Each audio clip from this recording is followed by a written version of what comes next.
Hello, everyone, and welcome to this week's episode of Beacon in the Dark, still Booty Bay edition, I suppose. Last time, a bunch of stuff happened. It's one of the longest recaps I've ever written. Good luck to the person that has to read it. It's probably gonna be me. But before we get into that, as usual, let's have our players introduce themselves and their characters. The dice say that we should see what Thompshire is up to and his character and all of that good stuff. Could you please go ahead, Thompshire?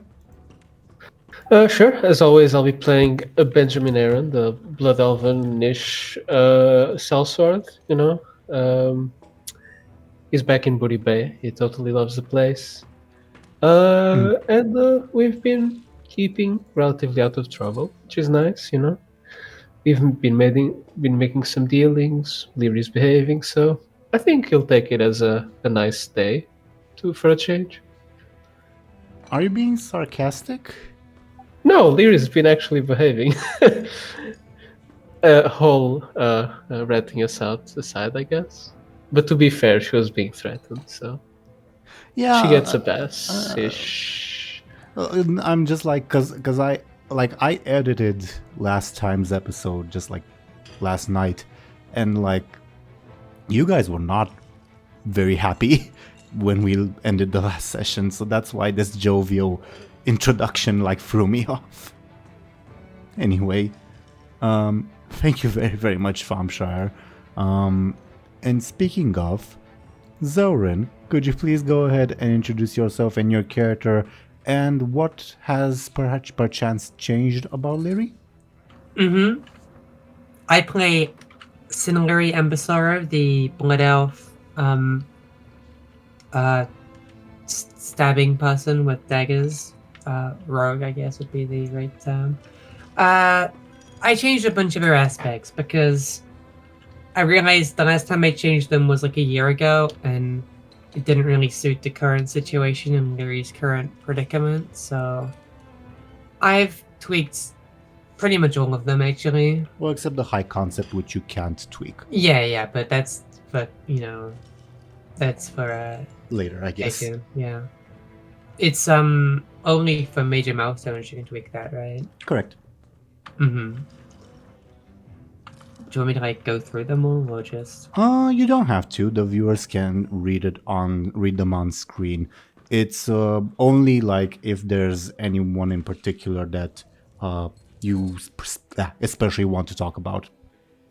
Not really. The fourth one's kind of funny, but that's about it.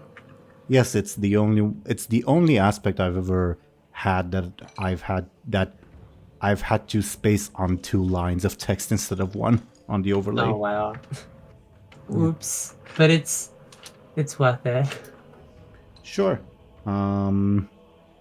Yeah, that is Lyri's new self, for lack of a better term. Thank you very, very much, Zoran. Next, the dice say that we should see what Banorak is up to. And yeah, his character, could you please introduce yourself? Yes, hello. I'm Benorak, playing the good old jovial Moarg, or Captain Bud. And he was having a pretty great time, and then not such a great time recently, but that's just kind of how it tends to work out, I suppose. Yeah, it'd be like that. It do be like that. Thank you very, very much, Banorak. And next we would have DoomGoblin.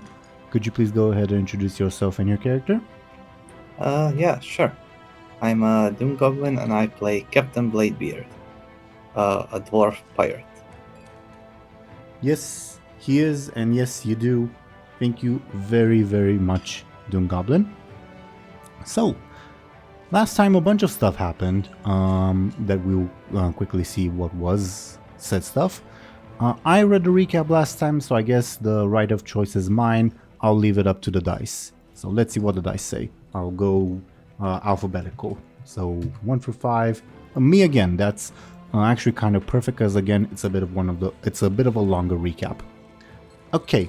That was funny, honestly, because you said that it was probably going to be you again, too. Yeah, the Zeron curse has been passed on to me. I don't mind necessarily because, again, it's a longer recap.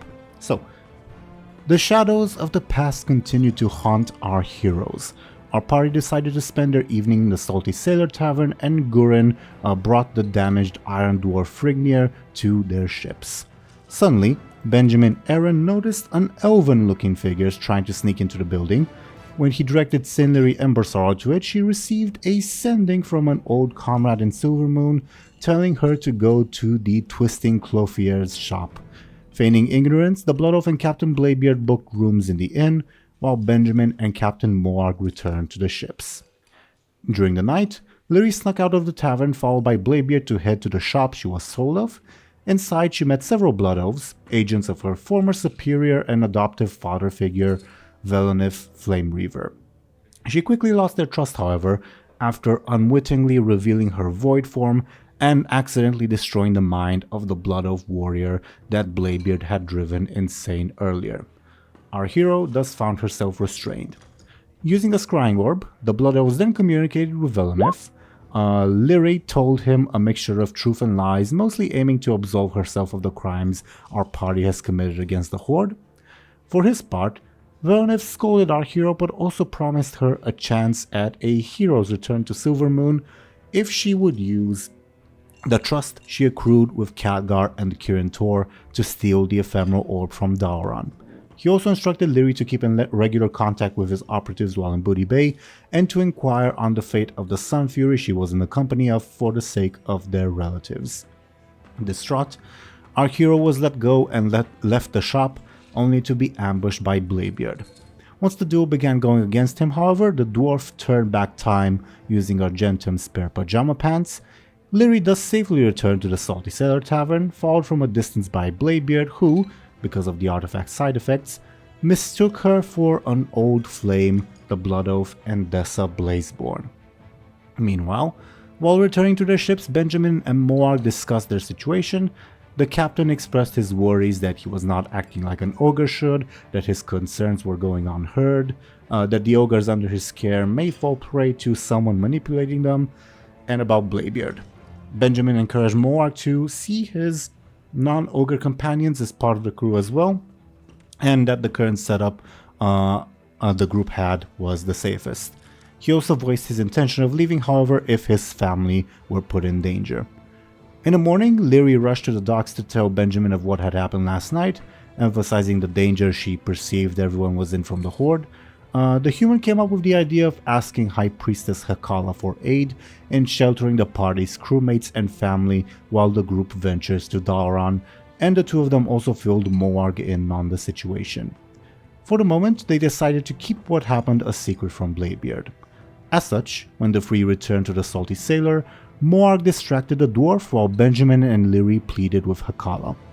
After humiliating Lyri, the troll acquiesced to the request, on the condition that our heroes later help with dealing with a rogue tribe who, in order to fight the demons, began using fell magic. They decided to first wait for Kyrie's return, then move everyone's family over to the trolls. The Blood Elf, unsettled by the situation, managed to resist the Void attempting to take her over and stole two charms from Hakala, one in the shape of a wind serpent and one of a panther. As our party reunited, they informed Bladebeard of their decision, though they left out much of the reasoning behind it. The dwarf was very unhappy with the situation and argued that Booty Bay was safer for their family and crew, but reluctantly agreed to follow along. So, that's more or less where we rejoin you guys, as I need to make a couple notes for my editing. We rejoin you guys right as you just finished conveying the plan to Bladebeard, and you are in the Salty Sailor Tavern. You're just finishing your breakfast. I guess a bit of a reminder, you were invited by the Baron over to a meeting, all four of you. So there's that. And what else is part of your plan? You guys decide. The scene is yours. We're gonna skip an entire week until Kyrie comes around. Sounds about right. Really? Okay. I think he was joking. Was he joking? Yeah, it was. Was it topics? Oh, I- Okay, like cry. Anyways, I wasn't sure if you were, but it makes sense. Hmm. We're not going to skip the meeting with the Baron. Well, I wasn't sure. yeah, I guess we should meet the Baron, like, being serious. He's gonna ask us something and we're gonna refuse. I can tell that anyway. Lyri has to also get some equipment as well at some point. You were As compelled per to do her that, yes. compel. Mhm.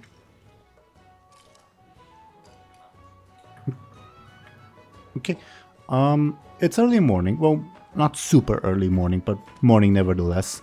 Bladebeard and Bud, and I guess Benjamin and Lyri, yeah, I guess they would know too where the Baron is in his usual lookout over Booty Bay that you can access through the Salty Sailor. Trying to see if there's anything. Yeah. You guys let me know what you do.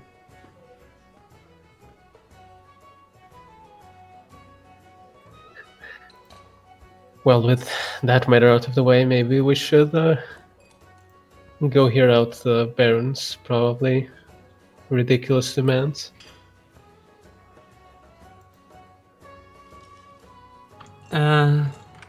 Is that what you want? Then okay.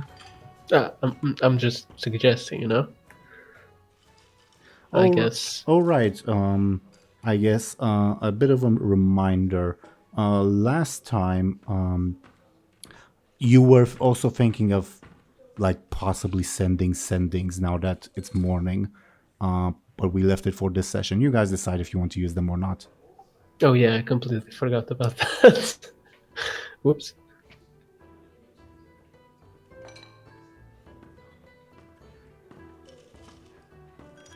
It's 8 hours until you can send a new one, right? Yep. Oh, So theoretically, you can get quite a few of them in a day. Okay, Lyri will. 3 if you're Prob- very mathematically precise, which most people are not. So basically 2 for most people. Yeah. On most days.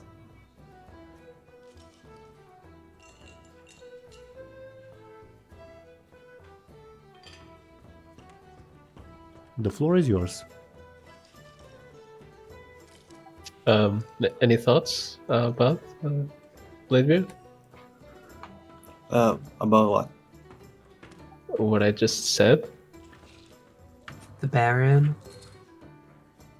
Oh, well, I'm we not. should probably see him. I'm not saying we should do what he asks. I'm just saying we should just hear him out, I guess.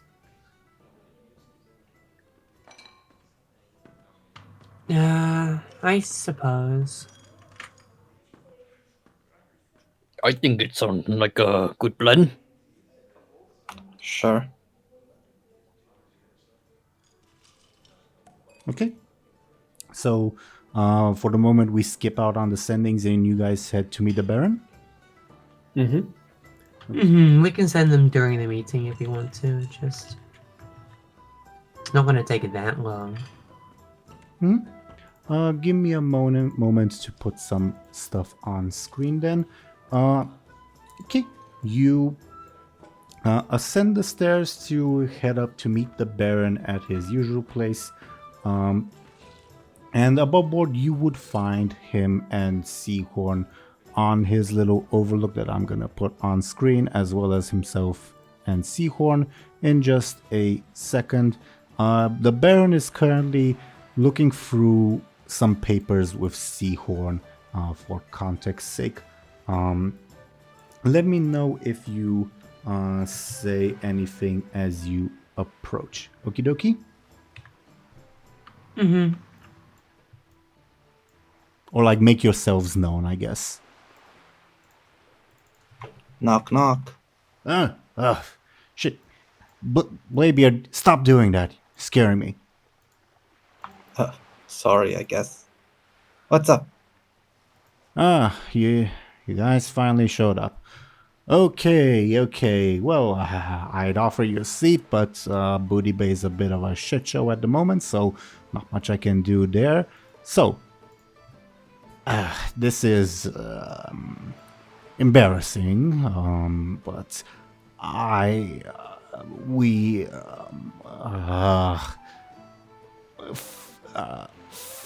thank you. Thank you for saving Booty Bay. Oh, you're welcome. Ugh. And Bladebeard.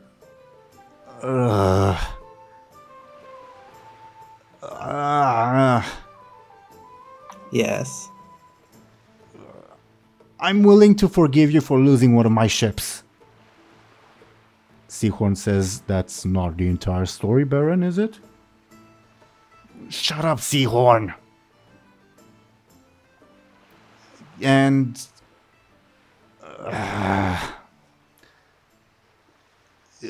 you can have a ship. Fuck. Oh, What? That's nice. You've been begging and asking for one ever since you lost your old one. I figured fine in recognition of the service you gave me, he can have a ship. Ugh. Oh, that's great. Thanks. congratulations, Bladebeard. You're part of the ship people again. Ugh, that feels... Seahorn, I need some water. No, bring me some rum. Seahorn sighs and goes to retrieve some rum. Well, he'll ask, anything to drink for you? You and meaning all of you. Benjamin will shake his head. Lyri will shake her head. Sure. I'll go for a drink. Something strong. Seahorn, hurry up. I Fiery. feel like I'm gonna puke. Right ahead, right away, Baron. And Seahorn rushes to retrieve rum and something strong for Moarg and something random for Bladebeard. A ship isn't especially useful when your city is being blockaded, is it? Huh? Who the hell are you? And who the hell are you? You both, meaning Benjamin and Lyri. I'm first mate Twinkles. You remember me, right? Oh yeah, Twinkles, yeah. Narrows his eyes. It's a stage name, don't worry about it much. Right. And you? Indicating Lyri. I saved your city. Oh, so, okay. Yeah, Kyrigosa mentioned the two of you, indicating Moarg and Bladebeard, and a human and a blood oath. Okay. Well, if you ever see the human, say hello to him, I guess, and tell him better not step foot in Booty Bay or we'll take his head. All right? Okay. Also, Sun Surge twins were a big part of our victory, and I think they should be remembered as heroes of Booty Bay. I'll drink to them. When You're fucking good friends. When Seahorn gets back, we'll drink to them, toast them, and well, I was gonna offer you their ship, but I guess their ship's at the bottom of the sea, isn't it? I think so. Not sure. Probably. Big sad.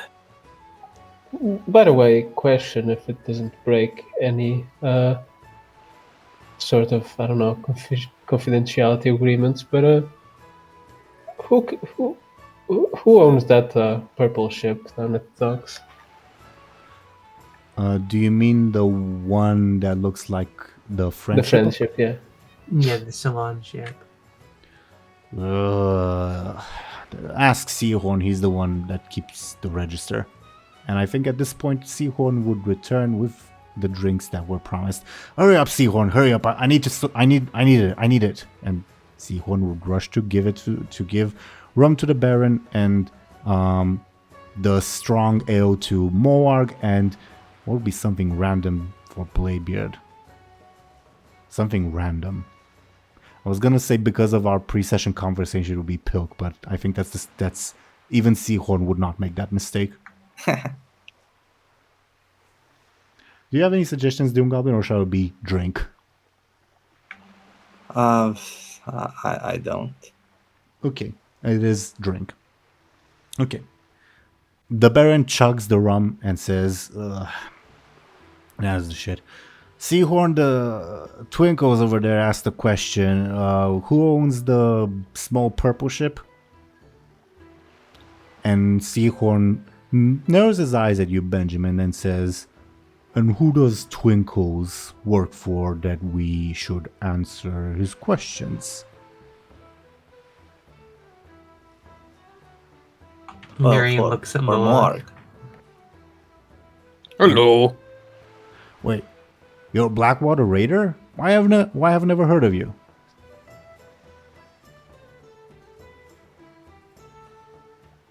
Thompshire? First mate Twinkles. I told the Baron over here. No, why have I never heard of you if you're a Blackwater Raider? I'm not a Blackwater Raider. Just But you're that guy, points at Morg's first mate, and he's a Blackwater Raider. that's more like Blackwater by association. Is that a thing? It's semantics. If Don't worry someone about that. works for someone that works for me, they automatically work for me too. And what's your name?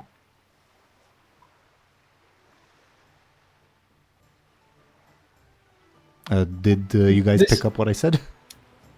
I'm wondering if I got like cut off or something.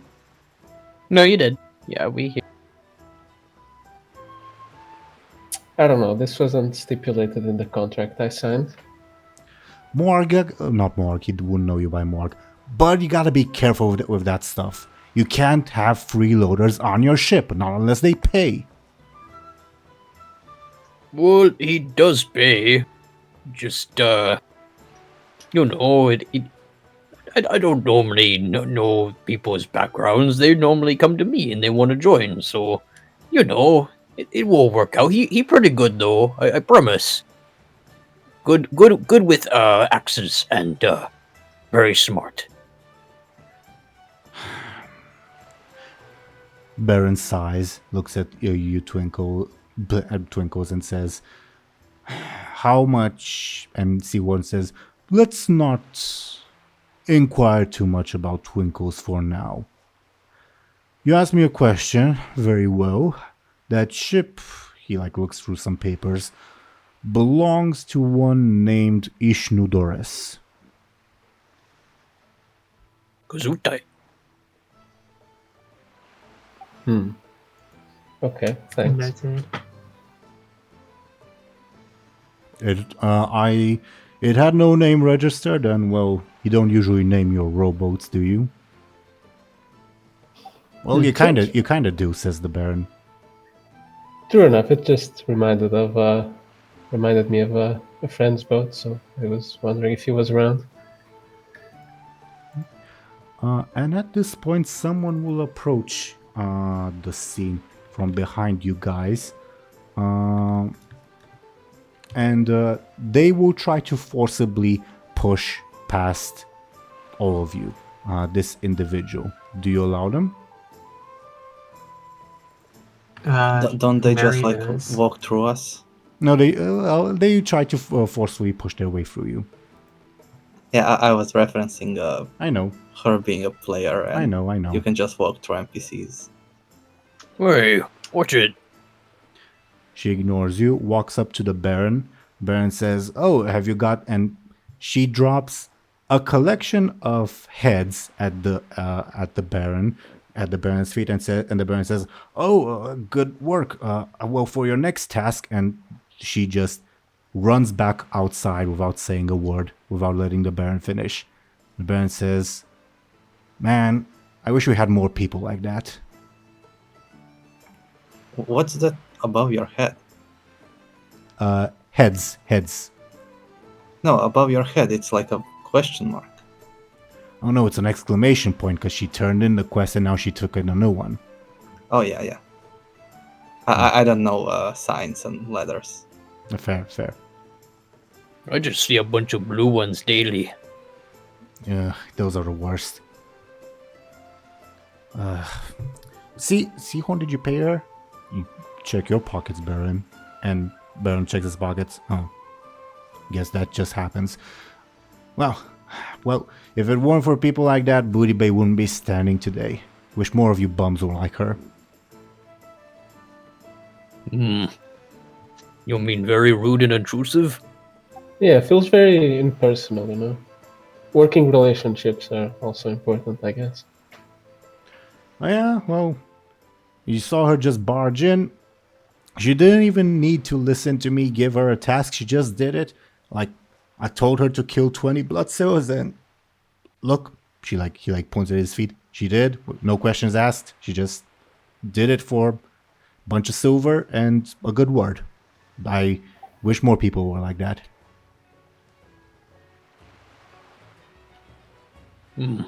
Well, we pretty good. We say Booty Bay. We would. I think we're pretty dandy. Yeah, and they saved Booty Bay like thrice already, so guess it evens out. Oh, Anyway, I have a question for a lot of you, because you guys were at the battle 2 weeks ago. I'll be blunt. Someone broke into my vault. Explain what happened. somebody broke into your vault? Above board Bladebeard and Lyri and the Ephemerals.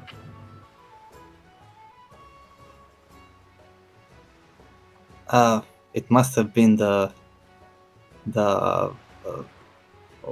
mummies. What are they called? Ethereals?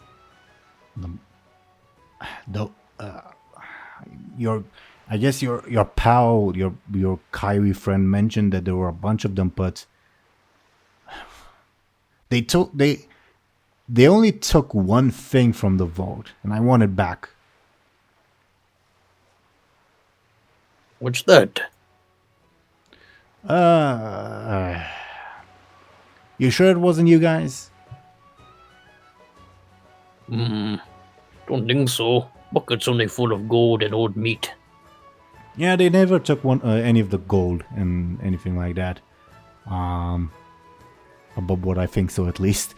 And he will shrug and say, "It doesn't matter. It's a glowing orb magical thing. I had some people like the one you just saw retrieve it for me a few years ago. Above board the Stone of the Tides, which, if I remember correctly, Lyri destroyed, if I remember correctly." Really? No.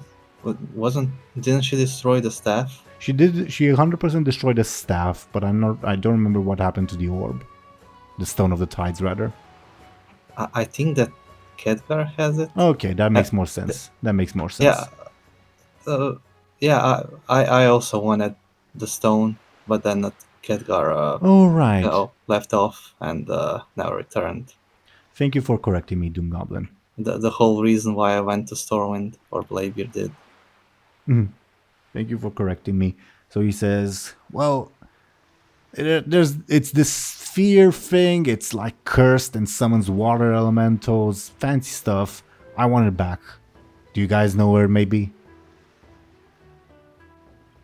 I'll pay, of course. How much?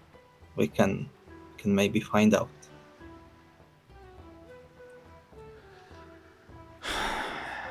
Seahorn says, "Come on, Baron, be honest." Baron says, "Oh, fucks. 100 gold. Oh, Can we also get some item like a one-handed sword or a crossbow? Yeah, sure." And he flips through his pockets and finds probably shards of a broken bottle and says, "This looks magical, doesn't it?"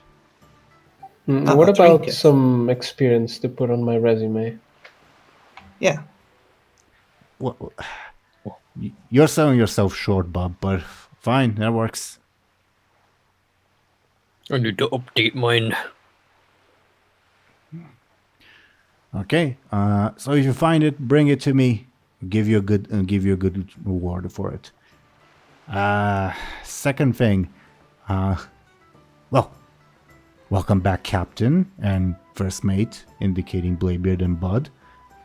Now that you've brought some heavy hardware in the port, care to help with breaking the blockade?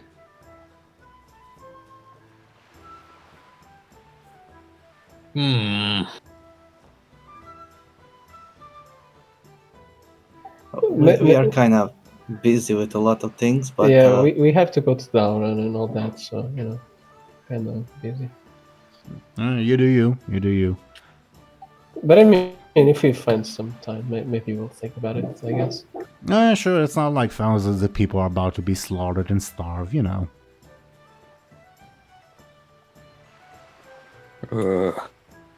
Maybe we should do something. And I don't know. it's not Maybe- like I was also kind to you, Bladebeard and Bud, over the years and tolerated all your mistakes. Yeah, nothing like that.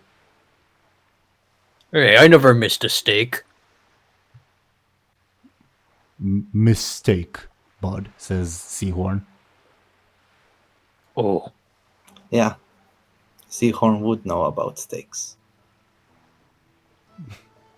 And whatchamacallit, the Baron says, well, if you're not gonna do that, can you at least, I guess, get my negotiator back?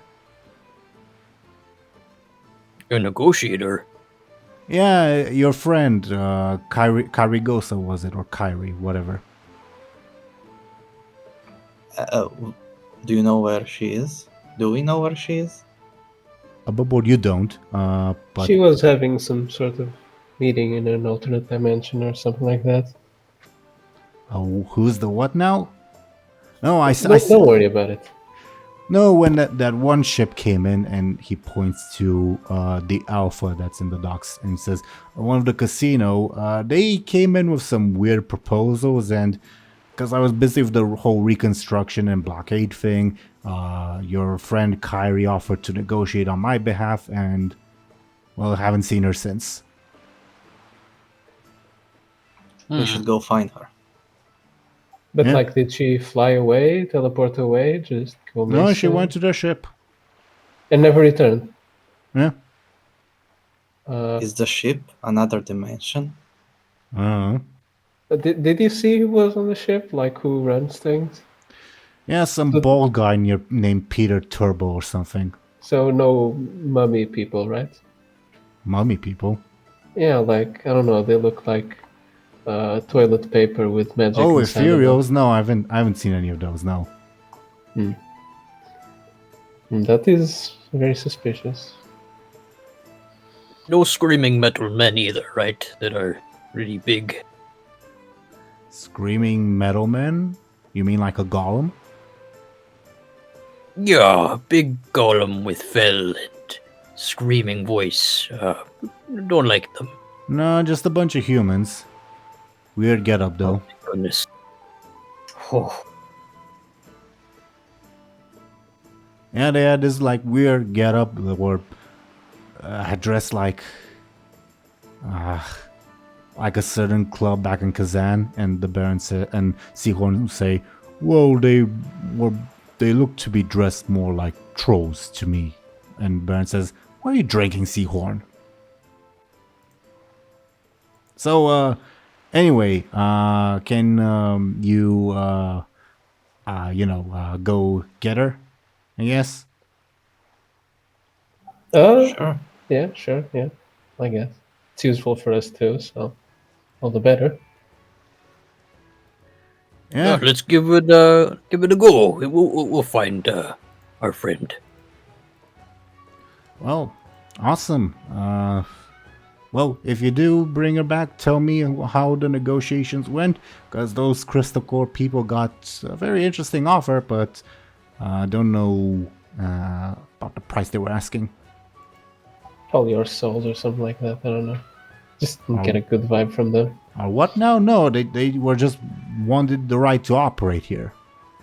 But like, you can see there's lots of people heading there. I'm not happy about the competition. don't know. They always say that the house always wins, so there's probably some rigging inside or something like that. Sure. So, where have I met you before, Blood Elf? You met me like the day before the auction. Yeah. Oh, right. You really remind me of someone unpleasant. Yeah, I get that sometimes. Yeah. Seahorn says, I'm sure it's nothing, Baron. And I'm sure, regardless, that this Blood Elf will depart Booty Bay sooner rather than later anyway. I'd very much like to, yes. And never return. Mm-hmm. What's this about? Long story, Baron. Or did he cheat you at cards or something? In a manner of speaking. Well, you better pay him back. Seahorn doesn't take cheaters very well. Benjamin will not. Well, Shu, get out. I've got plans to make, meetings to go through. Is there anything else? Don't think so. I don't think so. No. All right. Well, screw off. See ya. Yeah. What was that all about? I think everything was pretty clear. Yeah, exclamation points above people's heads. Very important. So, are we going to check out this suspicious ship or something? No, but coming Yeah. with me first. Where to? I need to go to the shops to buy stuff. Okay, then I'm gonna go check up on my dad maybe, and we'll meet back at the ship to go to this casino place. Mm-hmm. Oh, should we grab Johnny and/or Hekala, or should they stay behind? We can get them after we regroup. Yeah, I'm just wondering if we should do that or not. It would be smart to have a priest if this ends up being a battle. I don't think she does much healing, but she is powerful. If you say so. I distinctly remember her being, not so great help in the battle. Look, her grandpa was going through a phase, okay? Just don't blame her.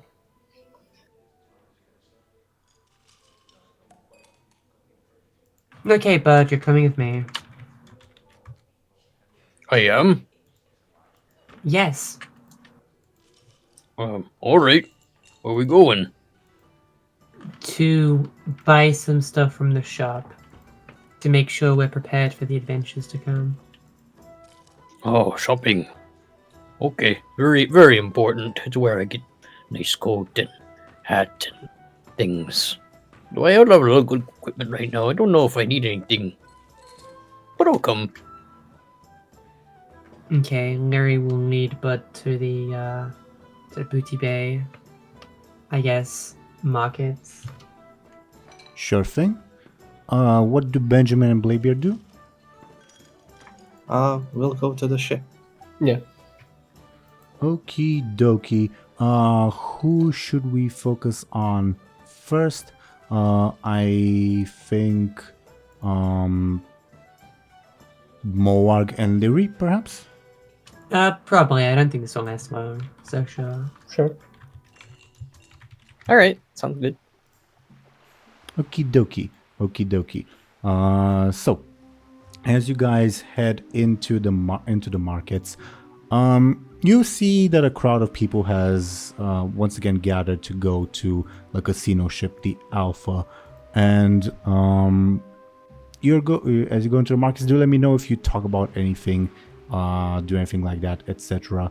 Oh, the Blood Elf shopkeeper as you walk past her shop, she will make like a motion at you, Lyri, like as in like come closer, if that makes sense. Lyri will reluctantly come closer. How does Morg interpret this? Morg just kind of figures they want to chat or something, or the elf has something to sell Lyri. I mean, not to be bad about it, but I think Morg just kind of assumes, oh, elf, they must be elf friends. Close enough. She says out loud, "Hey, I just noticed that you're enjoying the garment that you bought." And she whispers to you, "There's some people in town looking for a succubus elf. Do you know anything about that?" I told you there were people who are after me. So they're after you. Well, that does... Well, what else do they talk about when they mean succubus elf? I think I've told someone I was a succubus like a week ago. She sighs and says, stay clear of the markets. That's where they seem to be recruiting. They're led by an imp." Noted. That's why I brought some backup. And then she gestures to Bud. That's a big one. Hello. Oh, hey, welcome to the Twisting Clothiers. We don't really have anything for your size, little fellow. Oh, I'm used to it. I'm getting bigger too. Oh well. Alright, well, it was good catching up with you. We've got some restocking to do for the journey to come. And Yeah, you take hopefully care. You take care of yourself, and Okay, we'll keep in touch. Yeah, we will. Lyri will kind of lead Bud away from the shop and kind of ask him, do you know where, like, weapons get sold here? I assume that's everywhere, but, like, any... There's good variety around. Would be a good weapon for you though. Probably daggers, swords. Well, just... Where do the guards get that stuff from? They gotta get it from somewhere, right? The Like some kind of guards? supplier? Yeah.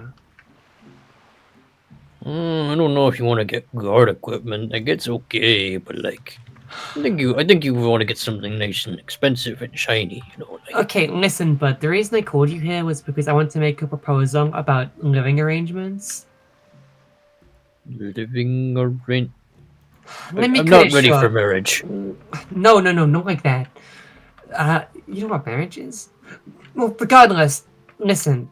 Yeah, when you make a baby and then you gotta pay for the baby and then you gotta live with them and then your life is really sad. Bladebeard explained it to me. He said it's for suckers. Lyri's face kind of cringes. Listen, Bud. Bladebeard wants me dead. I think he wants to kill me. He keeps trying to kill me. I don't trust him. Ever since the incident on the boat, something's been up with him. I don't trust him. He seems too nice, and I don't feel safe with him. So, what I'm proposing is that I temporarily sleep on the floor in your captain's quarters. I'm not going to take up any space, just the floor. But I need somewhere safe away from Bladebeard where he can't hurt me. And to be extra safe, I want to buy something like a handcuff to restrain myself so I don't go all void and kill anyone. So, any way that might sell some kind of equipment thing? Probably want to find a magic handcuff then, because your voidy powers are terrifying. Don't know if Well, I don't think normal they sell handcuff gonna them work. here. They might. We can look around. I mean, ethereals were here for a little bit. Maybe they dropped some nice, good stuff. Maybe, you know. I don't think that's a good idea considering the kind of technology they use. Well, they use a lot of the same stuff you'd use, so you know. Only in the I don't- abstract. I wouldn't say that. Well, regardless. Normal handcuff not gonna work, I think. I mean, if I can smash them, you could probably smash them with nasty purple lightning or whatever. So you know. I'm not really strong physically. No, but you got magic powers, and I mean, you almost sunk an entire ship. So let's just put that into perspective. You were terrifying, and we need something a little bit better than tiny handcuffs. Cause oh boy, How about 5 handcuffs, all on one hand? isn't the whole point of it being on 2 hands? Well, I only have one hand, bud. Oh right, you have fake hand, fake We'll ghosty hand. We'll just attach the other How'd that end work? to like a pole, huh? So like you don't have hand, but you have hand. Well, it's a fake hand made with Right, magic. but like, how do you lift things with no hand? I don't know how to explain it in a way that makes sense, but it works. Is it okay? magic? It's magic. There we go. That's all you need to say. Okay, well we find you really good magic restraint thing and better equipment and So yeah, you you can okay?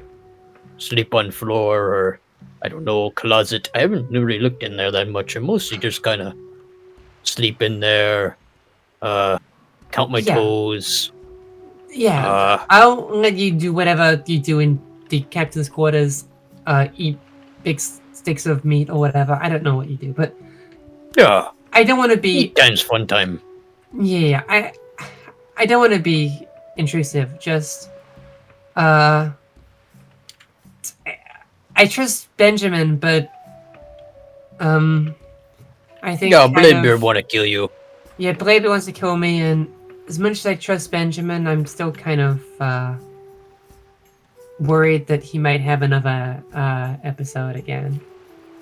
And Oh yeah, his whole hand chopping business. Yeah, it. I mean, you might want to be worried about me too, because I have my demon episodes. I have it a little bit underhandled, you know. I'm pretty good about that, but just you know, if you're worried about people trying to kill you, I'm pretty good about it. But yeah, it's. I think we all kind of have issues. Well, you know. yeah, we can discuss changes in the living arrangement if such a thing were to occur, but it'll be fine, hopefully. Just Hopefully, yeah. But let's go look around. I'm sure we can find good business in Booty Bay. There's a lot of people all over the Azeroth who, and even like Outland sometimes, you know, because of the Ethereals, who come here and sell junk. So we could probably find some nice stuff here. I once found a cabbage. The cabbage merchant got really mad because I hate his cabbage. It's funny. yeah, I guess we could also steal, but I'd rather not do that. Oh, I didn't steal. I gave him his money back, and he was a little bit happier, but he was still pretty upset about his cabbages. You're funny, man. Right, well, let's get on that. And Right, resume. let's go buy a cabbage. Larry kind of looks grossed out at the idea of eating a cabbage. May I get, I think, a careful from Moarg? Just go ahead. Can Larry assist him? I was about to say the same thing. And obviously, the higher the number, the better the shop or whatever else you may stumble upon.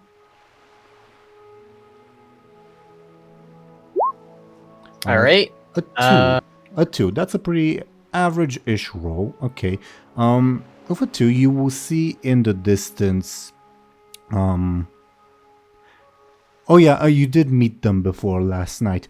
You'll see in the distance the imp continuing to recruit people. I'm guessing you steer clear of that because, again, you spot him from a distance. And you probably kind of instinctively head to,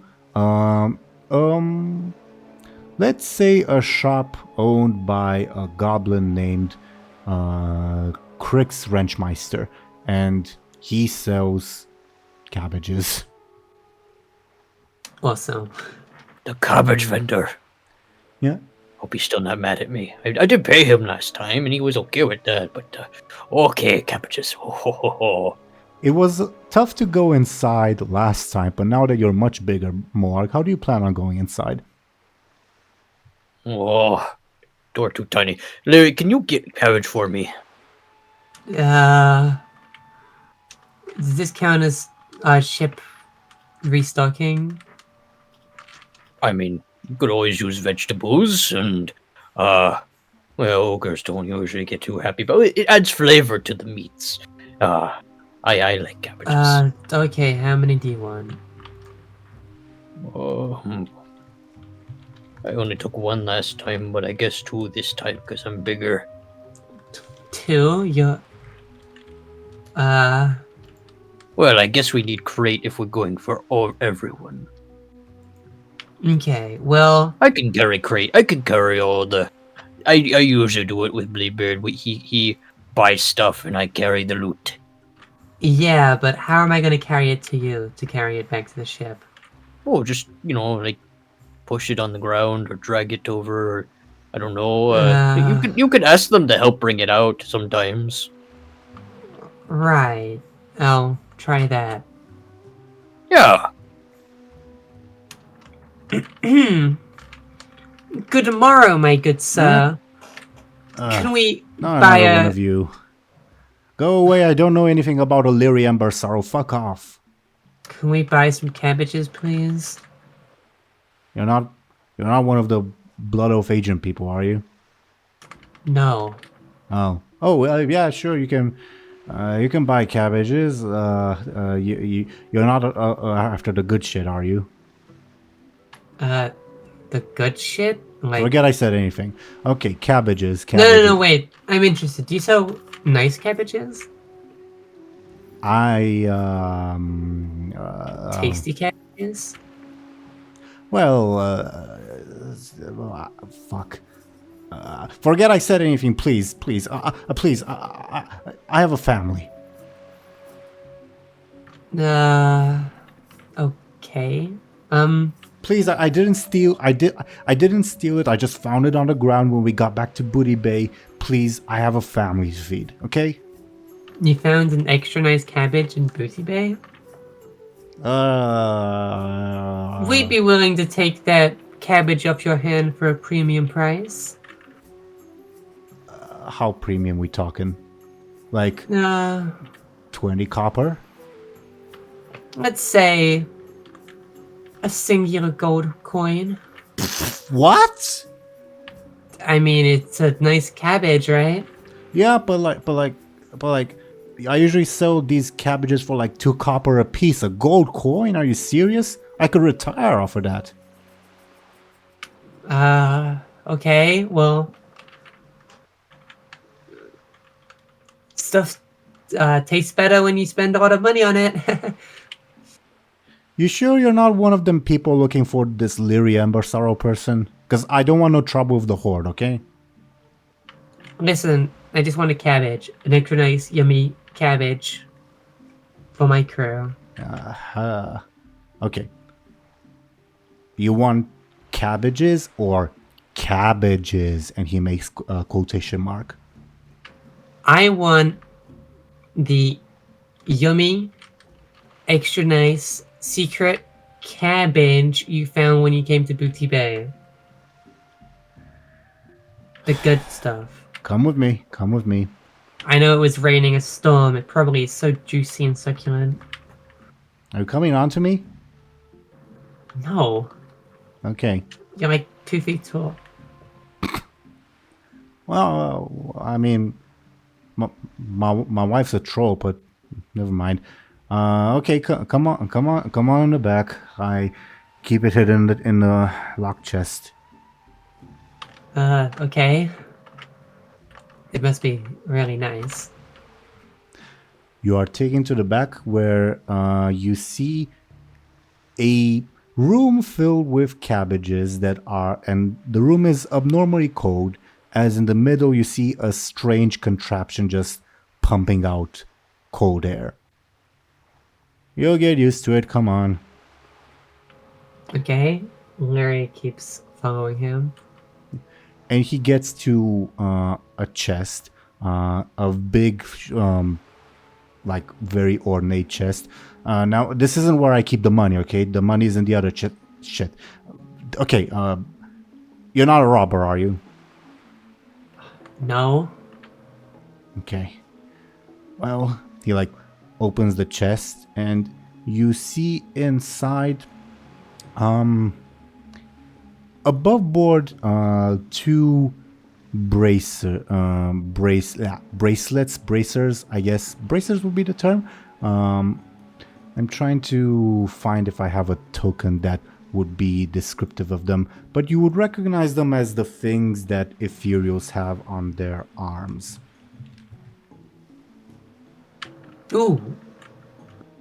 Yeah, I guess does this guy have bracers? Does he?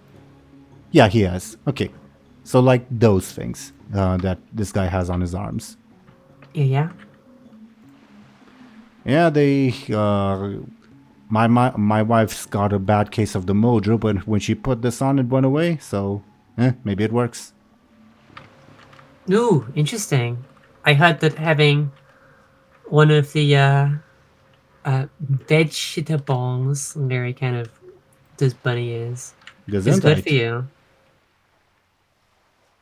One of your 5 a day, they say. Sure. So, you want to buy it? Sure.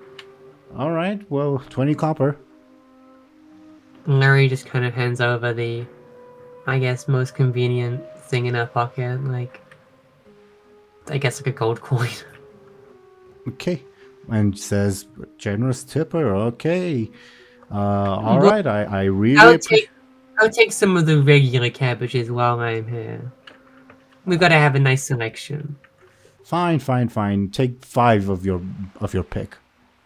Okay, Lyri will pick up 5 cabbages alongside the extra nice cabbage. You really had to go for the nicest ones. Okay, whatever. You paid for it. Thank you. Just tell people if they're looking for cabbages to go to this place. All right? Yeah, we'll do. All right. Have a good one. Thanks. Lyri will, I guess, take the cabbages and the extra nice cabbage to Bird. Huzzah! Yeah. Lyri will hand the normal cabbages to Bird and show off the extra nice cabbage. Look at this. Oh, They call it an extra nice cabbage. Fueled by the storms that ruined Booty Bay. It's probably really succulent and tasty. fueled by a storm. Is that a cursed cabbage? I don't know. They said they found it when they came back. Lyri will kind of try nibbling at it. Well, hopefully it's not an evil cabbage. We have enough cursed objects back on the ship. I suppose. Okay, well, now that we've got our cabbages, I'm going to take these. We will have to find you a nice, good old equipment. Mm-hmm. Do you, let me know if you do anything with the ethereal bracers above board. Yeah, she tries nibbling on them. Oh, nibbling. Oh, they taste like. They taste like cloth, but like as if they're filled with static electricity. Okay, Lyri will take it out of her mouth. She doesn't want to chew it anymore. I don't Hasn't think she I'm learned much of not to eat a piece of equipment? She'd take a bite out of it. She just kind of chewed on it a little bit. I think Lyri has like chewed on stuff before as a nervous tick, so I don't mind it. Doesn't taste very good.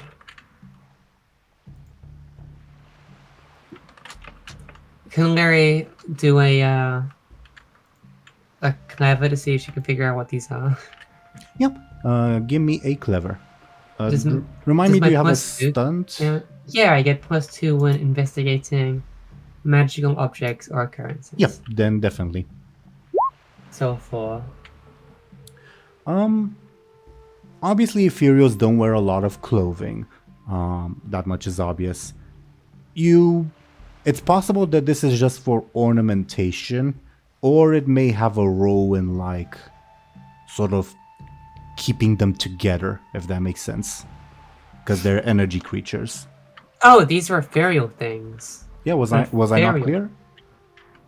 No, Lyri says that out loud to Bud. Oh, my bad. Oh, like I said, I was right. I don't actually know. You don't know?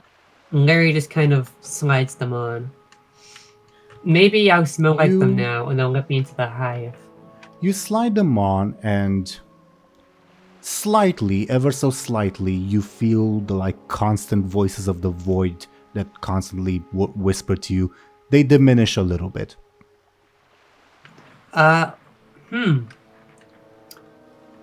You know what? I think I'll keep these on. These seem to be, what you said, kind of. Not really a restraint, but they are helping, I guess. Oh, that's good. Ethereals don't have eyes. Maybe they can smell, and they'll smell the ethereal on me now and think I'm one of them. Right, I think they still can see and smell and touch. They just look weird.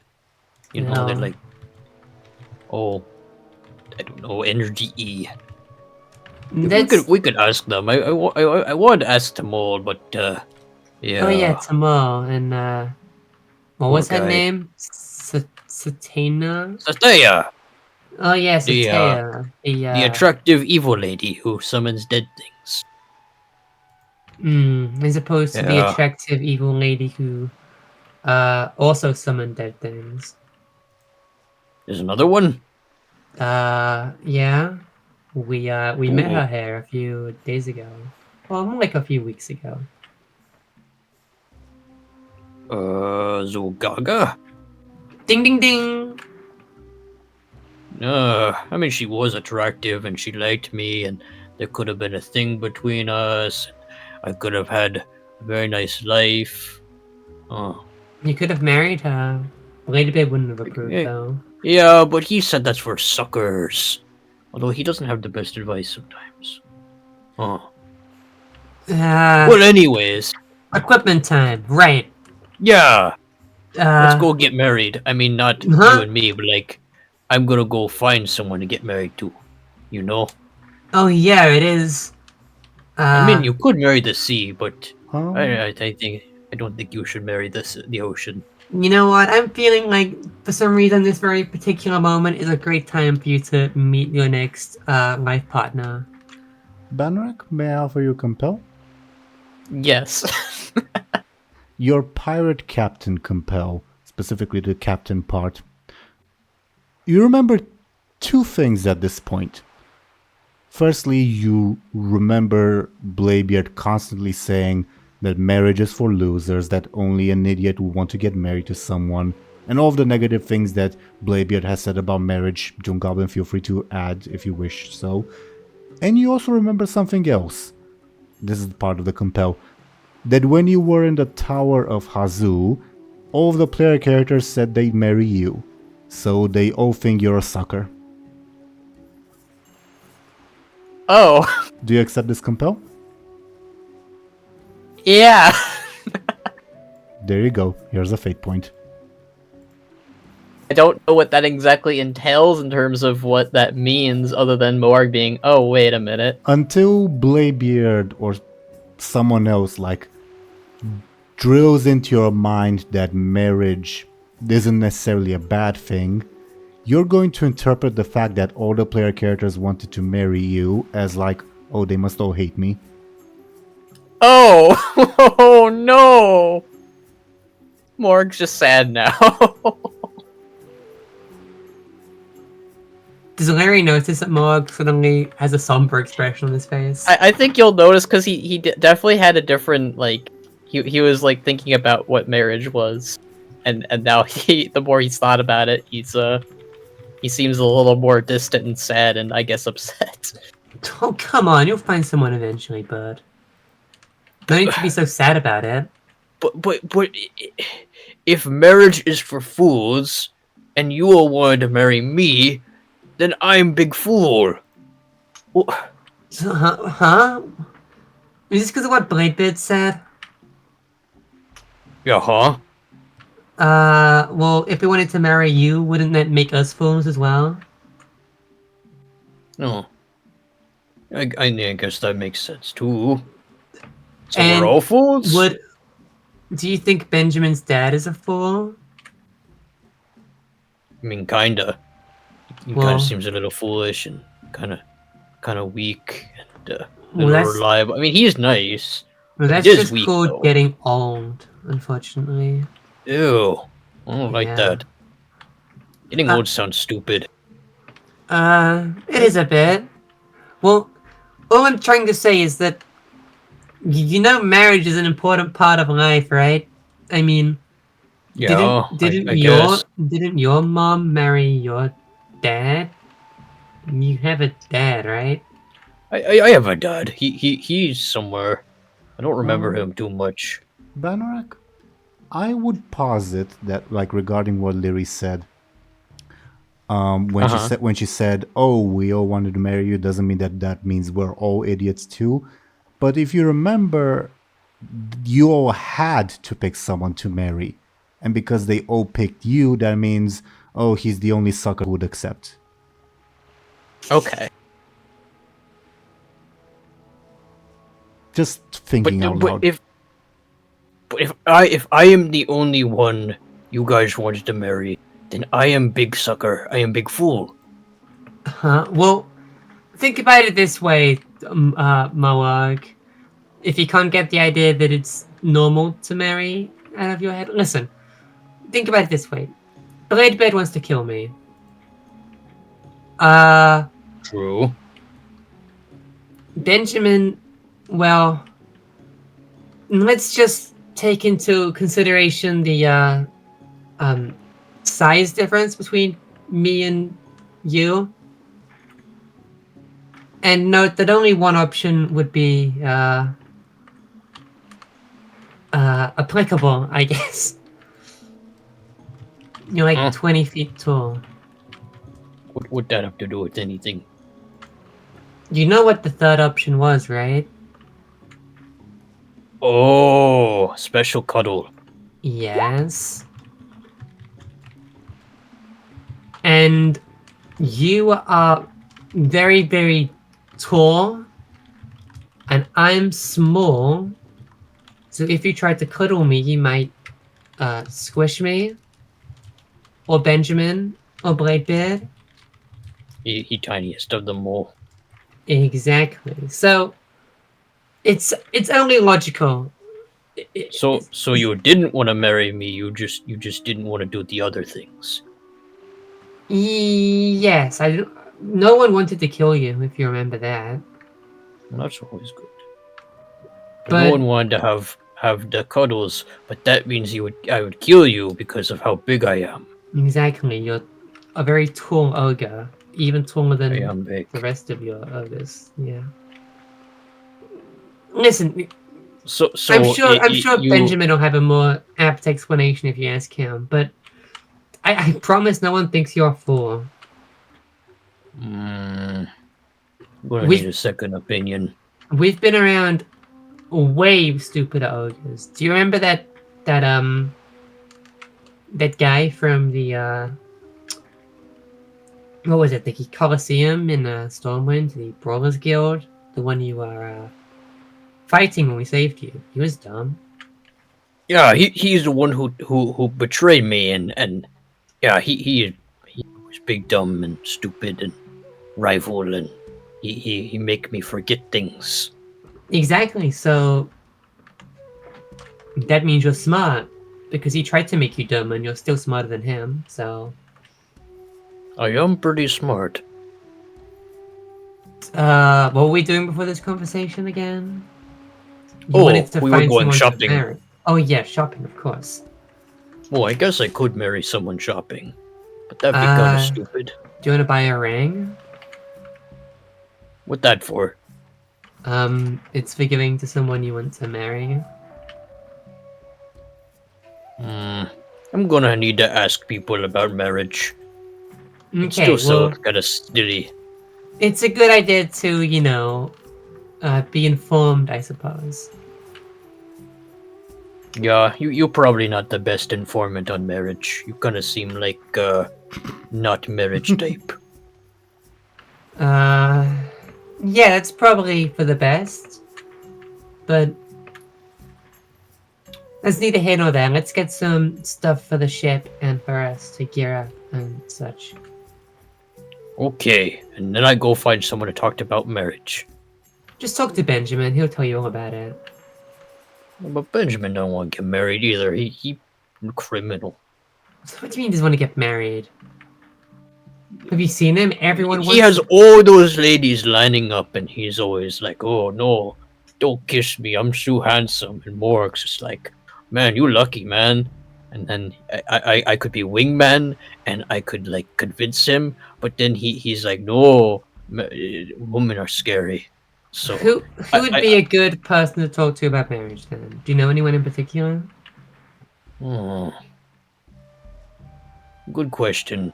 Gotta think about really smart ladies who know about marriage. Bladebeard's Maria? mom? No, she doesn't have marriage. She just gets with everyone. Yeah, don't talk to Bladebeard's mom. I think she had a pretty, well, I mean, look at the way she conducts herself. It's... Yeah, she kind of like that crazy gnome. Oh, that Why gnome's didn't we talk to Meridia about it? Meridia. Yeah? I mean, She hates my guts. What are you talking about? She like anti-romance. I'm pretty yeah, sure she also wants to get with Benjamin. well, who doesn't? Just... See? Everyone wants to get with him, and he's like, no. Lady's scary. I think he has, like, some past or something with ladies. I mean, he did kiss you at one time with the coal. Maybe that's why.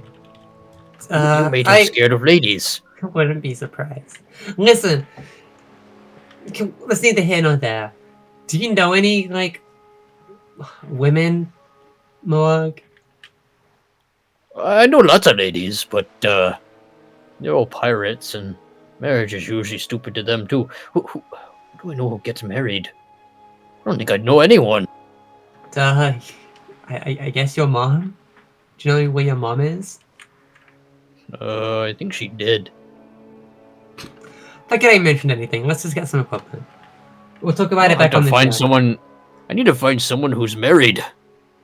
Get their opinion. We'll ask about it in town while we're there. Yeah, sure you know, there's- if I see two people holding hands, they're probably married or they're going to get married. So that's good start. Hand holding. It's like Well, the sure. most forbidden love you could do in public. Well, besides, you know, sweaty session, but you know, I don't see anyone do that. I'm Except surprised. Bladebeard's mom. Yeah, or Bladebeard. No, he usually pretty private with his privates. Do you think? Oh, the one time I think he did it in a treasure chest. That was a nightmare. Well, that's nice to know. Yeah, maybe like if you see Bladebeard go to a treasure chest for like hours, don't open it up. He's either sleeping in there or I don't know, counting his gold or something else. I don't know.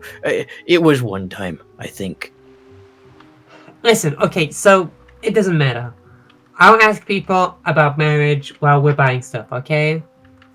I'm sure someone there will know someone who's married. Yeah, and I can also ask because I want to. Mm-hmm. Okay, Okay. Mary and Bud will go searching for equipment and people who are married. People are hand holding. This is such a weird, like, subplot that's just developed randomly. I don't know why it happened. Don't ask. Can I get a careful from you, Morg? Yes. Okay. I don't think that's quite good enough. I'm sorry. You continue on your search. Shall we go visit Benjamin and Bladebeard? Yeah. Yes. Sure. Benjamin and Bladebeard, what's up? What are you, the two of you doing? Benjamin would return to the ship and try to find his dad. And does Bladebeard join him? Yeah. Do let me know if there's anything you guys would like to talk about while on the way there. So yeah, Benjamin. That's why cabbage is no longer my safe word. I certainly didn't know you could do those things with cabbage. But I don't think I'll be able to eat cabbage after this. No. Get it out of my head.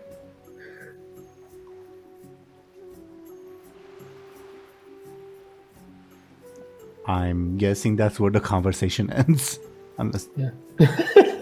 I guess. as you embark on the ship, you are greeted by Vera, who says, "Welcome back aboard." Thank you.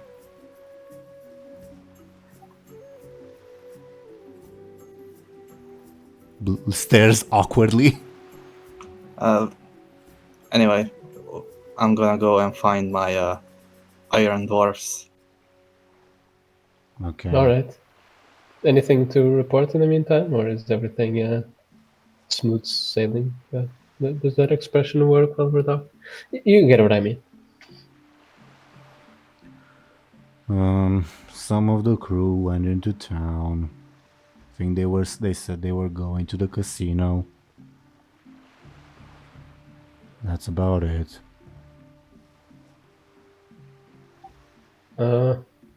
That's not good, probably, but thank you for the information. Yeah. Is my dad on board, by the way? He went with the casino with Petra. Oh no.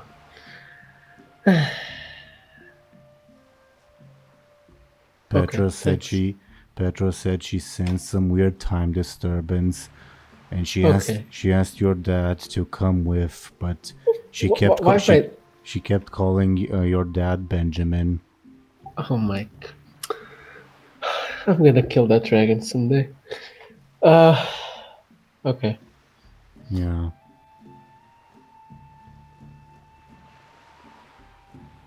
Stares awkwardly. Yeah, Benjamin is also staring awkwardly, but like at the wall behind her, because he's just pissed off right now. She's staring awkwardly at you. Says, "Please don't cause an incident." No promises. I'm gonna go for a walk. Okay. I guess the Bladebeard scene will be briefer. Shall we visit Bladebeard? Sure. Whatchamacallit? Hroggy and Brig are on the deck of, let's say, the Beastmaster, with Gurin and the damaged Frignir. Hroggy and Brig seem to be like conversing with each other in a language you don't understand. Ahoy there. Prime designate, says Hroggy. So is he fixable? Affirmative, says Brig. Hroggy says, Awesome. We will need replacement parts, however. Says, yeah. Can you like get those in town? If there are other people like us in town, says Hroggy, Brig will say, or you may visit the what's the word? I forget the name of a certain place, but basically Forge? a specific Blacksmith? forge. A specific forge.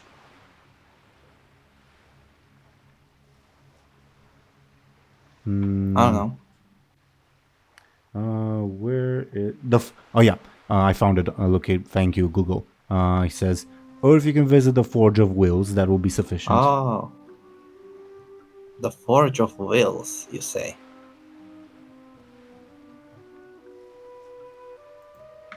So is that like a blacksmithing shop with only people named Will working there?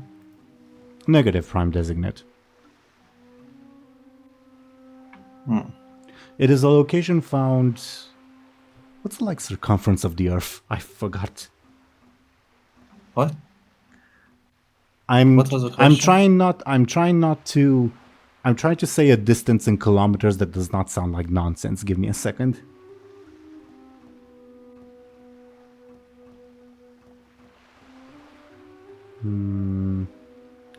Okay. He says it is a destination approximately 13,000 kilometers to the north, Captain. Not Captain, Prime Designate. Oh, that sounds far. I mean, we can try to find parts in town, but I don't think I ever saw someone with a robot like Frignir around.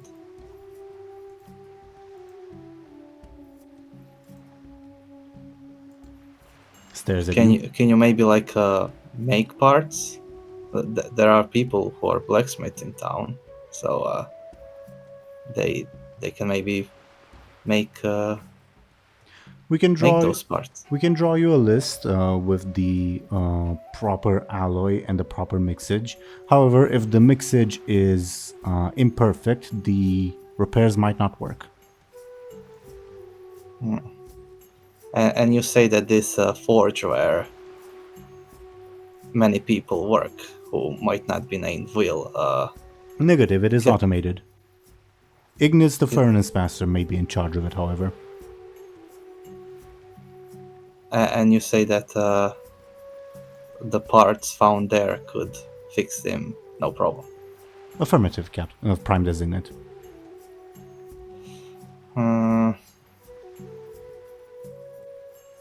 Yeah, I guess we'll have to visit that place, but Alternatively, we may disassemble one of us to repair Frignir. but then one of you wouldn't be functional. Affirmative. No, I guess we'll wait until we can fix him without unfixing one of you. We await your command, Prime Designate.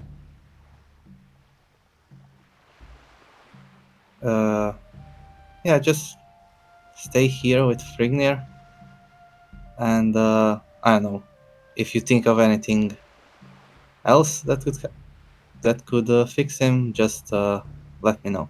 Affirmative, Prime Designate. All right, Gorin, you're with me. Aye. All right, we'll leave the ship. You see Benjamin sulking as you leave the ship, unless Benjamin has gone somewhere. No, it's probably sitting there with an angry look on his face. And Vera staring at him. Oh, what's up, Benny boy? My dad went into the suspicious casino ship. I mean, I don't blame him. Gambling can be fun. Look, it's suspicious, it's evil. Carrie is stuck there for I don't know how long. And Petronimi said there was a time disturbance or whatever. Look, let's just... Time disturbance? I don't know anything about that. How would you? Yeah, how would I? Yeah. Look, let's just wait for the others and get this over with. Sure, yeah. Okay. Banorak and Zorin. I don't have anything in mind necessarily for the shopping spree. other than obviously the imps group, which I think you guys know to avoid. So we can do the shopping off screen. And Zoran, if you want to like change Lyri's look, obviously feel free to. Unless there's anything you guys specifically would like to do. Yeah, we can keep it off screen. It's fine. Okie dokie. Does Banarak is the compel you gave to Zelren satisfied?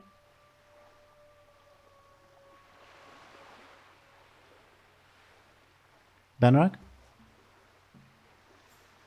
He's lost in the void. I suppose so. Sorry, I was in the restroom. I heard everything. I have a headset. That's convenient. Oh yeah. Well, it doesn't go for very far, but it does go long enough. Did she buy anything? I guess rather like obviously we it's handled just off did it screen. Yeah, and yeah, I'm just asking. Yeah, then it would be fulfilled then if she, buys anything specifically. It doesn't need to be like, it changes her whole design or whatever. Just as long as it's beneficial, I guess. Mm-hmm. Okay. Yeah. Can we roll to see if we find anyone who's married to talk to? Sure. Would you want to do a D20 or careful? Let's do a. What do you think, Ben? D20 or careful? Let's go for a D20. Okay, let's do D20. Okay, I will roll a D20. The higher the number, the better. Whoa. You find They find a marriage, a wedding. They find a marriage. a wedding, a marriage. Yeah. Yeah, I guess so. You find in the middle of the street. Well, not actually, maybe not in the middle of the street, but like near one of the ships at the docks. Let's say, the Languid Whale, for the sake of it, which is Meko's ship. You see Meko on the docks, not on the ship, officiating a wedding ceremony between two of her crew members that I don't have names or genders in mind for. I guess since we were talking about size differences and all that, let's, I guess, show Moarg that love is love no matter the size or gender difference. So I guess let's say it's a big, because you rolled high, let's say a big ogre. Banrak, what do you have in mind that this big ogre would get married to that's, I guess, comparatively small? Comparatively small to an ogre? Yeah. Maybe a gnome, I guess. I was gonna say, like, are we talking, like, super small, or are we talking just, like, small? Like, are we talking, like... Let's say small, because I guess the theme of the episode is emphasizing that love transcends all boundaries, I guess. So... let's go with a dwarf. Oh, yeah, sure, a dwarf. A big ogre is getting married to a dwarf. Meko is officiating the ceremony from a distance. Oh, Larry, look. A marriage between an ogre and... Oh, wow, an ogre. Oh, I wasn't expecting it. But look, marriage is happening. You should go ask about the marriage then. It's... Yeah, go ask. I can go ask very important stuff. Hopefully they aren't. Well, you might want to wait until private the wedding. ceremony is over, but yes, go ask about marriage. But marriage, it's like... God, I want to know why. Sure, let me go with you. We can ask about marriage and hopefully you'll receive a satisfactory answer, I guess. Yeah, I mean, a fellow ogre, maybe he's got a good answer. Or she, I don't know. It's very hard to tell from this distance. The DM didn't specify the genders.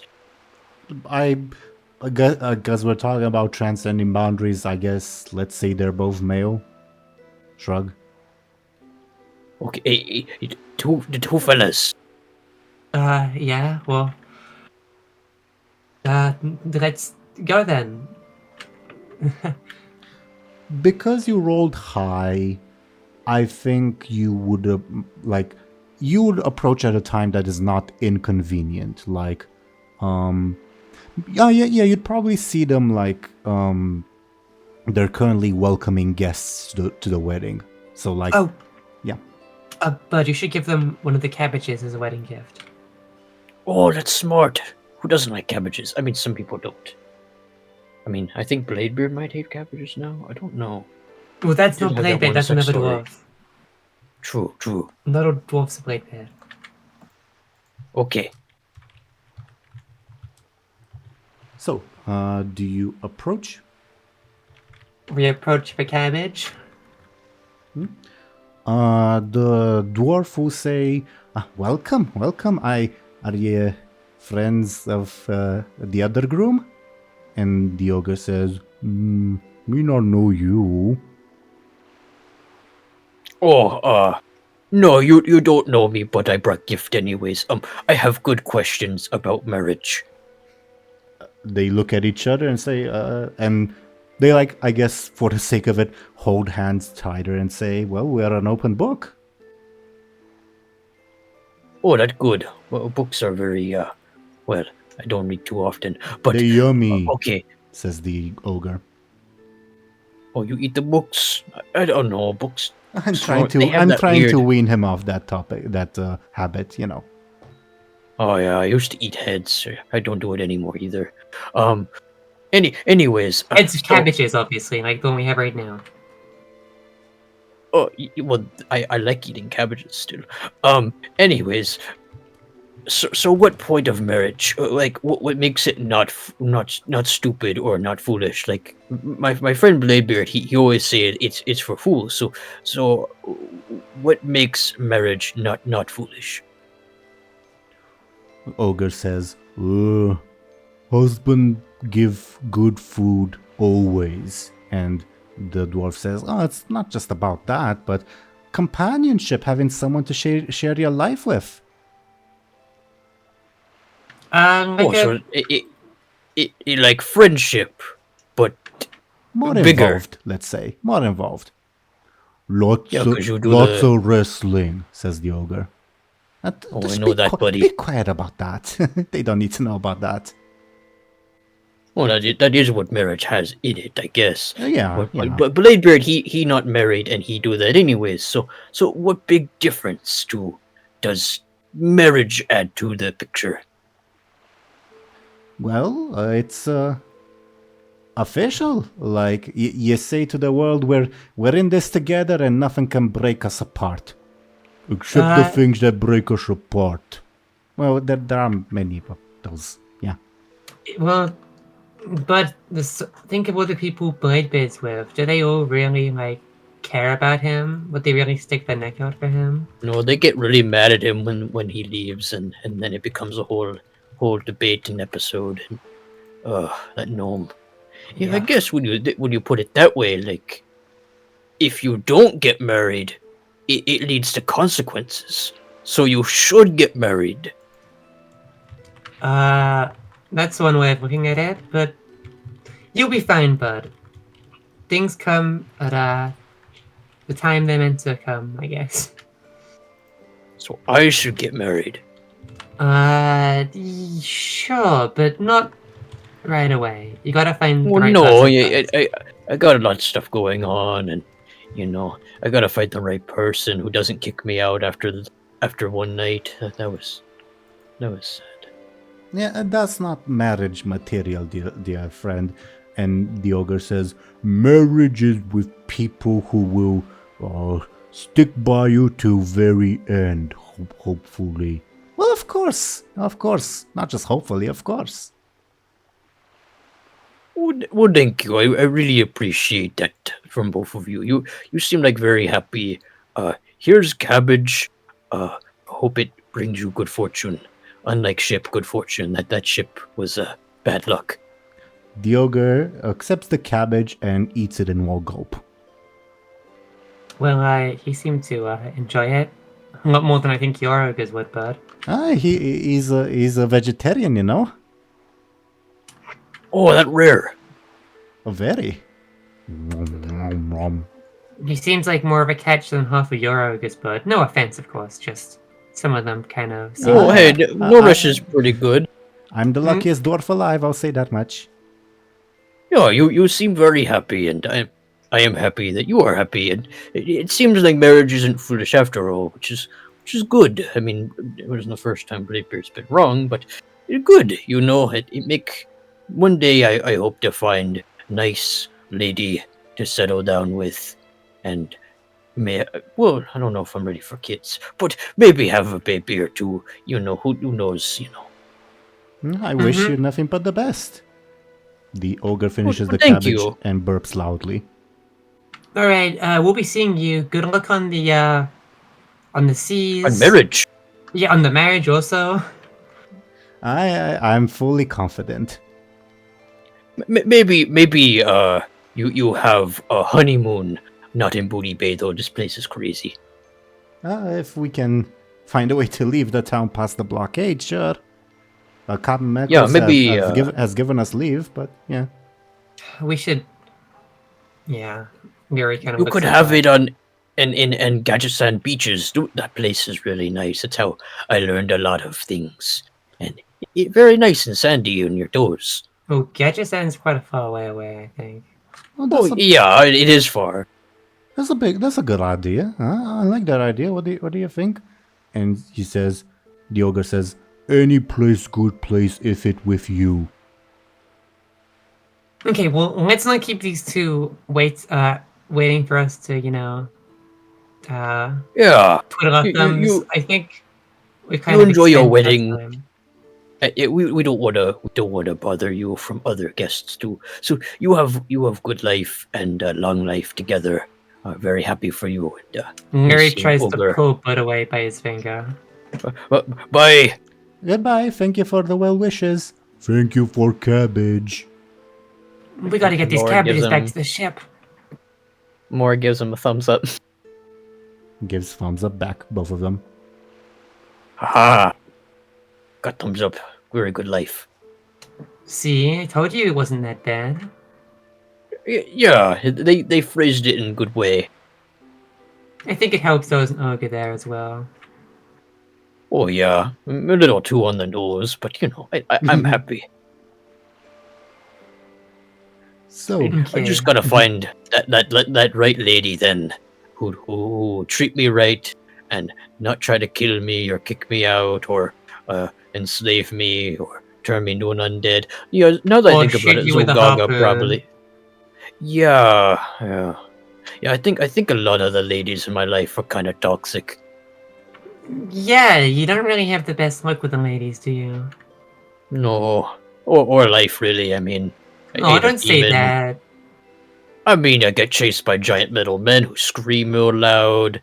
I mean, I guess my life isn't the worst, but You have just, you have your crew, right? That's I mean, good. but look at Benjamin. He has like all these ladies lining up, and what Yeah, do I but have? I he just have He doesn't have to do anything harpoons about and- it. metal men. It's just sad, you know. Like, I don't want to be too jealous, but like, man, he lucky. Yeah, but he never does anything with it. Exactly.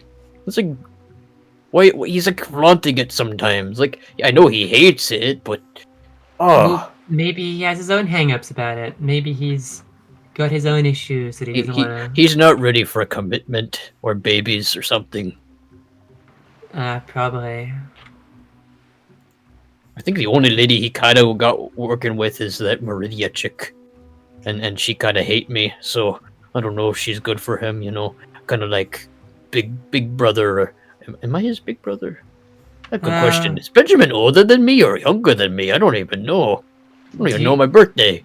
Do you know how old you are, or not anything? I am this many. Maybe it's like a tree. Maybe we can cut the rings on your horn and that'll... Oh, wait, it grew back. Whoa, this is a new horn. So am I like one? I don't want to be one. Being a baby sucked. I can imagine, although... It's just full of poop all the time. Like, there's nothing. Like, who Well- wants to be a baby? Well, before I was with you guys, I kind of assumed the pirate life was full of disgusting substances. Full of dung? Like that. Yeah. They No, will you get say, treasure. swap the poop deck or whatever in the box. Oh yeah, first day on the job, I thought poop deck was completely other thing. Oh, bad day. I can imagine. Well, first it was a good day, then it was a really bad day. Well, how many days are you into being a pirate now? Let's see, 1, 2, carry the 5. A lot. Yeah. I mean, I've been doing it for a good while, you know. Just I don't really have been counting the time. I tried judging it by how big Bladebeard's beard got, but I haven't really noticed that big of a difference. I think Maybe he added beards to it or blades to it. How does that work? Well, when we find out how old you are, maybe we can Does calculate. does Bladebeard grow blades in his beard? I think he just It's puts the other them way in. around. That'd make more sense. I mean, Although it would be. It seems rather inconvenient. Yeah, he hasn't really done anything with it in a while. Do you think he's fallen off?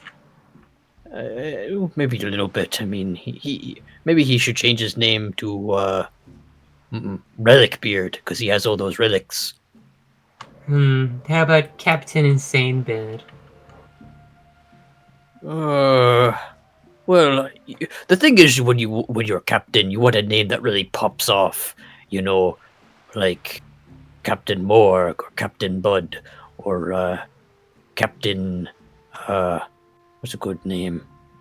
Captain Embersorrow.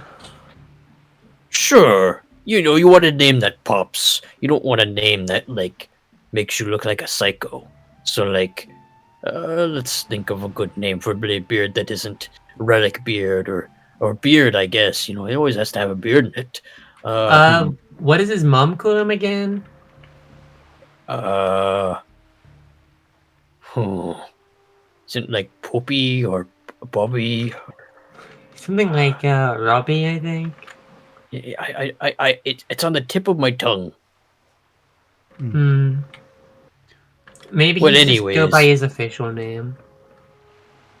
Well, now that we got your gear off screen, a lot of meta commentary this episode. Now that we got your stuff, we should return with the cabbages, and That's what we're doing right now, bud. Larry kind of right, but we're just And- taking a while.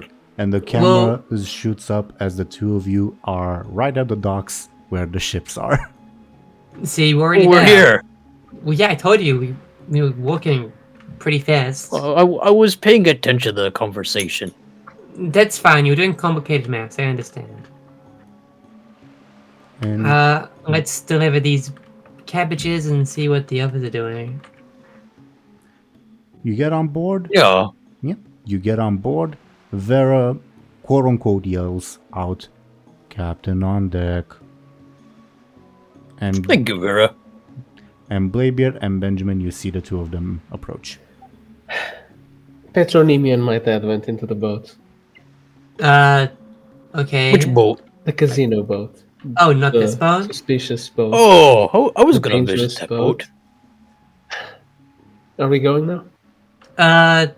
Shouldn't we give these cabbages to the cook? Sure. Hopefully he'll like them. I don't know. He might hate them, but we'll find out. It adds flavor. I can take them, indicating the cabbages. Sure, Vera. Thank you, Vera. I guess we'll deal with Benjamin's dad or whatever. So We are learned about marriage. Okay. Yeah, we did. Are we grabbing Kakala and John or not? Johnny or not? Didn't you want to, not drag people into this casino business? I mean, I assume we're gonna go there to bust it up or something, right? I thought you We're wanted me really to gonna behave. cause trouble. I thought I you don't wanted know me if to I- behave, Thompshire. Look, I think Lyri. Kyrie vanished there. I don't know how long. Oh no! It's a haunted casino. Yeah, something like that. Maybe they make you bet your soul. Maybe. Or maybe they make you marry. Is your dad a good gambler? We have to go there right now. I don't know. I don't Could think find so. the love of my life there. Why? Why there? Only bad people gamble. Well, But that's like, not true. what if it's like a temptress? You know, like you go to the casino and she's evil at first, but then she meets me and I change her heart and we Have you been reading some naughty books lately or something? don't know how to read. Me and Well, I can Bud read a little talked bit. about We met nice love and dwarf marriage and and ogre stuff. couple, and, Yeah, we and did. they tell me all about what marriage is and how it's good and not foolish. And I think I want to get married, you know, and it'd be nice. Shouldn't you meet someone before deciding? Yeah, I something need to like meet someone, Benjamin. That's the whole point. You meeting people all the time. Yeah, Bud needs a chance to meet someone new for once. Yeah, and it's someone who doesn't throw me out and yell at me or throw harpoons at me or, you know, get captured by ethereals. I mean, that was That more kinda of sounds like Benjamin. marriage. It was more of a Bladebeard girl, but you know, I mean, yeah, it probably wouldn't have worked. She was also really dead and stuff, but yeah. So let's go to casino. I gotta meet Temptress and save the day. Okay, I guess we're moving to the casino then. you are. Nobody will disturb you on the way. Do you climb on board the ramp to the Alpha once you reach it?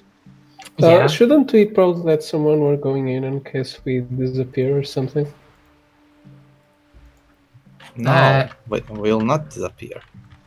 We'll But- win like always. But Kyrie disappeared. Yeah, but Kyrie isn't. Okay, wait. Let's establish a plan first. Are we killing them or not? Depends what we see inside. Okay, if you want me to kill We're them, not gonna kill the Temptress. We gotta, you know, work my mojo. Okay, well, you can work your mojo, but Benjamin, if you want me to go all out and kill people, just let me No, know, because alright? you'll probably kill my dad too, and Petronimi. I don't and mean like Kyrie that. Just and the rest of us. give me a clear indication if we're gonna go. We gotta be Fighting. subtle. Look, we gotta like. if we'll all work the die system. otherwise, I'll scream cabbages and you can do your thing, okay? What is with cabbages today? Things That's be- gonna confuse me. I think it's because of these really succulent cabbages I'm wearing right now You're wearing cabbages? under my clothes. It's been a really Oh. big theme today. I Okay. swear, if I'm gonna meet a sentient cabbage lady, I'm gonna be very mad. So, do you head to the casino? We head to the casino. Yes. Okie dokie. As you climb up the ship, up the ship itself, you will see. Let me find the correct token. Yeah, you'll be greeted by this individual, as the Baron said, a bold human, and you will see that there are several guards around. And this is the thing that I was talking with you guys in private. Bladebeard, Moarg, and Lyri, you see the guards like this. And Benjamin sees the guards like this. Oh, those are very spooky. Yeah. Is the Temptress gonna look like that? I don't Welcome. know. The ball guy says, "Welcome to the Alpha, the finest casino owned by Crystal Core Enterprises." And what's with the funny outfits? I like them. I don't. Oh, security You is, remind me of Zolgaga. security is part of the job. Did the Pandaren happen to pass by not long ago? Yes, Is she inside? yes. Is she winning big I am gains? not at liberty to disclose that. Alright, we'd like to enter if possible. Yes, very well. Right this way. And then he indicates that you should go down the stairs into the deck of the ship. Psst, Benjamin, look around before we go in. I'll look around. Give me a careful, please. If my stunt applies, that is a 4. Oh, with a 4. You notice that all of the guards are also male humans, and they look like behind the mask. Obviously, the gimp mask is a bit more revealing than the troll mask, so good on you for being the one who has to roll. They all look very similar to each other.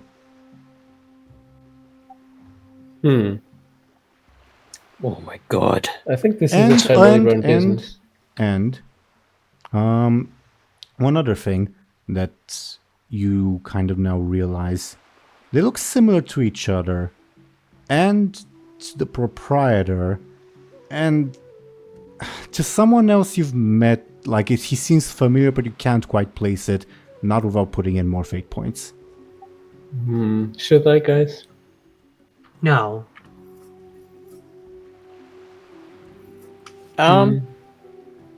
Go for it. Yeah, I'll do it.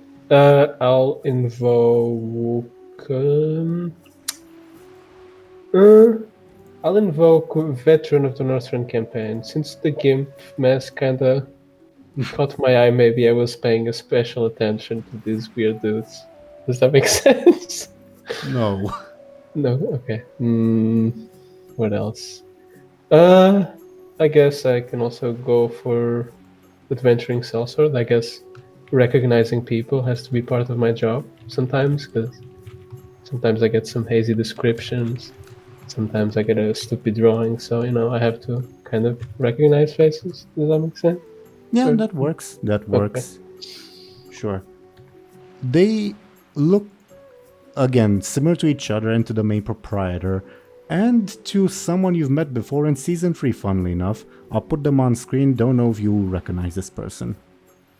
I do not. Do you remember when, like... Oh, like that weird ship that we... Well, came it wasn't across? weird, necessarily. It was an alliance ship that you stumbled across after the whole massacre thing. Yeah, And- but we bribed them, right? Or something like that? Yeah, you bribed the captain, this is the first mate. Oh. And the ship was then sunk by a kraken. Did he give them like ethereal devices to call ethereal or something like that? Couldn't he Lyri did, use yes. her, couldn't Lyri see if there's anything like magical and funky going on here? Give me a careful, please. Not a clue. I mean, there's magic stuff going on around everywhere with a 0.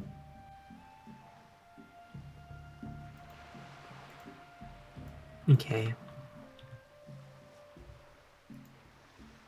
Do you proceed inside? I guess. Yeah, I'll just whisper to the others. Everyone kind of looks the same, like literally. And That's You're being racist. racist. You're And- unkind. and it sort of looks like that, like first mate from that alliance ship that sank. Remember What alliance ship that sank? the one we bribed? Were you around then? She wasn't there. Was Oh it? yeah, she was.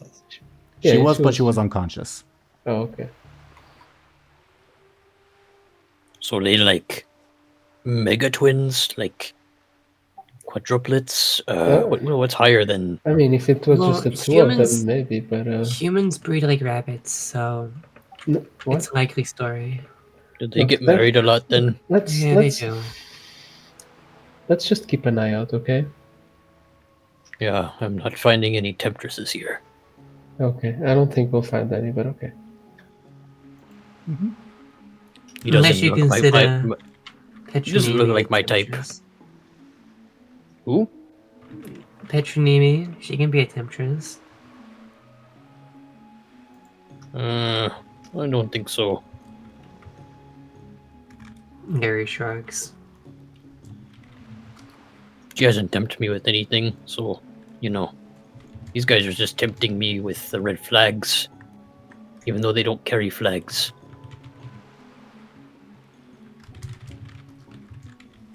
Okie dokie. So, as you head inside past the door, I will need to put some stuff on screen. And as you head down the stairs, dear viewers will not be able to see for the moment. As you look to the left and the right of you, you find yourselves alone. Like Lyri, you're alone, Bladebeard, you're alone, Benjamin, you're alone, and Morg, you're alone. And if you were to look back, you'd just see stairs going on infinitely. Shit. Oh shit. And welcome to another dungeon. Oh no. Oh no, bro. Oh, can we go back? Who has the pants? We have to backwards long jump out of there. And I would like to invite our guest for our campaign. Say hello, Dely. Hello, everyone. Dely! Hi, Dely. This is always a scary thing when you arrive out of nowhere. Yeah, I'd say this is a pleasure, but this is very scary. I do have that effect on people. Dely, they don't quite yet know what's going on, so don't go into spoilers yet, but feel free to say hello. Okay, no problem. Hello, everyone. I heard there was a cabbage situation going on earlier. Yeah? Yeah. I mean, do we have a good stock of cabbage right now? We have 4. 4 cabbages? Yeah, we had to give I- one to a couple in Booty Bay in exchange for marriage knowledge. Marriage knowledge. I love that. I love that. The cabbages. So, Yeah. for the players, I'll review it fairly. Actually, I'll review it now for the viewers too. If you want to if you were to look at the screen, I've separated into 4 sections. This first encounter in the dungeon will be sort of vision that all of you will experience. Well, 4 individual visions, I should say. Full disclosure, because you'll be aware that they specifically contradict some things you guys have told me in private. Full disclosure, the vision you will experience is false, but if you gain victory, you will see a true vision. So I'm just saying that because for Banorak especially, what I'm about to tell Banorak's character will specifically contradict some things that he has told me. Make sense? Oh boy. Mhm. Okie dokie. So, shall we go above board? Dely will show up in Lyri's vision. So shall we begin with Lyri? Sure. Okay. This will be a boss encounter for 4v4, let's say. Though obviously you can't really help each other other than through compels and such. So, Lyri, you will see. Have you ever been to Quel'Danas, Lyri? Zeren? I don't think she would have. I mean, maybe briefly, but not since the fall, I think. Well, you would see a place filled with blood of architecture, nevertheless, and you will be witness to a meeting between several characters. First and foremost, you will see this individual that I have just put on screen that I imagine is very, very familiar with you. Yep. You will also see another individual that is unfortunately familiar with you that I've just put on screen. They're meeting each other. Dely, I would kindly ask you to introduce your character as the viewers will see the overlay as I put your character on screen. Absolutely. So today, unsurprisingly, I'm playing as the character of Ikarius, big nasty dreadlord. Yes, very much so. Very, very I'm much starting to see a pattern here. Yeah. Oh. I mean, Oh. Dely, they have played a dreadlord in the past, and it's the same. It's the same dreadlord. Oh Yeah. no, he has a Oh! grudge. I thought that name was a bit I guess, nostalgic. Yeah. Hmm. Yeah, I guess you could say that. The viewers can see Dely's aspects on screen. And in addition to these three characters, you will see them talking Lyri with someone else that I've just put on screen. That hopefully you recognize it. That is a fancy Thompshire render. Yep. You see this sort of from the perspective of, like, as if you're crouching behind a ruined building, behind like cover, and like whatchamacallit, listening in on this conversation. So shall we go through a little bit of the conversation before we move on? If that's Sure. Okay. First of all, obviously you recognize everyone here. Venison, Faultian, and Ikarius are sort of on one side, and Villanif are on the other, but they don't appear to be like hostile to each other. Like, none of them have weapons drawn. And Villanif says to the others, I wish I could truly reveal myself and fight alongside you like we used to.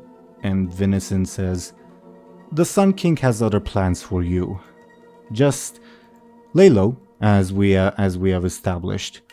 Trying to look and see through my notes, and Villanif would ask Venison, "Well, what are you going to do?" And Venison would respond, "I will defend King Kilphas, of course, and to the bitter end." Dely? As this happening, Ikarius will look between these blood elves, and they would say to Venison, "If anything happens to you, I will take you to Neverstorm, where you will be free from danger." I'm tired of that place, but if that is the best option, then so be it. And I think this would be the cue for Lyri to be spotted. Quote-unquote Lyri, of course. Mm-hmm. Dely? Sorry. No worries. I think, yeah. So Ikarius will sort of look like to their side as if they've like just like heard something, like maybe a twig snap or something, and they would say, "We have listeners, intruders. I will deal with them. You three go about your business." We'll meet again. They Venison says as the three of them rush off. Lyri will, I guess, reveal herself more prominently, kind of stand up from behind the little ruins she was hiding behind. You Ikarius would like point to Ikarius would point to you, and they would say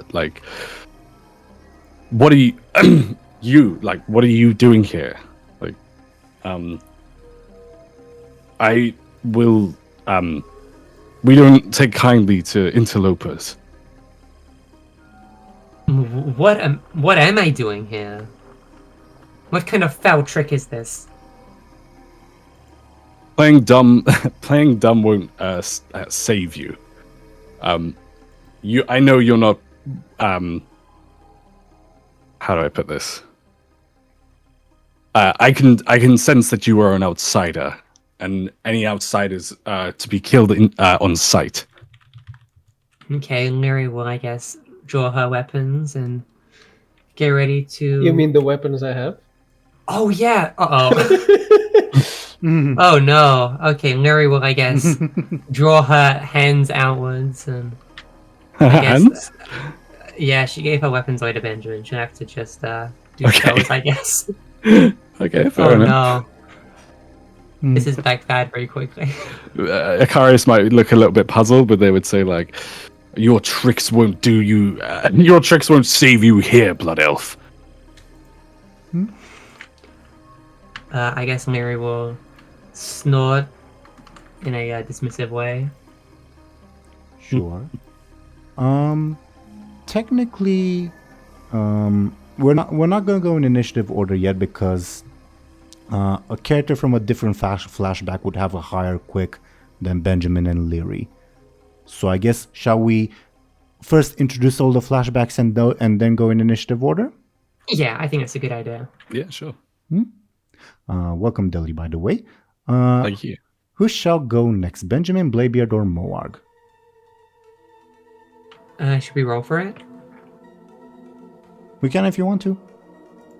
I can roll D3. Let's see. Also, welcome back, Dummy. It's a pleasure to have you back. Thank you. It's a pleasure to be back. Even though you're always bad news in terms of the story, it seems. Yeah, and just generally speaking. Now you It's good understand. you're playing the same character. Now you understand why I was trying to hurry you guys along to the casino. Anyway, Yeah. the 2 is Bladebeard, because I was going alphabetical. Well, I was going alphabetical based on player names, not character names. No, I guess Bladebeard would technically be a secondary too, I think. Anyway, It's also the second image, so Yeah. fair enough. So, Bladebeard, as you climb down from the stairs, you find yourself on the same abandoned island where you met a certain dwarf that you may or may not remember. You see him just sharpening his knife in the distance. And as you approach, climb down the stairs in your mind and reach down to the island, before you even have a chance to talk to him, you hear from the sea, "Your child has displeased me, Morgan." And Morgan says, "Almighty Groll, what do you mean? Has old Moby?" And Groll says, "Silence! I've had quite enough of you." And the whole island would suddenly be subjected to a sudden earthquake, shattering it almost instantly. And Bladebeard, you would see Morgan just drown away, as your boss encounter is this lovely fellow, the lower of the sea. And as he looks at you, he says, "You have displeased me for the last time, dwarf. As I have taken your father, so shall I take you and your pathetic soul."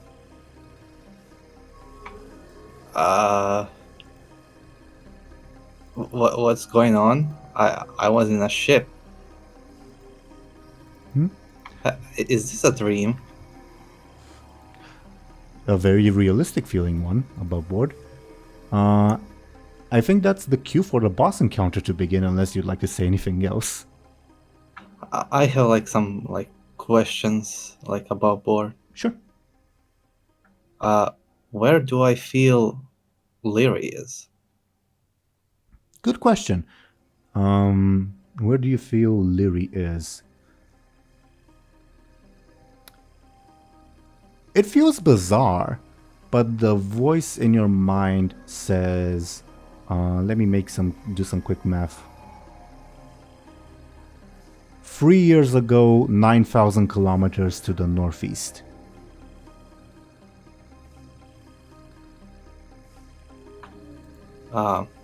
Why and how? Enough questions, dwarf. Prepare yourself to meet your death.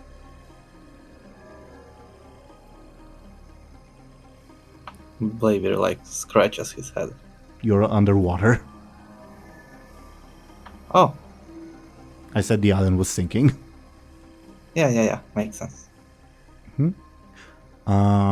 And then next, Morg or Benjamin, any preferences? either's fine by me. I'll just roll D2. Yeah. For simplicity's sake. One's Benjamin, 2 is Morg. Benjamin. Okie dokie.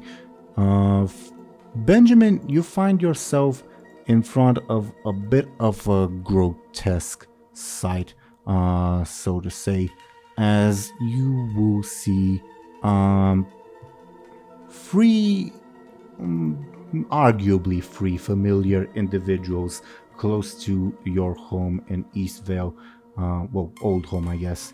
First of all, you will see this lovely fellow, and surprisingly to you, he looks scared, if that makes sense.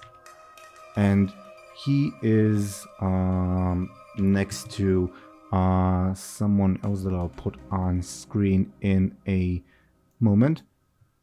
This guy. And again, they both look scared, as if they're running away from something.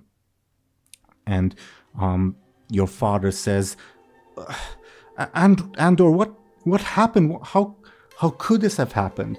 And Andor just mumbles something that sounds to you like, I don't know, as from the trees, this individual jumps in and charges after them, that above board you would recognize as Ayla's mother. Oh shit, okay. And as she charges at them, I think you would find yourself sort of like behind Andor and your father Joseph as they sort of cringe, unsure what to do. She charges at them, and as she makes contact, they sort of dissipate almost in a cloud of metaphorical smoke as she continues their charge as if they were never there, heading straight for you. So they vanished. Mm-hmm.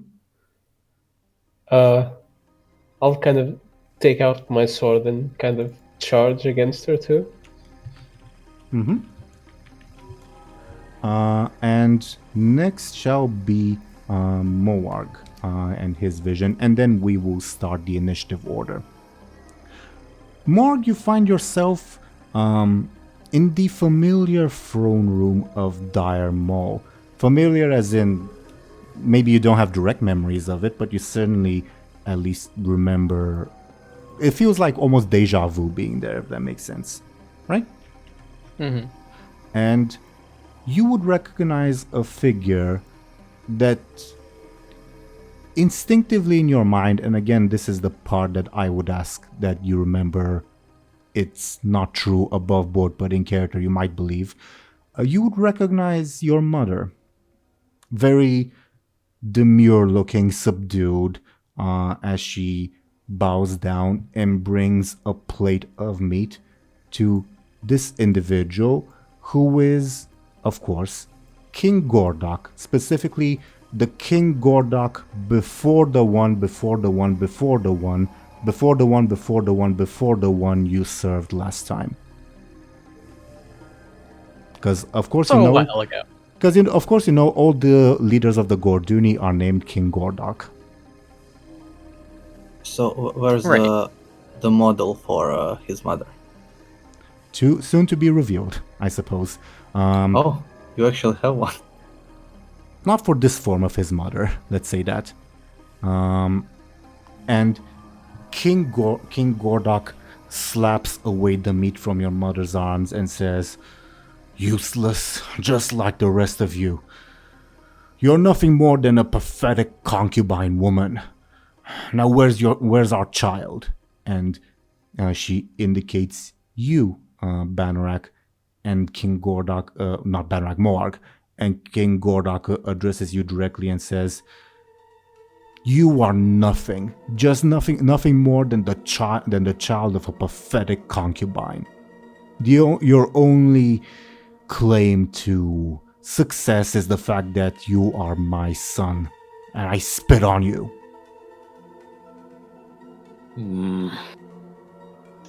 Don't remember going to this place, but you are wrong. He slaps away your mother, who runs away scared, which feels oddly wrong to you, like that shouldn't happen. And he says, "Well then, come at me. Prove yourself the stronger." Above board, I don't have the model editing capabilities of like Thompshire or Aaran, but King Gordok is so fat that he cannot move from his chair, but he's very, very strong. Okay? I will end you and become king then. You are unworthy of that throne. I'd like to see you try, child. Come at me then. So, Ah! going in the initiative order, I suppose Ayla's mom would be first, as she charges at Benjamin at blinding speeds. How do you defend yourself, Thompshire? Since I was also charging Oh, at holy her. shit. Oh god. Maybe I shouldn't have used that save point.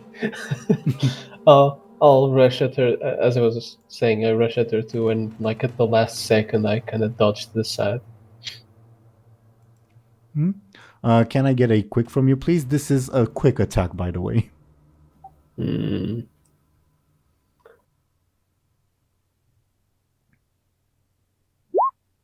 Oh, That's a good yeah. roll. Yeah. How do you take 2 points of damage? My level 2 stress. She manages to like scratch your arm as you try to dodge. She's clearly feral and quite gone as she just snarls at you animalistically. Above board, it's Benjamin and Lyri's turns. You guys decide who goes first. I'll let Benjamin go first because it's right after Ayla's mom. Okay. Fair enough. Since I kind of managed this to dodge, I assume she like kept running for a bit, maybe. Sure. So since I have some distance, I'll take a chance to kind of get my bearings. Where am I? What is going on with her? So it kind of gives me a bit more of an idea on what to do next. This is an advantage if it wasn't clear. Give me a careful your stunt would apply. A6. Yeah, you get 2 charges on your advantage. You recognize the familiar setting of Eastvale, a town you are very, very familiar with. And more specifically to the point, you do all the nooks and crannies of this place, that one tree is particularly brittle, or there's a hidden root over there, or there's a loose a cobblestone there that might trip someone up. You clearly have a mental map of this place and how to use it to your best advantage. Okay. Do you have a name for your advantage? Let's call it territory advantage. Sure.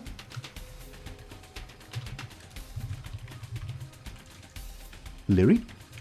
On the same note, I think Lyri will, I guess, being familiar with Blood Elf architecture, she will, I guess, quickly blink to somewhere she reckons she can, I guess, lay low and formulate a plan because she's kind of caught off guard about her weapons. So she's going to try finding somewhere sneaky to hole up and think of a way to tackle this Dreadlord.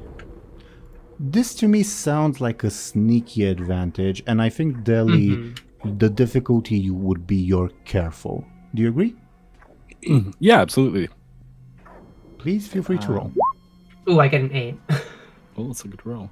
Because of her stunt, yeah. Yeah. Oh, very good. Oh!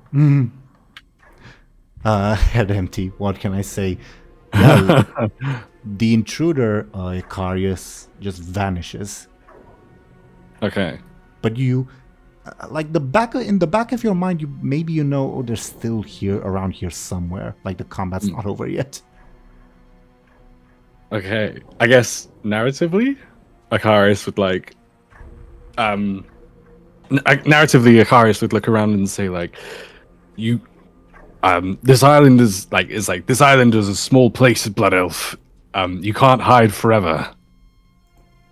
Oh, he's scary. Do you have a name for your advantage, Lyri? How about home field advantage? So I don't want to rip off Benjamin too much. Makes sense to me. You get 2 charges on it. Awesome. Grawl is next in the initiative order as Bladebeard, as you're underwater and swimming. He just what's the word?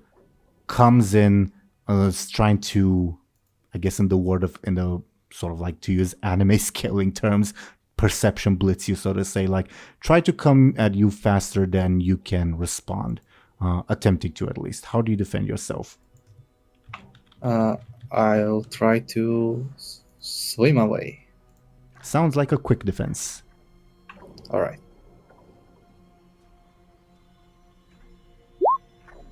How do you take 3 points of damage? That would be a 2 if he is bigger than me. It will be well, let me check the wording on your stunt, because I need to refresh my memory. If he's taller. Yeah, but wasn't there like What way do you measure from a shot? dodging? Oh yeah. Dodging. Okay, yeah. I guess is Grohl. Well, is Grohl? I guess he would be taller. Like even if you take his like not length in account, I guess he would be taller. Sure. So that's 1 point of damage. All right. I'll take a level 1 stress then. You are grazed as he like as he like bites past you and like rips out a bit of your arm. Well, tiny bit, like grazes you with his teeth. Your turn. Can I speak? Of course. Because But keep in mind that you're underwater. Yeah, so no. Well, you can try to swim to the surface and speak. No, I'm fighting a shark. So I'll first of all, what happened to Morgan again? They just suddenly weren't there. Oh, all right. Kill shark first. Search for father later. I'm going to try to stab Growl with my dagger. Sounds like a forceful attack. Awesome. That would be a 3 because it's a bladed weapon. Okay. Thank you. Still not that good. Thank you for reminding me, though. Fortunately, he doesn't gain an advantage, so that's good. He is just too quick for you to nail in a stab yet. Okay?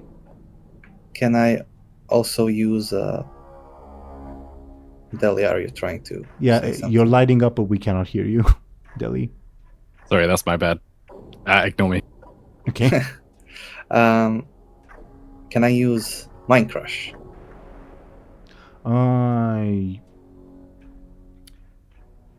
Yes, but before you do, the voice in your mind would suddenly pipe up and say, don't waste it. It would do nothing. Why? Because he's a god? Because he's not really here. Aha. But where is he? No reply. Why aren't you talking to me? You should be advising me. Can I use Hello Darkness, my old friend, to have the voice advise me?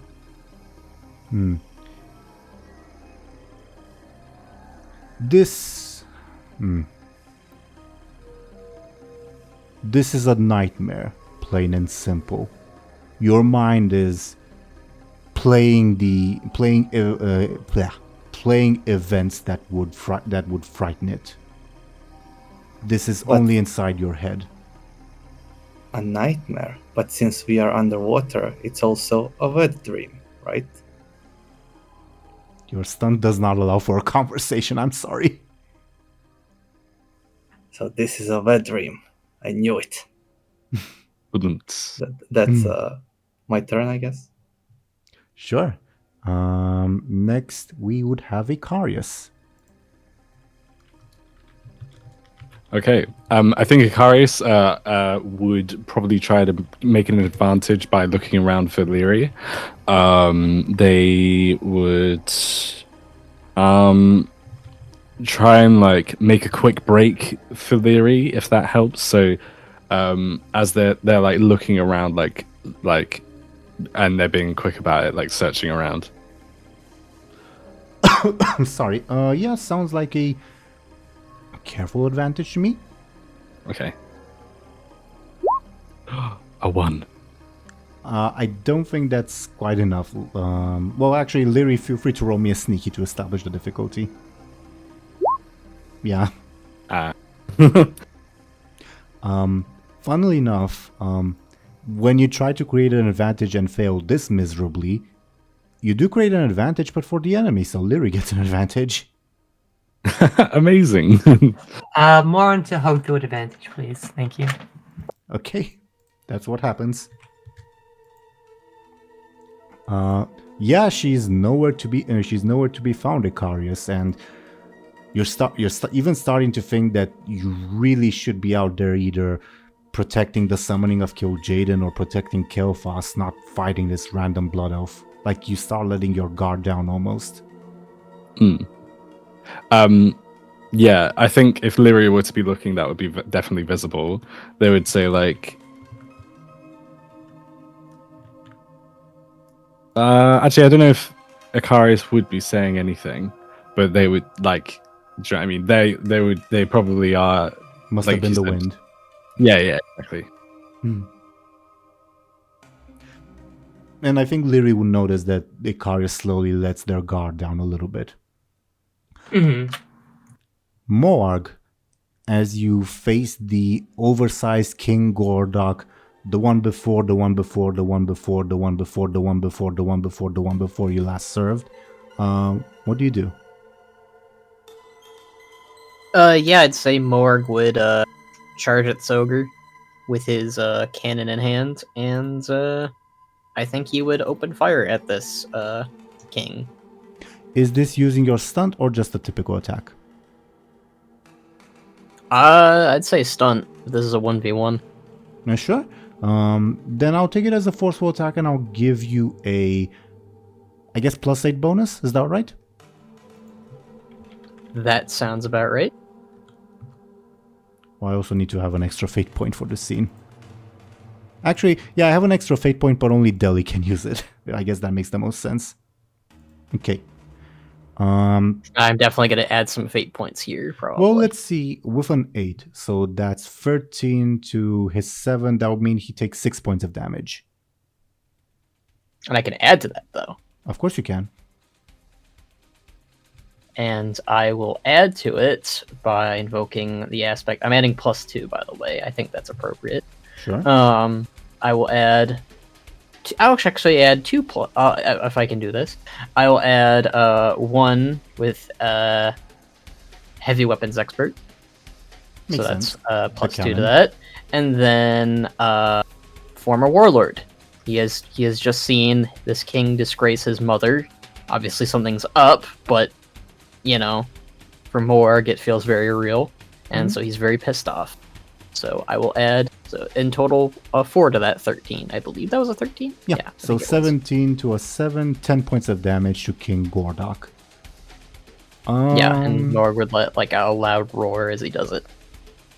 Yeah, you blast a hole in his like gigantic shield of fatness, but there's just so much of it, I guess. It's very, very gory, but not particularly lethal, I guess would be the correct term. It would be to a small-sized ogre, though, but yeah. Guess you'll take a level 1 stress, level 3 stress, and a level 6 consequence. Do you have a name for that? What's that like? There's like a phrase where like you, when the son kills the father. I'm trying to think of what that's Patricide? called. There we go. Yes. Perfect. There we go. Yeah. He... Oh my god, you almost one-shot him. Oh wait, wouldn't that also include the I'm in charge now too? What does that do? Whenever I fight up close or charge, I gain +2 to my forceful. I don't have that in front of me, so just give me a second. Fighting up close or charging? I guess you were charging, so sure. He'll also take his level 2 stress for simplicity's sake. All right. In rage, in pain, King Gordok throws a gigantic leg of meat at you. How do you defend yourself? A giant leg of meat. Hmm? I'd say Morg would try to slice it in half with his weapon. Sounds like a careful, flashy, or forceful defense. The tie means King Gordok gets an advantage with a tie. That's fine with me. Food wars, I'll call it. Okay. Next in the initiative order is Ayla's mother, as she once again tries to blitz you, for lack of a better term, Benjamin. How do you defend yourself? I'll try to pull kind of the same move as before, as in stand still as long as I can, and as soon as I see that, small window, I jump to the side to avoid their clawing or whatever she's doing. Sounds like a careful defense. Then I just jump to the side when she's getting to me. Yeah. Sounds like a quick defense. Okay. A 7. Oh, that's a good one. Yeah, you'd manage to dodge this time. Benjamin and Lyri?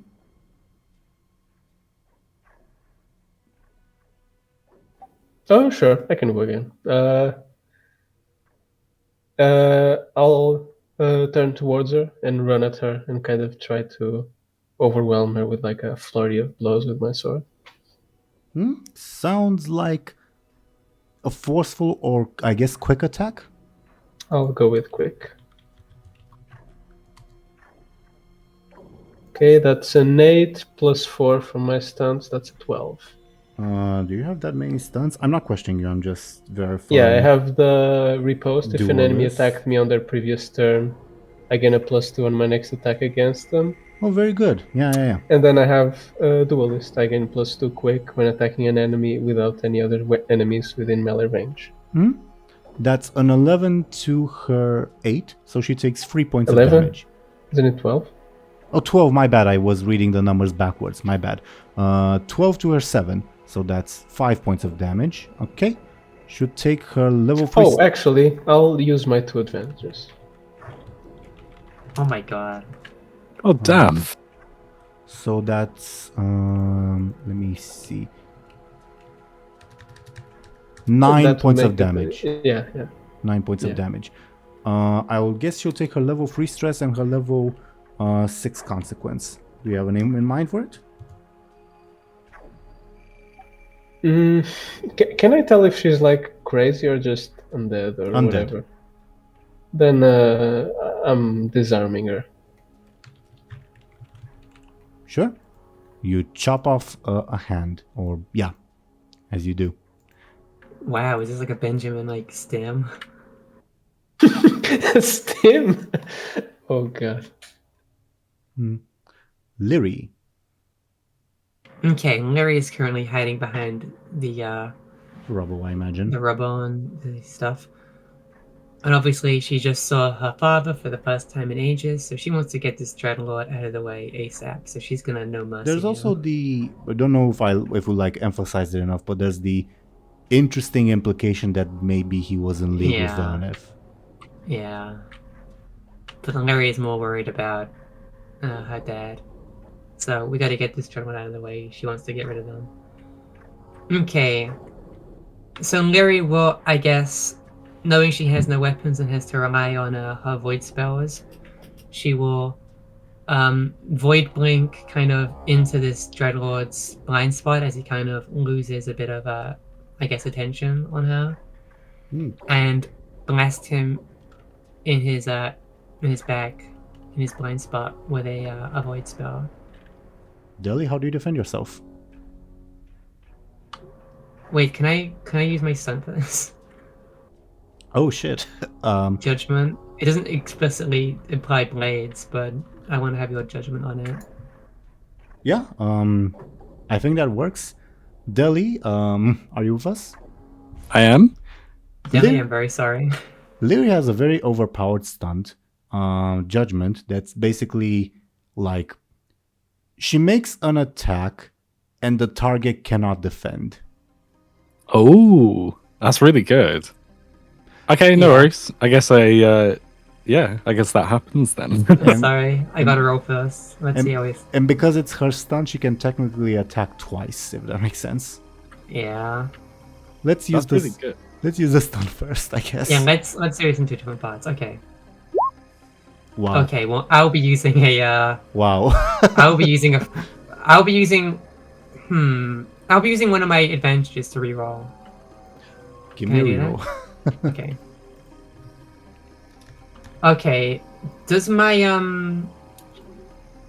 considering this is a void spell, do I get a +2 from that? A that be a stunt 7 of or a a stunt, 5? I'm a bit skeptical. Okay.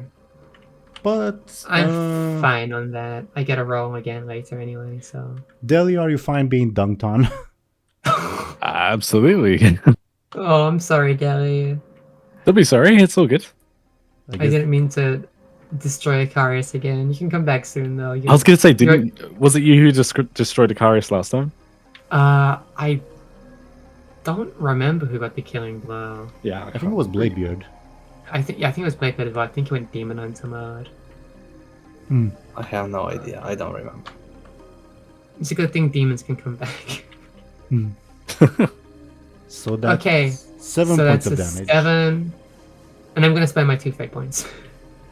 Advantages, I think you mean. Oh yeah, advantages, sorry. Yeah, I can't So 11 points of damage. Deli, how do you take 11 points of damage? Good question. yeah, how do you? So yeah, so I'd like to take 6 points in my stresses. Sorry, and then maybe, or actually, is that? You can retcon it. It's not too late. Yeah, because that's not the most efficient way, is it? Can I have stress 2 and 3, and then my consequence 6, please? And Lyri, what's the level 6 consequence you inflict on Ikarius? I guess, I guess I like blast one of his horns off with the void spell. And Give him then some of that asymmetrical design. I love that. I love that. I like that too. I almost wrote asymmetrical with 2 S's. Okay, now for my second attack. I'm so sorry.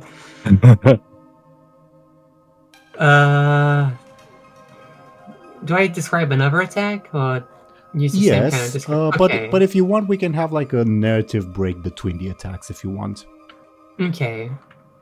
So I guess Lyri admires her handiwork as she sees the horn crumble off the Dreadlord's head. You interloper! I will have you for this! You will not interrupt the... I can't remember what it is. Is it? It's not a ceremony, is it? It's the Ceremony. ritual. I guess. Yeah, it's kind of a ritual ceremony thing. Yeah. Okay. Lyri will, I guess, seeing that she's got under his skin, she will void blink a couple times around him to kind of feint where she'll attack from. And when she sees an opportunity to strike, she will again shoot another void spell in the Dreadlord's blind spot. Random note: do you guys remember from season 1 Kyrillo the Arakoa? Yeah. Mera, he's currently Yeah, the reason I Right. brought him up is because like he fought exactly like Lyri does, and back in the day I felt guilty. Like this seems overpowered. How to turn tables. had the tables. Anyway, Zelris sounds like a sneak attack. Deli, how does Ikarius defend themselves? I think Ikarius would try to stomp their hoof on the ground so that once Lyri zips back into... once Lyri zips, it will like knock her off balance, basically. Sounds like either a forceful or careful defense. Up to you. I'd like a forceful, please. Sure. Oh, so we Yippee! tied. Yeah, she has a stunt, so that makes it a tie. So Lyri gets an advantage. I'll get another one for home field advantage. Sure thing. Good show. Good show. Next in the initiative order shall be Grawl, as Bladebeard, he once again tries to rush at you. How do you defend yourself? I'll once again try to swim, like, I don't know, up. Give me a careful, I guess, defense. What? Wouldn't be quick like last time? The way you worded it was different, but yeah, I guess I can also see quick. Thanks. That's a 6. I'll use one of my fate points to reroll because I got an awful roll. Let's see how that does. Deli, once again, a reminder that you also have one fate point to use. Okay. Okay, thank you. So you got a 6 to Growl's 5. You win, Bladebeard. Good job. Your turn. Alright. So, I had an idea. I don't know if this will work, but can I use my stun that summons a criminal ally here? But maybe it's like Bladebeard imagines them and they like materialize because it's a dream. Yeah, sure. Sure. But above board, they will just be in the dream and will not be able to join you for the rest of the dungeon. Yeah. I was thinking maybe like Satea, but she's a mermaid. That's my idea. Mermaid Satea, sure. She shows up. Deli, for context, Satea is DoomGoblin's character's old necromancer girlfriend. Amazing. But she's a mermaid now because we are underwater. No objection noted, Thompshire.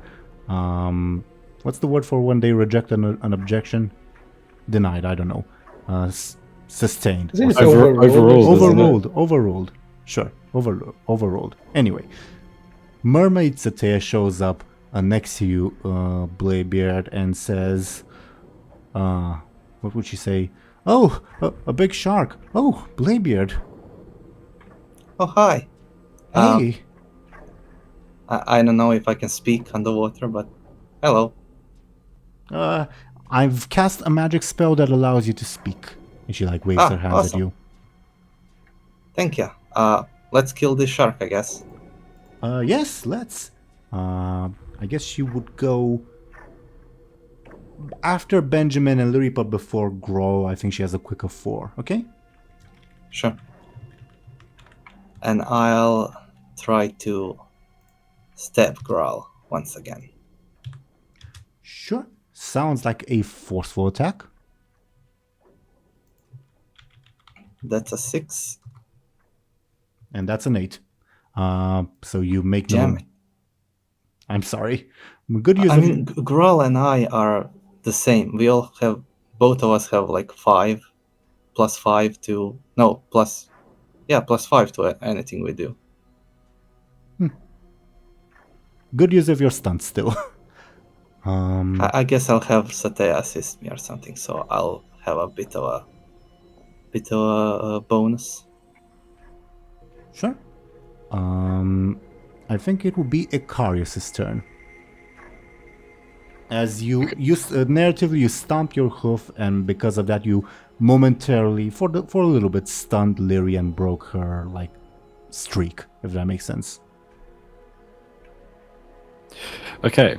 I think Ikarius would, while they have stunned Lyri, Ikarius will make use of this and maybe like with the hoof that they stunned Lyri, like not with the hoof that they stunned Lyri with, but the other one, they would like try and kick her like forward. I've never seen such a melee-focused Dreadlord, but sure. Yeah. That's a forceful attack. Lyri? Lyri will, I guess, try to quickly roll out of the way. Sounds like a quick defense. Deli, could you please? Okay. Yeah, sorry. That's a very poor roll. But yeah. Could I re-roll? Using your the one fate point or the... Oh, you don't have an advantage. Okay. No. So what aspect are you invoking? Hooved monolith, please. Fair enough. Yeah. Feel free to Okay. reroll. Not that great. Well, tie means you get an advantage. Okay. I mean, I'll take that. Do you have a name for it? Not particularly. Strong legs, maybe. Sure. Is Ikarius with 2 Ks or 1? I don't remember. One, I think. Okay. Yeah, just one. Okay. You're not unable to land a hit on Lyri, but you do keep her off balance for the moment, hence the advantage. Okay, awesome. Morg? Yes. All right. Oh no. I exited out of it by accident. Well, feel free to tell us narratively what you do. A reminder, King Gordok just threw a gigantic leg of meat at you and you sliced it in half. For context, he'd be staring dumbfounded at you when he mumbles, "Must be because you're my child. You have nothing that's worthwhile, that's just yours." I have my cannon. I have my cannon. Shut up, child. Bad father. Hmm? Fathers are kind. Morg would run over to slash his fancy sword at the bad father. Sounds like a forceful attack. That is a 1 and a 5. Oh my god, he finally got Oh yeah, you finally got the effect on the spare blade of the servitor. Does it count even if he doesn't do any damage? Well, yes, it does count. It does count even if it doesn't hit, I think. Because King Gordok is so big, I think Morg's sword does hit. It's just that he's so chunky and massive, the damage is insignificant. Does it still stun him? Yes, that's the thing. King Gordok is stunned but does gain an advantage, which is bizarre. I probably do want to use a fate point and some advantages against this dude. Let's see. Let me look up. Come on. Alright, there's Patricide and also his stresses. Well, consequence. Is that correct? Consequence. Just his consequence, not his stress? Well, his stress, you can't use that. It's... Yeah, it's just been a while. Okay. Got it. I figured as much. I just was double checking that. Alright. Yeah, I'd like to... let's see. Would that really... Because that's like a... That's a 5 against a 7. Well, you that would just rolled, even you it rolled out. pretty poorly, so... Yeah. I could re-roll, I guess. Yeah. But then that would get rid of the stun, wouldn't it? I don't think it would. I was thinking It about it, wouldn't? but I don't think it would, no. So if I re-roll, it'll still have the stun? I think so, yeah. By the way, I'm pretty sure I have, like, only 3 fate points. No, 'Cause there's... you have the correct amount because you've been compelled. Oh, really? Oh, never mind. I still have a bunch then. Great. Cool. Okay, I didn't know that. Alright, awesome. Then I will use a fate point to reroll, and it will be, let's see. I know I already No, you can used you can Former use the Warlord. same thing twice, just not on the same roll.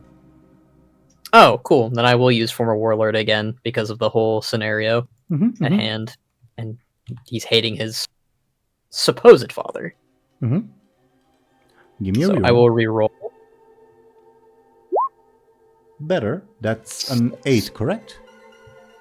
Yes, an 8. My bad. Hmm? I mean, I was correct, but yes. Alright, so that's an 8. Plus the stun. 1 And- point of damage. Let's see. He has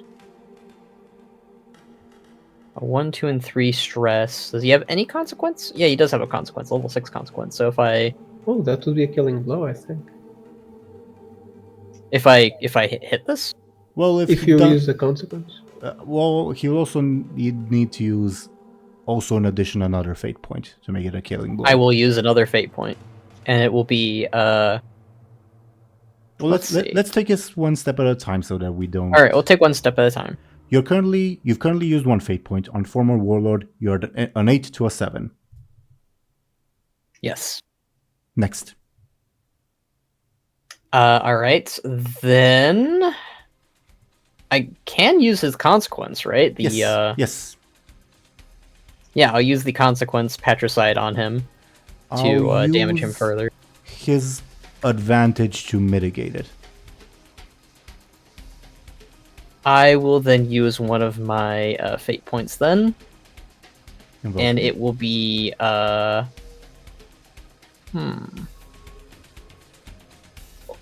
either heavy weapon. Yeah, heavy weapons expert would still apply because it is a heavy weapon, isn't it?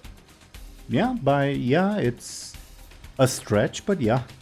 Stretch because it was originally meant for your cannon, but yeah, by definition, it's heavy, yeah.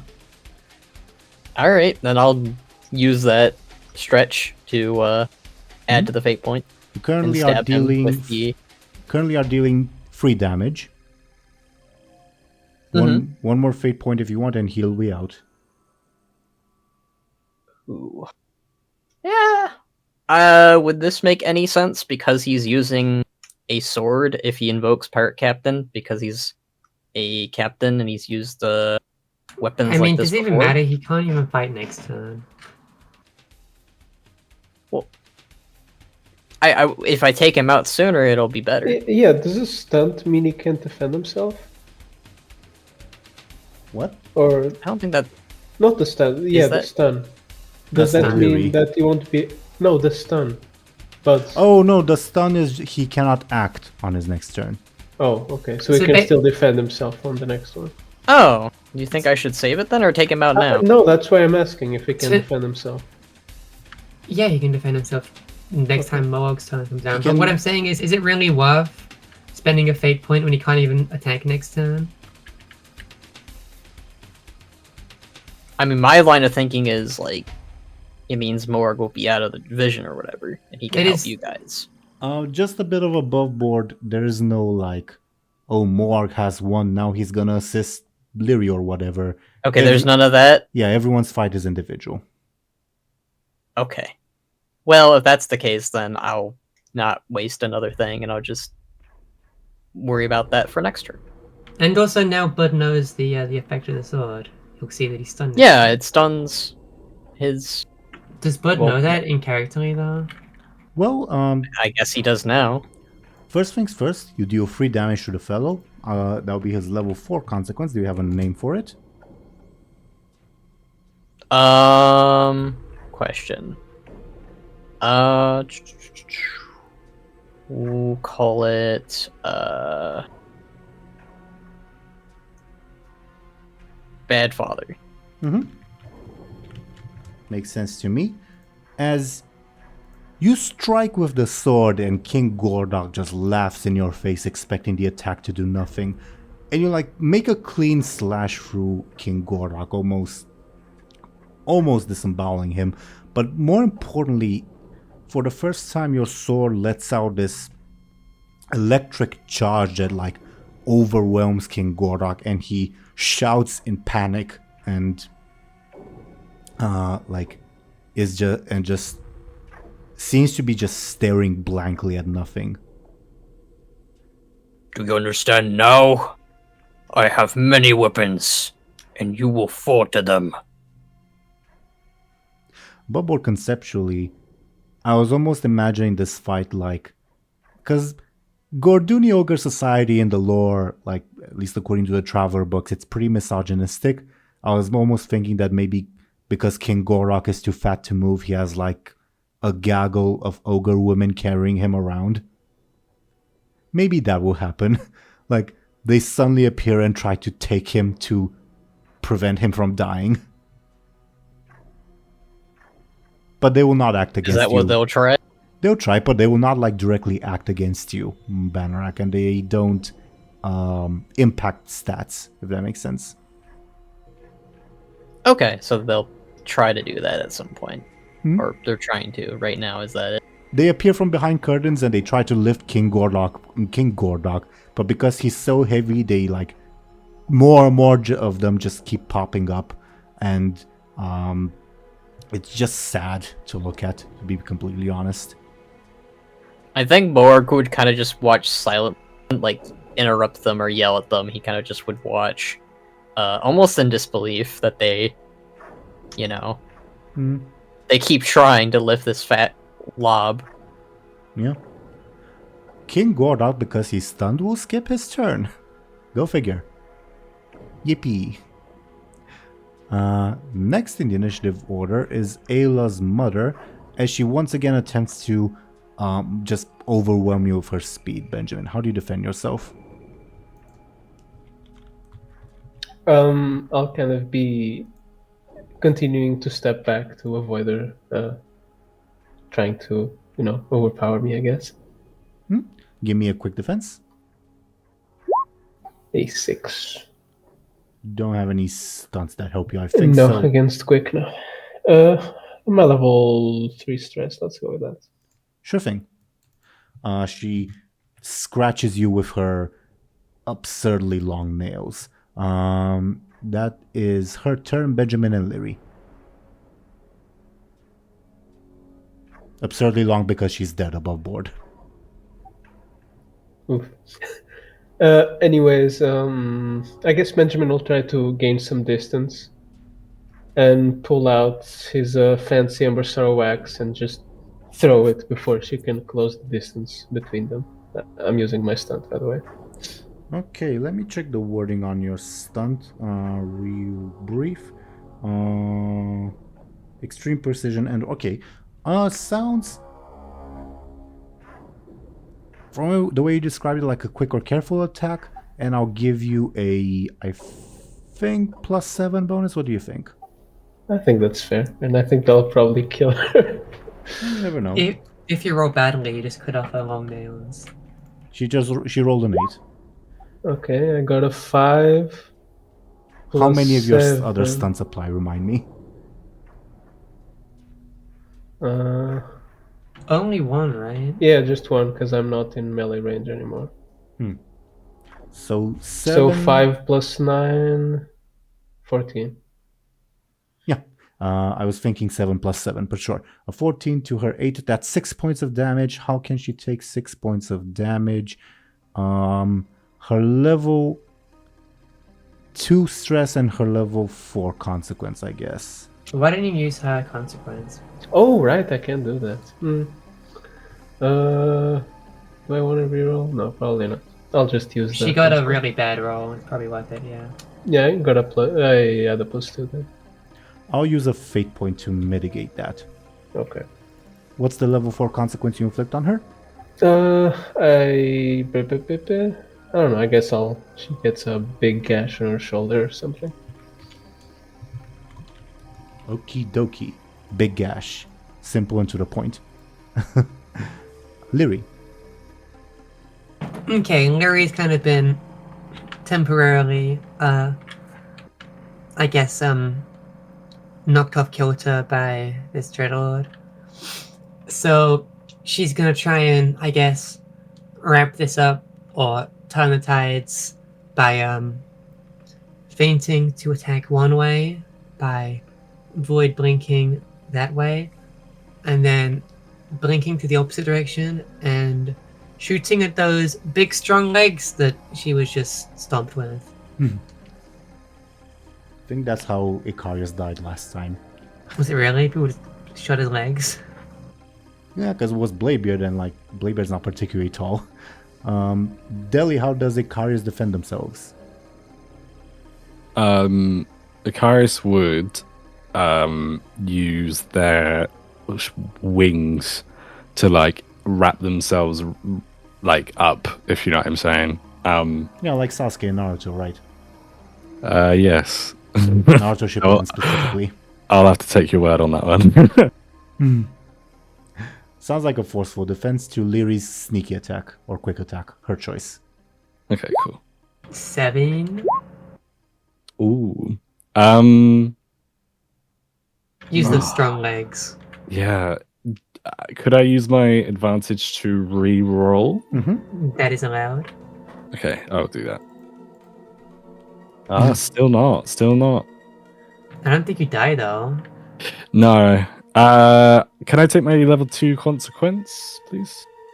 She got a If it's- 7 to your 5. Yeah, sure. What's the level? Lyri, what's the level 2 consequence you inflict on Ikarius? I guess I would just call it like, I guess she kind of shoots a void spell and it kind of breaks away some of the armor in his leg. So I guess kind of shattered defenses. Is that fine? Makes sense. Any reactions, I guess? I think Ikarius would probably like cry out in pain, maybe. And Ikarius would say, for a mortal blood elf, you. What kind of magic does it? Void. Void. Maybe Ikarius would say, for a blood elf, you're quite adept with your magic, although I can sense that it's not arcane that you wield. What kind of not even actually that's not necessarily true. Only a spare few soldiers of the Legion even use the kind of magic you wield. And why should I answer to you? If you like, how do I put this? I've got something I want to say, but I don't know how to say it. Like maybe related to the fact that it's dangerous magic? Yeah, definitely. I think Ikarius would say like, those with power greater than yours destroyed themselves wielding that magic. Someone so puny as you would only destroy yourself with time. Mary will shake her head. That really doesn't matter to me as long as I destroy you first. I think next. Sure. Who knows? Thompshire. Next would be Mersatea's turn. DoomGoblin, do you want her to do something, or shall she have free reign? She can have free reign, sure. Okay. She looks around and says, "Oh, I can use these," and reanimates the drowned body of your father to use him to attack Growl. Alright, I mean, none of this is real, so go ahead. I always enjoy fresh corpses. Think that's a forceful attack against Growl, I guess. And Growl dodges and gets an advantage. This disturbing image, I guess. Disturbing view. I'm sorry. His turn. He will go to, I guess, go for you once again, Bladebeard, as he slips past the drowned corpse of your father to once again attack at you. How do you defend yourself? I'll once again swim away. Give me a quick, please. That's a 3. Yeah, it's a tie. I'll give him another charge on disturbing view. Okay? Alright. Your turn. Mersatea says, Are you alright, Bladebeard? Thanks for the opportunity for letting me play with a corpse again. I've missed it so much. I didn't, but I'm fine. But so is the shark. We need to change that. And I'm gonna stab him again. Mhm. Give me a, I guess, forceful attack. That's a 7. That's a 6. So Grolt finally takes damage. 1 point of damage. Okay. That'll be his level 1 stress. Good job, Bladebeard. Okay. As he groans in pain, and Mercetea says, "Oh, good job, me next." And next shall be Ikarius' turn, not Mercetea's. Okay. For once not using physical attacks, I think Ikarius would try to sort of delve into Lyri's mind a little bit and sort of play a little bit of like mind games. And they would say like, and whether or not this is an advantage or an attack. Advantage, right? Or an attack. Sort of depends on what kind of aspect you'd like me to approach you'd like me to use, if that's okay. You decide if it's an advantage or an attack, not me. No, I know, but like, so you decide which. Sure. Yeah. So what do you do? So Ikarius would say to Lyri, like, your hubris will be your undoing, Blood Elf.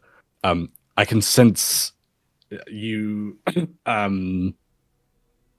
I can sense your magic is destroying you, and destroying you to your soul. And I can also like Ikarius would also say, what would your father think? You know, the interesting thing is, I have not told Deli about like Lyri's struggles with void magic, so good intuition, Deli. That sounds... Well, I think last time Deli was on, Lyri had a tentacle, so... Alright. Anyway, sounds sneaky or clever. Or flashy. I would like... sneaky, I guess. Can I retroactively say, like, oh, what would your father's... actually, no, maybe I won't. But anyway, sneaky. Okay, Zeron, can you roll me, I guess, forceful or careful for, like, your defense? That would be the difficulty that Deli has to beat? Well, if it's an advantage. Sure. Is it an advantage? Forceful or defense? Yeah, advantage would be fun. Forceful or careful? Oh, they're both the same thing. I'm gonna go with forceful. Yeah, that's to be expected. Deli gets 2 advantages. Yippee. I don't think strong legs fit, so do you have another name? Me. Mind games? Mm-hmm. Sure thing. As maybe you get a bit under Lyri's skin. Mm-hmm.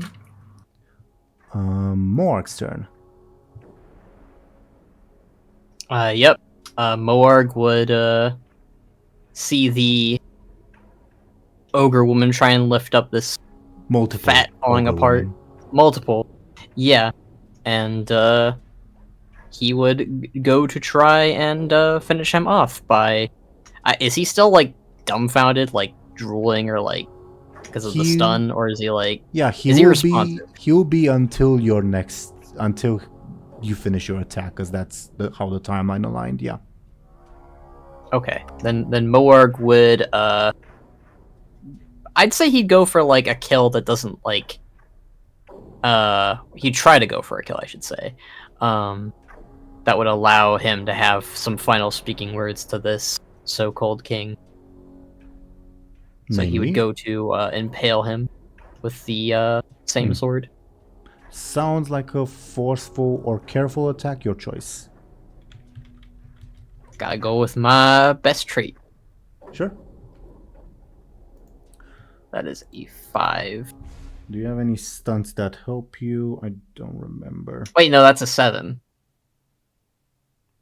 because of I'm in charge now. That's a 7. Okay, sure. Do I have a way of mitigating that? No, not really. So, how do you dispatch King Gordok? Yep, Moarg would go to impale him, and he'd have some imparting words. You are a failure of a king, unfit for throne, unfit for my mother. I free you and send you to the hells of the afterlife. Begone with you, and never come back. Hmm. Yeah, and he recovers just as you're about to impale him from the stun, and he has just enough time to let out a gurgle of pain as I guess the women concubines run away in fear, and you hear the chanting of King Gordok, acclaiming Moarg as the new King Gordok, as is tradition. Yeah, and I guess Moarg would lift his sword in the air and cheer. I think he'd afterward. Wait, did they take the body with them, or is he still here? He's still here. He's too big to move easily. Then Moarg would cut off his head and raise it to the sky. He's not gonna eat it. He's just. It's heavy even for Oh, you. would he but need you- like both hands? I think, but you can do it. Yeah, he can do it. All right, he'll use both hands to rift it to the sky and like, you Mhm. know, hold it before everyone to show them that he is dead. Good show, good show. And of course, history does remember this particular King Gordok as a loser because he died and was replaced by another King Gordok, so of course he was a loser. Good show. But as you are acclaimed by the ogres, you start thinking to yourself that, wait, this wasn't right. There's no way this loser King Gordok was my father. And that's how we'll segue into your next vision after the other combats are done. Okay? Sounds good. Mm-hmm. Next in the initiative order, Ayla's mother. Same thing, same song and dance, Benjamin. Lunges at you. How do you defend yourself?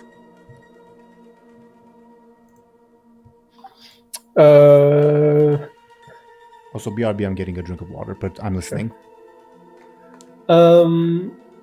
He'll try to sort of like roll as she moves in for the scratch or whatever she's doing with her remaining hand.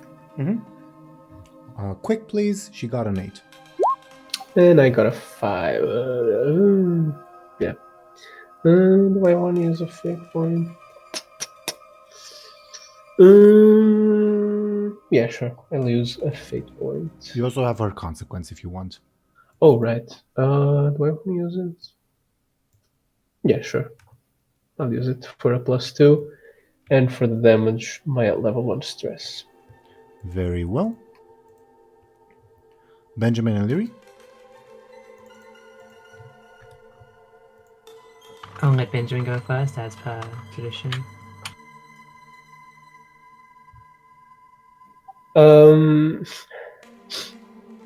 I guess sort of noticing that she's kind of falling apart from the damage. Benjamin will kind of try to go for like one final blow and he'll run in her direction and try to kind of cut her all over essentially to see if she'll stop, moving, I guess. Yeah, sounds like a forceful quick attack. Oh god, that's a terrible roll. Pretty bad, and she got a very good roll. Yeah, sure. She gets an advantage as you... Does she? See, I got a 7, so no advantage. Oh, right, I forgot about all your additional numbers. Right. Yeah. So she they're doesn't. Good point. Do I want to reroll? No, that's a good roll. Probably not. Sure. She dodges you, not by a massive bit, but she still dodges you and snarls at you. And once again, it kind of reminds you, I guess, about how, yeah, you really need to get to Ayla, and by just how much she resembles her, if that makes sense. Yeah, my brain is still tripping me. Lyri, Hi. your turn. Yeah. Okay, so since this Dreadlord tried being clever by invading Lyri's mind, Lyri's going to play a little trick on him, and she is going to use her visionary stunt to alter his perception and his senses. She's gonna I guess she's gonna try and recreate what happened to the Blood Elf. She's gonna go into his senses and just cause a bit of chaos and commotion. So, Deli, verbatim, her stunt is once per session, she can use her corruptive influence to alter the perception and senses of a target. Do you guys want to establish how Ikarius' senses are altered? Sure.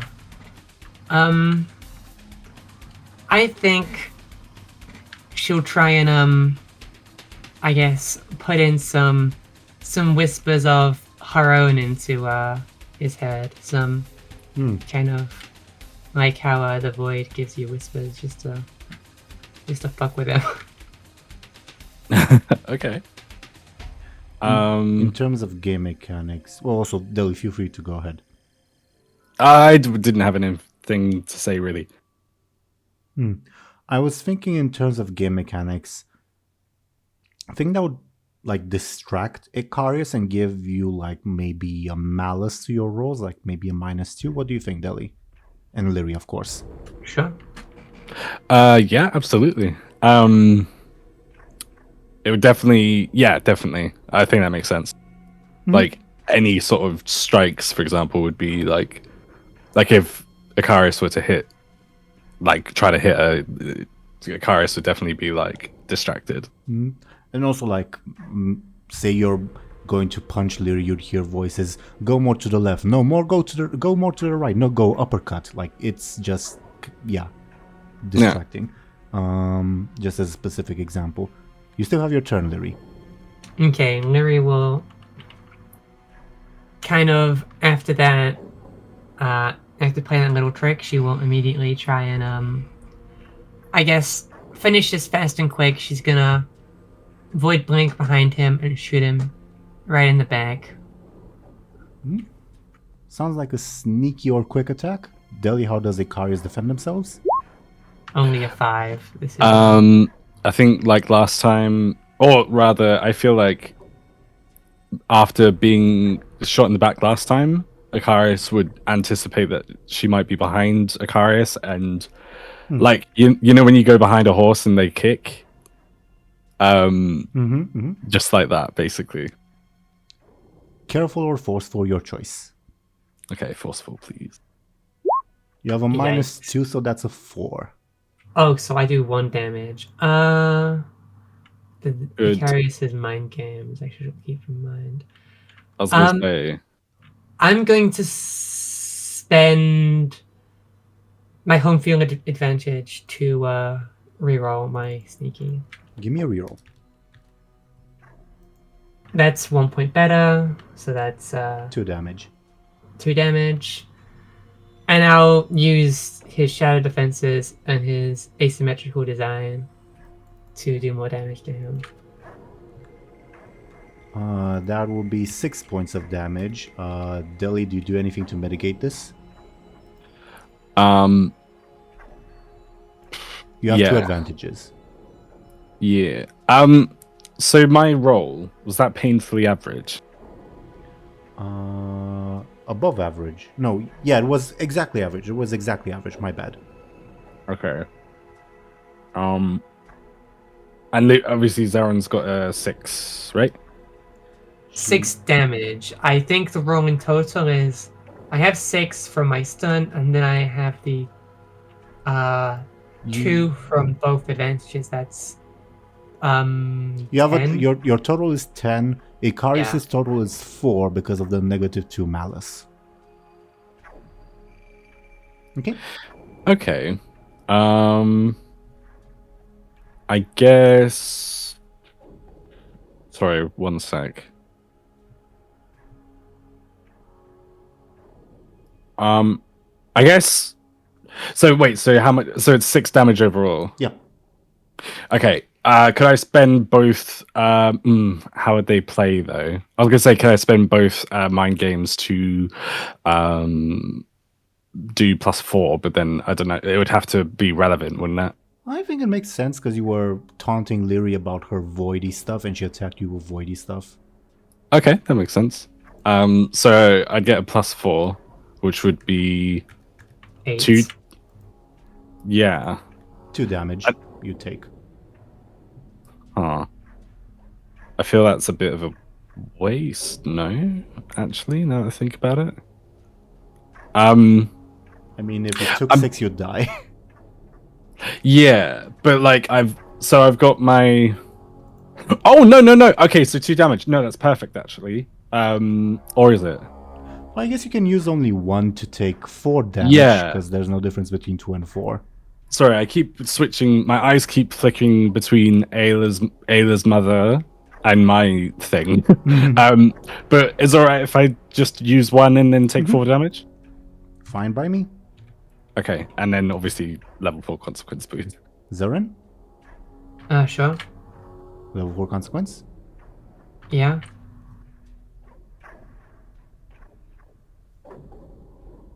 Yeah, what's the level 4 consequence, if you have one? I guess like I'll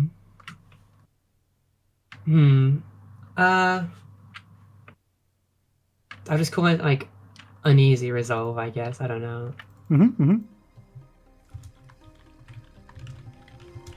Anything happening in roleplay?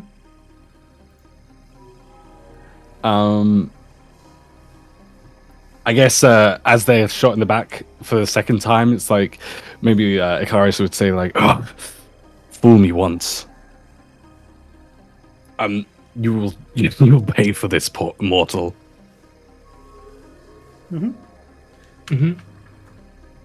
Next shall be Mercetea's turn. DoomGoblin, do you want her to do anything or free reign? Can she create advantages or assist me? Sure. She'll pilot around the corpse of your father to like try to get in Grow's way. I guess she, for simplicity's sake, she'd grant you an assist. Sure. This is so much fun. Grow, not amused, would try to take a bite out of you, Bladebeard. How do you defend yourself? Once again, I'll swim away. Give me a quick. That's a 9? It would be an 8. Oh yeah, 9. Yeah. Both of you got very good rolls. I'll use a charge of Disturbing View to deal 1 damage to you. Sure. How do you take 1 damage? I'll take level 2 stress. Okie dokie. As he takes a bit of a bite out of you, and Mercetea says, "Oh no! Bladebeard, are you alright?" It's but a scratch. Your turn. I'll try to have. Yeah, I'll just stab him. Forceful, please. That's a 6. Yeah, he take 2 points of damage. His level 2 stress. Okay. All right. Okay. Ikarius. As Ikarius is hit in the back, they would turn around and they would try and grab Lyri by the throat. And as obviously if that's successful, they would like just keep squeezing, like slowly start like. Sounds like a quick or forceful attack, your choice. Okay, I'll go with. Part of me thinks it should be a quick, but I'd go with forceful. Zeren? I guess Lyri will try to jump backwards as fast as she can to avoid his big, scary hands. Give me a quick. So that's a 2 to 7, I think. Unless there's any. Oh god. Lyri gets an advantage, long story short. Okay. It's a 2 because of the I- -2 malice, if you remember. Yeah, definitely. Could I play Mind Games reroll? Yeah, sure, your choice. Okay, what were you gonna say? It's Is kind it- of risky. That is mathematically unlikely, but sure, go Okay. ahead. Okay, I probably won't do it then. I mean, because the alternative that no, I won't do it. Okay. Sorry, go on. No, you go ahead, because I was gonna ask what happens narratively. Oh, okay. That's what I was gonna say. So that's good.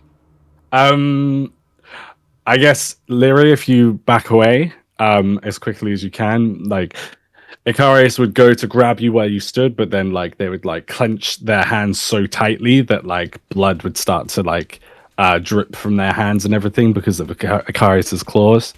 Oh god, he's so. Yeah. And Ikarius would look to you and like sort of stand there and say like, very impressive, Blood Elf. I can tell you are the daughter of and let me double check his name. Venison. Yeah.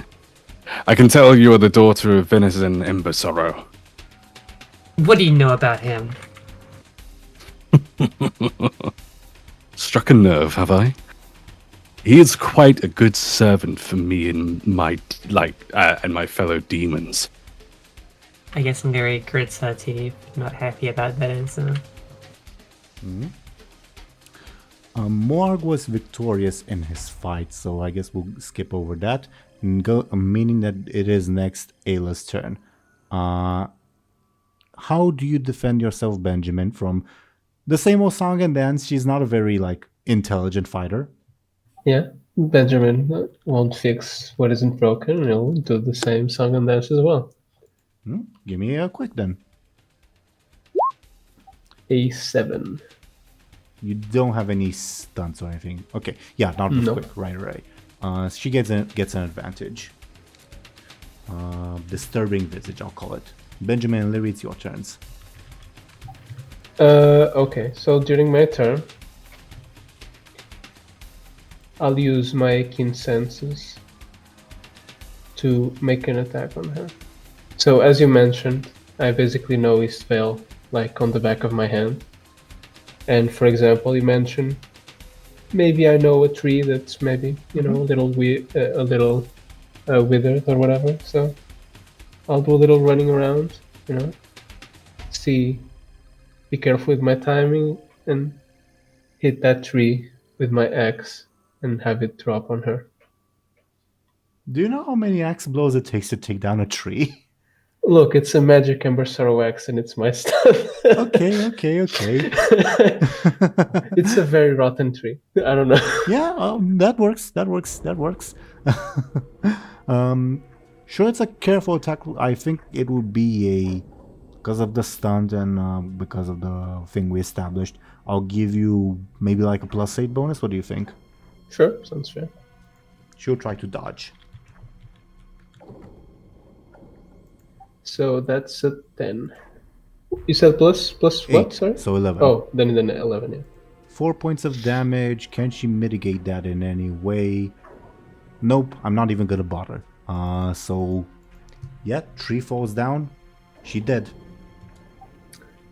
Since could the scenes change immediately, or does like Benjamin have some time? You to have a think? little bit of like a couple seconds to revel in your victory, I guess. Like, does this scene remind me of anything? Like, was I minimally aware of an event vaguely like this? Like, what did I remember, or what did I know of like Ayla's mom's death?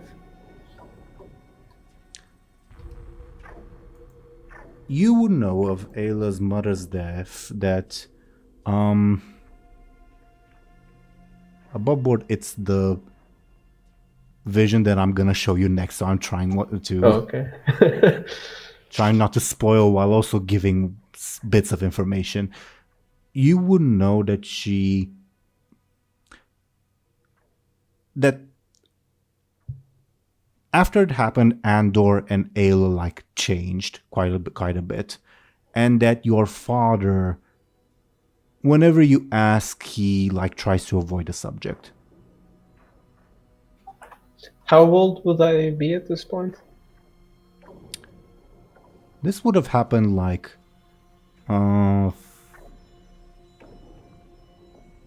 was almost gonna say that, like, if hypothetically all of you guys were to look like yourselves when in the timeline of events, Benjamin, you'd be wearing the uniform of the Stormwind military, Okay. and Lyri would be like, oh, pink skin and not voidy. Bladebeard would be the same, and Morg would be much younger and not felly, I guess. Good job, Benjamin. Either way. Next shall be Lyri's turn. Okay. Lyri will put an end to this foul beast. She'll, I guess, blink around, fainting some, void, spells, and then, after a while, she will, I guess, make a decision on where she's going to attack from, and obviously that'll be the Dreadlord's blind spot, and shoot a void spell at his other horn. Just to, Petty. just to fix his trim a bit. Sounds either careful or sneaky, your choice. KK, Deli? 7. Youch. If Ikarius would use the Ikarius would use the wings that his mother gave him, and just as Lyri blinks and is about to attack, just as Lyri blinks and is about to attack, Ikarius would swoop up as quick as they can. Sounds like a careful or forceful defense. Ooh, okay. Interesting. Mhm. I'll go for forceful. So that's a 3 to a 7 because of the malice and the stunt, correct? Yeah. Yeah. Well, Gonna use that mind games anytime soon? I would, but should we 5 bother? yeah, right, exactly. I'm dead either way, I think, right? Like, if Yeah, it is... I'm gonna spend your consequence while it increase the damage. Yeah, best case scenario, Deli, you reroll, and reroll like the best mathematical result would only be a tie, in which case Lyri can just use your consequence. Yeah, I'll use the consequence to make it a 9. Yeah. Does that make it easier for you to die? I mean, I would be just as dead. I'm sorry, Ikarius. Oh, don't worry, Lyri. Ikarius will appear in a couple of the next scenes. Oh no. But how does Lyri dispatch fake Ikarius? Lyri will, I guess, after blasting his horn off, I imagine the Dreadlord kind of becomes off balance, and Lyri will use that horn as a weapon, considering she doesn't have her daggers right now, and she will, I guess, pierce him from behind with his own horn. Yout. The classic Dreadlord phrase. Yeah. I guess as Ikarius is pierced, impaled from behind, Ikarius would let out a yell of pain, and as they are because as they sort of disappear from this world, I guess. Yeah, they kind of disintegrate, don't they? Yeah. They turn in the Warcraft reanimations. They turn into bats, except for their armor. Do you remember the World of Warcraft one? Yeah. Hmm? I'm just wondering if he can sort of say anything before he goes. Probably mentally, Probably what? mentally in our mind. Okay. I didn't really consider that.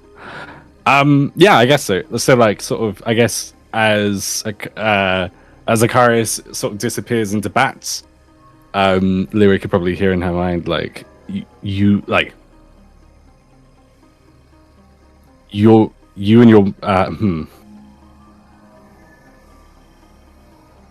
Ikarius would say you and your magics side, you are not on the side of the living mortal. Your magics will be on your undoing, and your magics will be your undoing, and so will your friends abandon you just as you have abandoned them. Wow. Hmm. He's so mean. Yeah. As the Ikarius turns to bats. Zoran, anything from Lyri in like the couple seconds before she goes to the next vision that above board will not be combat? I guess she starts sprinting towards the direction she saw her father run off to. Mm-hmm. However fruitless it may be. Yeah. Next, Mersatea's turn. DoomGoblin, do you have anything in mind for her for this turn? Can she keep assisting me? She can, yep. She will give you an assist by once again puppeting around the corpse of your father to distract Grawl. Disgusting. She seems very, very happy about it. Grawl's turn. He swoops in for the attack once again. How do you defend yourself? I would like to swim away. Give me a quick. That's, you do so, yeah. That's wait, 7. You gain an advantage. Awesome. A name? Just keep swimming. Okay, while I type that in, it's your turn. I will try to cut me a piece of a shark. Sounds like a forceful attack. Yeah. Wow. Wait, my roll is 4 and his is 7? No, Right. you rolled a 1. Yeah, but plus 3, that's 4. Oh, my bad. I was looking at the wrong thing. Yeah, so he's a 7. He gets an advantage. Wait, should I?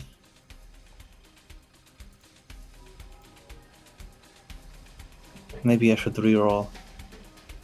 Yeah, I'll reroll. What are you invoking? Pirate Lord of the Blackwater Raiders. You're used to underwater combat, sure. Give me a reroll. That's 6, so he doesn't gain an advantage. Sure.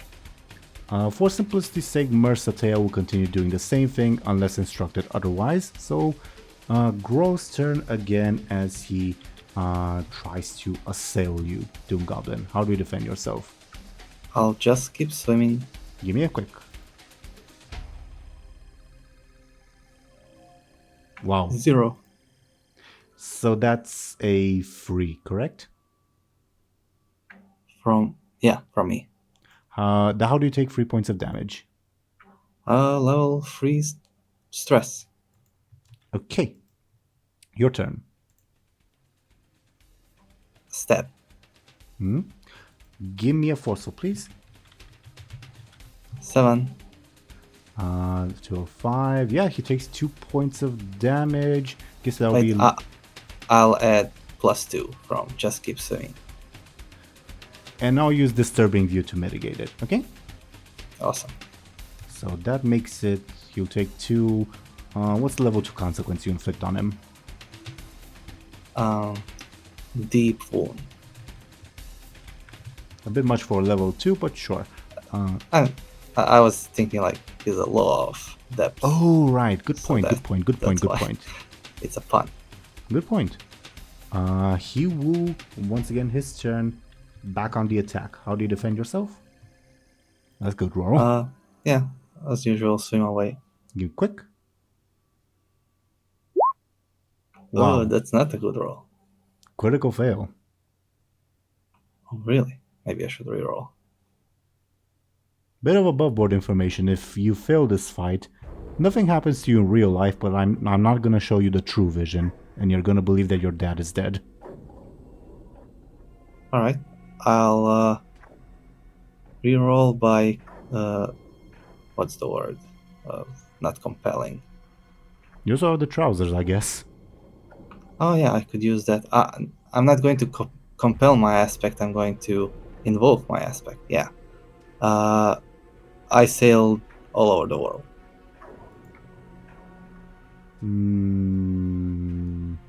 Okay, I can see it.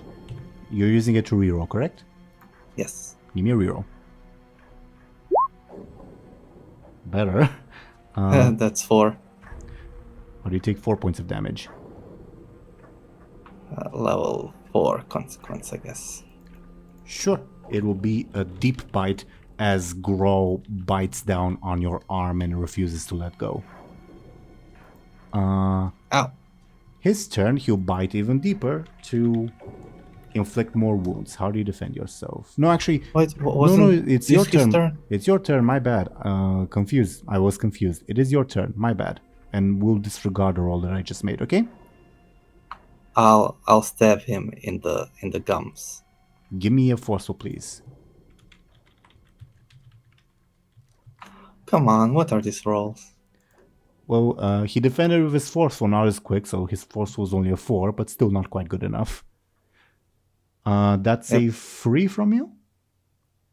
Yeah. Okay, so he doesn't gain an advantage. Now it's his turn, as he bites even deeper. People, feel free to compel Bladebeard if you want to help him. I'll try to dodge. Give me a quick. That's 5? 6. So 2 points of damage.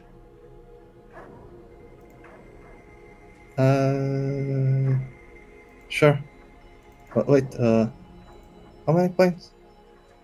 I'm ready. 2? Yeah. Level 2 consequence, I guess. Okay. Your level 2 consequence is dizzy. You are dizzy from blood loss. Again, dear players, feel free to compel Bladebeard if you don't want him to lose. I can also compel myself, I guess. True. Your turn. Or use the pants as well. I could use the pants. I could have used them in the start. And just have us not go down the stairs. But then I would have had to cockblock Dely, because I literally told them, Dely, I'm gonna have you join the call in 20 seconds. And then if the pants would have happened, I would have gone, okay, never mind. Alright, I don't know. Can Satea try to create an advantage? Sure. Once again, by parroting the body of your father around, let's see how she does. Horribly. She does horribly. My god. Wow. It was 0.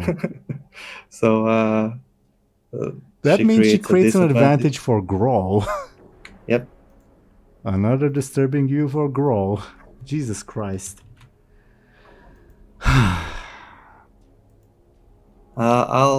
It's then Growl's turn, or is it? I guess, yeah. I think. Yeah, it is. Well. No, wait. My last roll is quick, so that means that it was his turn. Well, then Satea shouldn't have gone, so I guess we'll disregard Satea's roll. Alright. I'll then stab. That's good news for you. Yep. You still have the assist. Your turn. You stab? Okay, forceful. 6. 2 damage to Growl. Okay.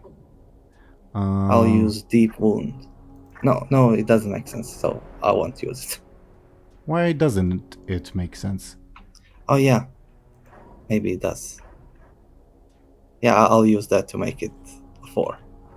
A 4.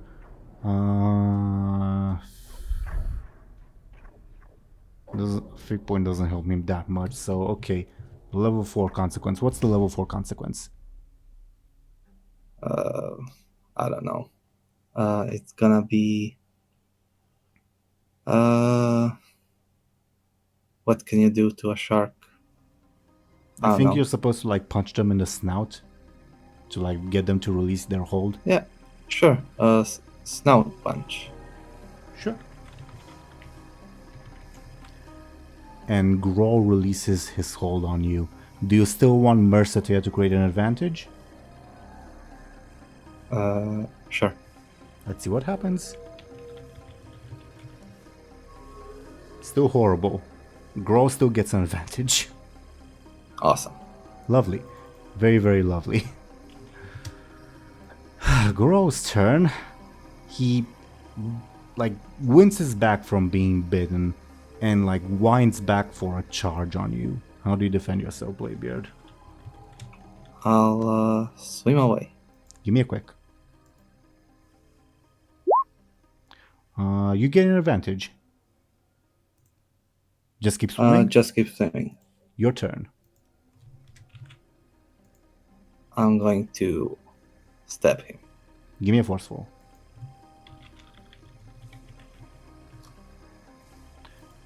Well, that's a 6, right? Or a 5? Yeah, it should be 6 because she didn't assist. Right, you didn't assist you. Correct. So it's a 6, so that's 1 point of damage. I'll use Disturbing View to mitigate that, okay? I'll use a Snout Punch to add +2. And I'll use your Dizzy to mitigate it. Alright. Okay. That was Mercia. Now it's Mercia. Advantage or assist? What do you want? She was really horrible at creating advantages. I'm doing the best I can here. This corpse is kind of heavy. Try something else. But I'm a necromancer. I'm not good at fighting underwater. You're a mermaid necromancer. Oh. Yeah, you're right, I am. Is this look cute? Oh yeah, of course. You always look cute. Blushes and looks away. So the only thing that comes to mind is that she might make a lunge for Grohl. Is that an attack? Yeah, it would be an attack. Maybe she can be the distraction since she's half fish. Maybe she looks tasty, I don't know. Sure. Maybe she could be like poison tasty. Like, I don't think eating something that necrotic would go well. Probably. Sure. Maybe she still has the fell bat wing, I don't know. Bladebeard doesn't know that she ever Maybe had the vision anything. will get all obscured and a Fell Reaver will show up. So DoomGoblin, do you want this as an assist or an advantage, I guess? Let's go with an assist. Okay, She's very bad at creating advantages, I guess. sure. Grohl's turn once again goes for you. How do you defend yourself? I'll swim away. Give me a quick. That's 7. 7. Okay, good on you. Your turn. I'll try to cut off one of his fins. Sounds like a careful attack. I'll stab him. Sounds like a forceful attack. Thank you. That's a 3, right? I guess it's a free. Grohl, he doesn't get an advantage. Good on you. I will use just keep swimming to reroll. Give me a reroll.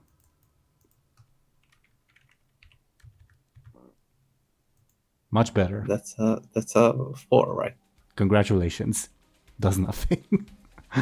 Yeah. Lovely. Mercia's turn. Shall she continue? Sure.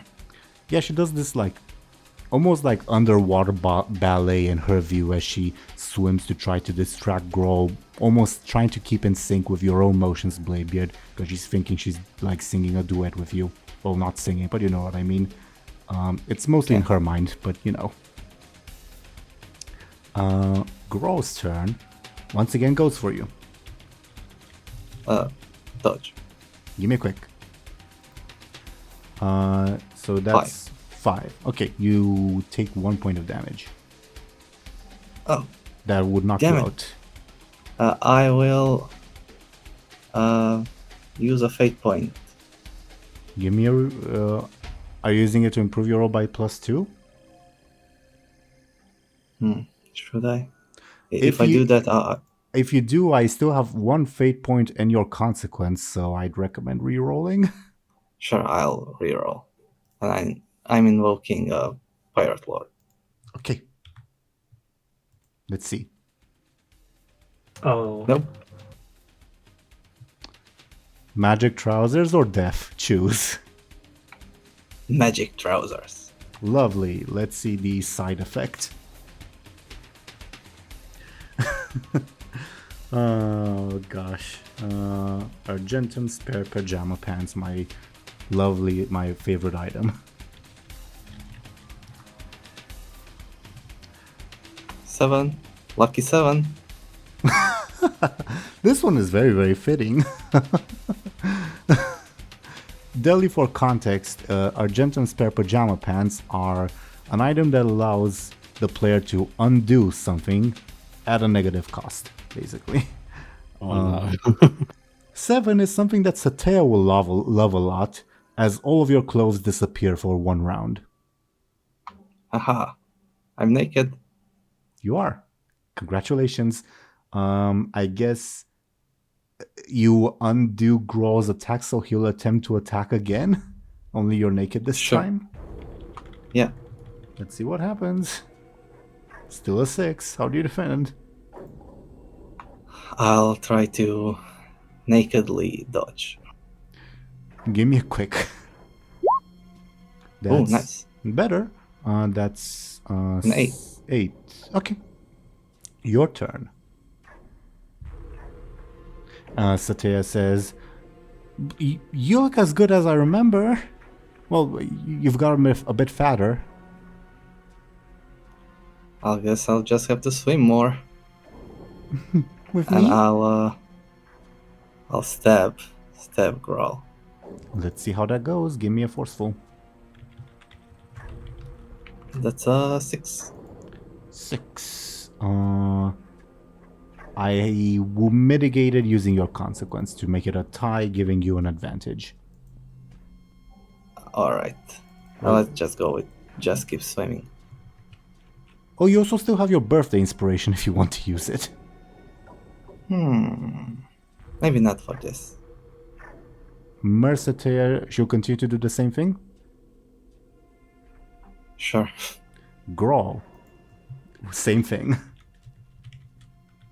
Same thing here. Yeah, let's see it. 6 and a 6. He gets an advantage. Yeah. As that happens, your clothes reappear and Satea says, "Aw," and it's your turn. I'll try to stab him. Give me a forceful. Ooh, that's a 9. 9, and I guess I'll try a reroll. Let's see how that goes. With a fate point. Oh, that's worse. Yeah. My last shot is to use the advantage for a reroll. Let's see how that goes. Awful. You dispatch Grawl. Awesome. He cuts him up into tiny pieces. That Bladebeard does. Congratulations. And Satea lets out a yay and comes to hug you while dragging along your father's corpse. Yeah, I guess he goes to hug back, but then the vision ends or whatever. So, my original plan, and I don't think this will take super long, but I leave it up to you guys, is to give you your reward, aka a bunch of true and potentially insightful visions. Some of them involve Ikarius.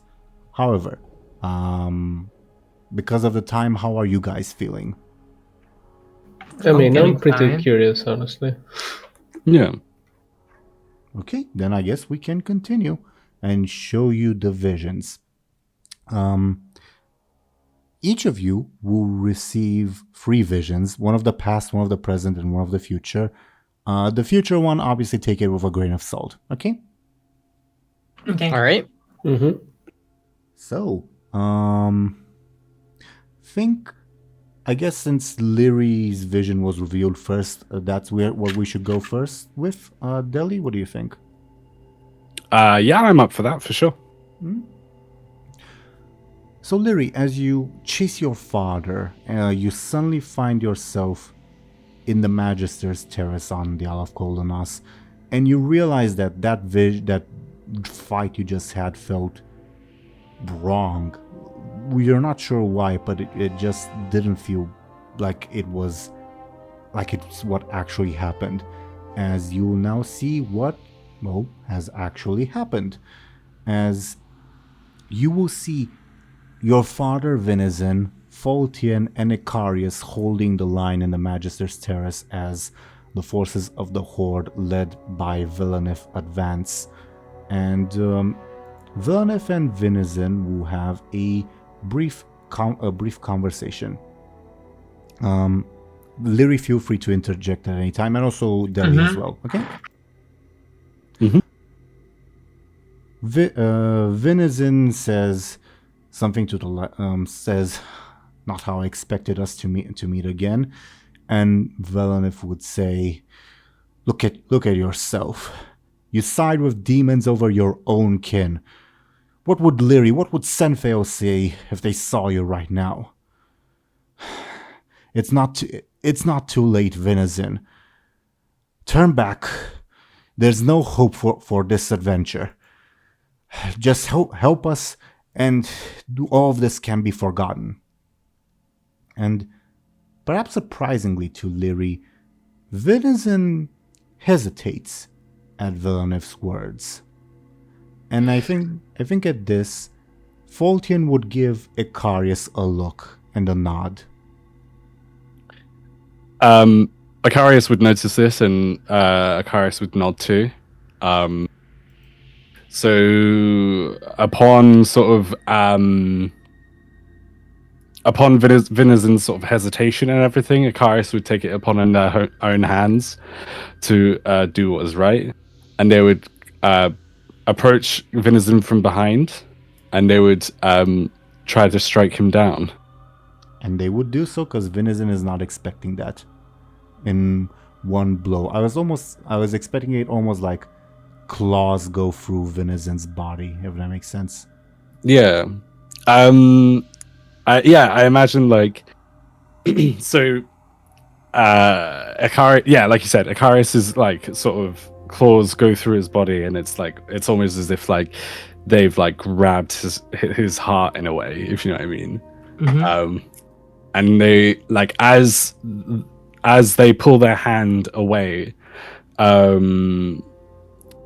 a sort of stream of light or like a stream of an aura sort of thing would like converge and like sort of stream into Ikarius's sort of like form, if you know what I mean.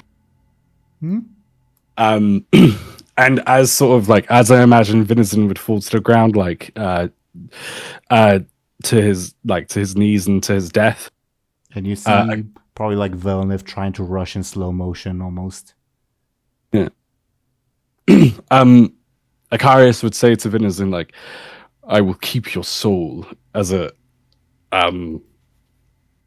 your soul is forfeit, mortal. I will keep it and torment you for eternity for your like for hesitating." And then Ikarius would look to Villanith, and Ikarius would say like, "Come, we're done here." To Foltian, I think you mean. Yes, sorry. And as Villanith continues to rush to try to prevent what is happening, Foltian just, with a smile, teleports himself and Ikarius away. So now, Zerin, that's how Poppy died.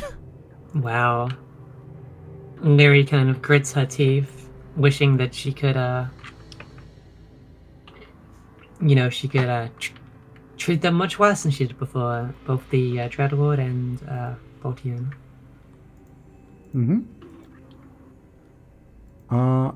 As I guess, let's in quick orders. I guess Benjamin would be next, if that's all right with everyone. For the past vision, at least. Benjamin, you find yourself in a place that's like you've been here before, but it's not what you expected it, as you are in Satea's underground complex, funnily enough, as she's happily brewing at whatever concoction of death she is making, humming to herself with a smile, and she is approached by a familiar figure, this individual that you may see. That, by the way, Our favorite bald man. Unlike Peter Turbo of the casino, this one has a mustache, so he's clearly different. Either way, when she sees Clovis approach, she says, "Oh, hello. What do the Fellmasters want? Is this the day when we finally destroy Stormwind?" And he says, "Not quite. Calm down. I have a bit of an odd request for you." What is it? Do you happen to have a particularly intact corpse of a human woman and an orc? Doesn't matter the gender. I'm sure I can scrounge up some. Why? And Clovis will say, "There's a warrior that I'd like to recruit to our cause, but I don't think he will do so without sufficient incentive and, let's say, trauma." Sounds fun. I'm in. And flash forward a little bit, Benjamin, as you will see Satea puppeting two corpses hiding in the bushes near Eastvale, and she is hidden.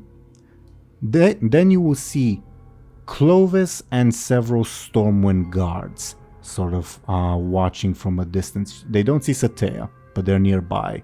And the Stormwind guards say, "Special Operative Clovis, is this the place you saw?" And the Clovis will say, "Yes, the trader who's been selling secrets to the Blackrock orcs."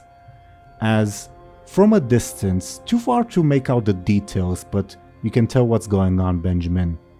You see a female undead corpse that looks from a distance very much like Ayla's mother, rather, talking with what you know to be an orcish corpse that looks very, very alive from a distance.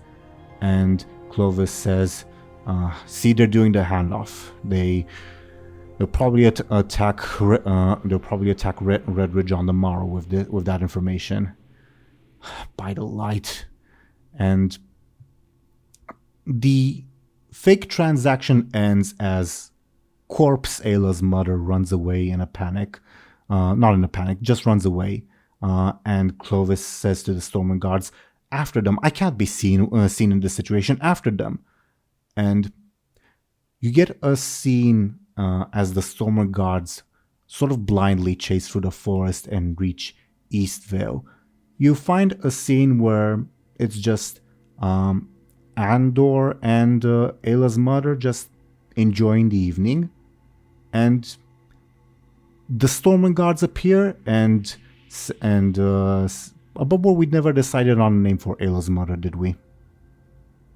I don't think so, no. And say, "Ayla's mother, insert name here. You're under arrest for treason." And Andor steps up. "Treason? What's the meaning of this?" And Ayla's mother panics, obviously, and the Stormwind guards waste no time in putting her in chains while Andor struggles against them. And She will be led away to a trial, and you probably realize her execution. Benjamin, I mean. Oh, this is fucked up. Wow. And now you know the reason why Andor and Ayla were part of the Silvermane. Yeah. But wasn't he kind of Clovis's boss? They were equals, it's just that Andor knew more than Clovis. Okay. Not. Damn. Okay. This is important. I'll keep it in mind. Next, in order of quicks, would be Bladebeard. As Bladebeard, this is a scene in Stormwind. As you will see, this individual that I'm putting on screen, talking with another individual that has never showed up directly in our campaign, but I hope you guys will recognize this lady. Do you recognize her? Yeah. Is that Mobina? Mobina, the very same. And Marfa asks Mobina, "So, how's little Billy doing?" And Mobina says, he got in trouble again for those poultry tricks of his." And Marfa say, "Those poultry tricks aren't real. You should get him to get a real job." And Mobina will say, "Just like you told Moby." Well, Moby's hasn't got a real job. And Mobina will say, "So how do you think you can afford all of that, eh? Where does the money that he sends you come from, eh?" And Marfa will say, "I don't know. But you should all really stop about that pirate business. It's reminds me too much of his damn father." And Mobina will ask after a pause, "If he were to return, how would you feel?" And Marfa will, for once, because she's normally a very boisterous person, she'll pause. She'll be unsure how to answer that question.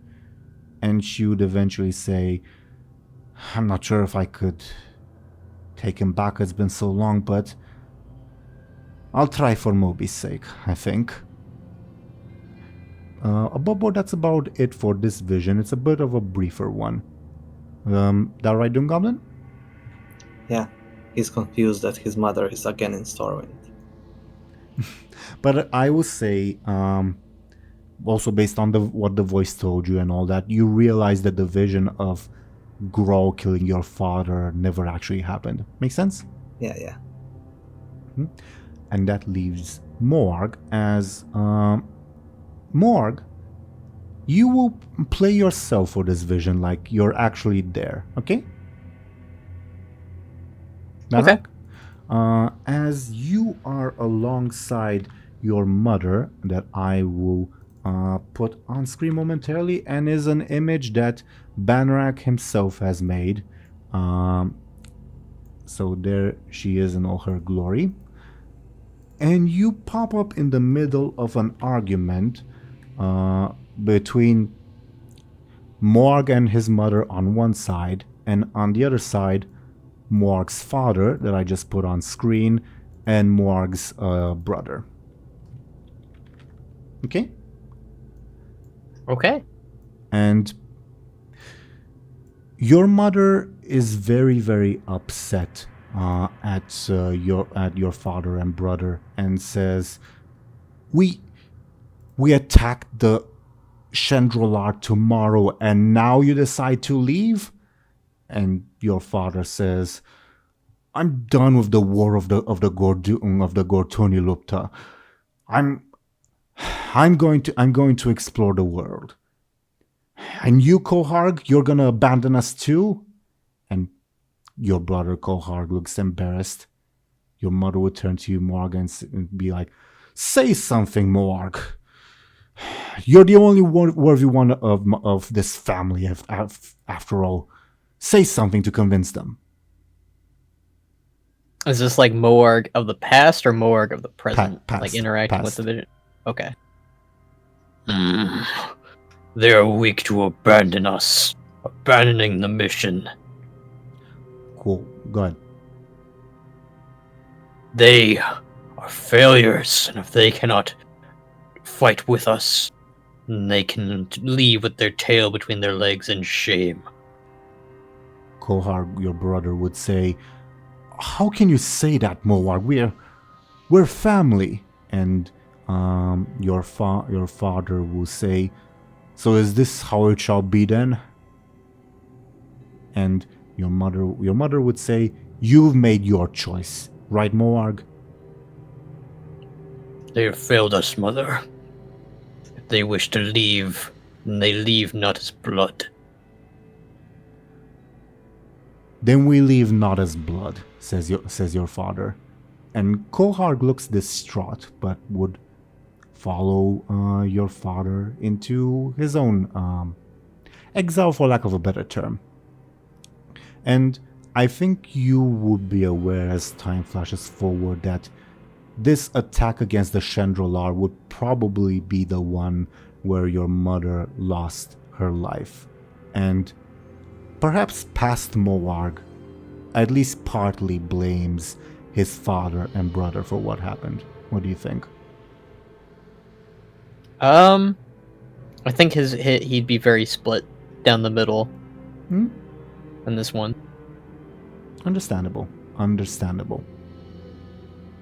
Brother, father, mother. Do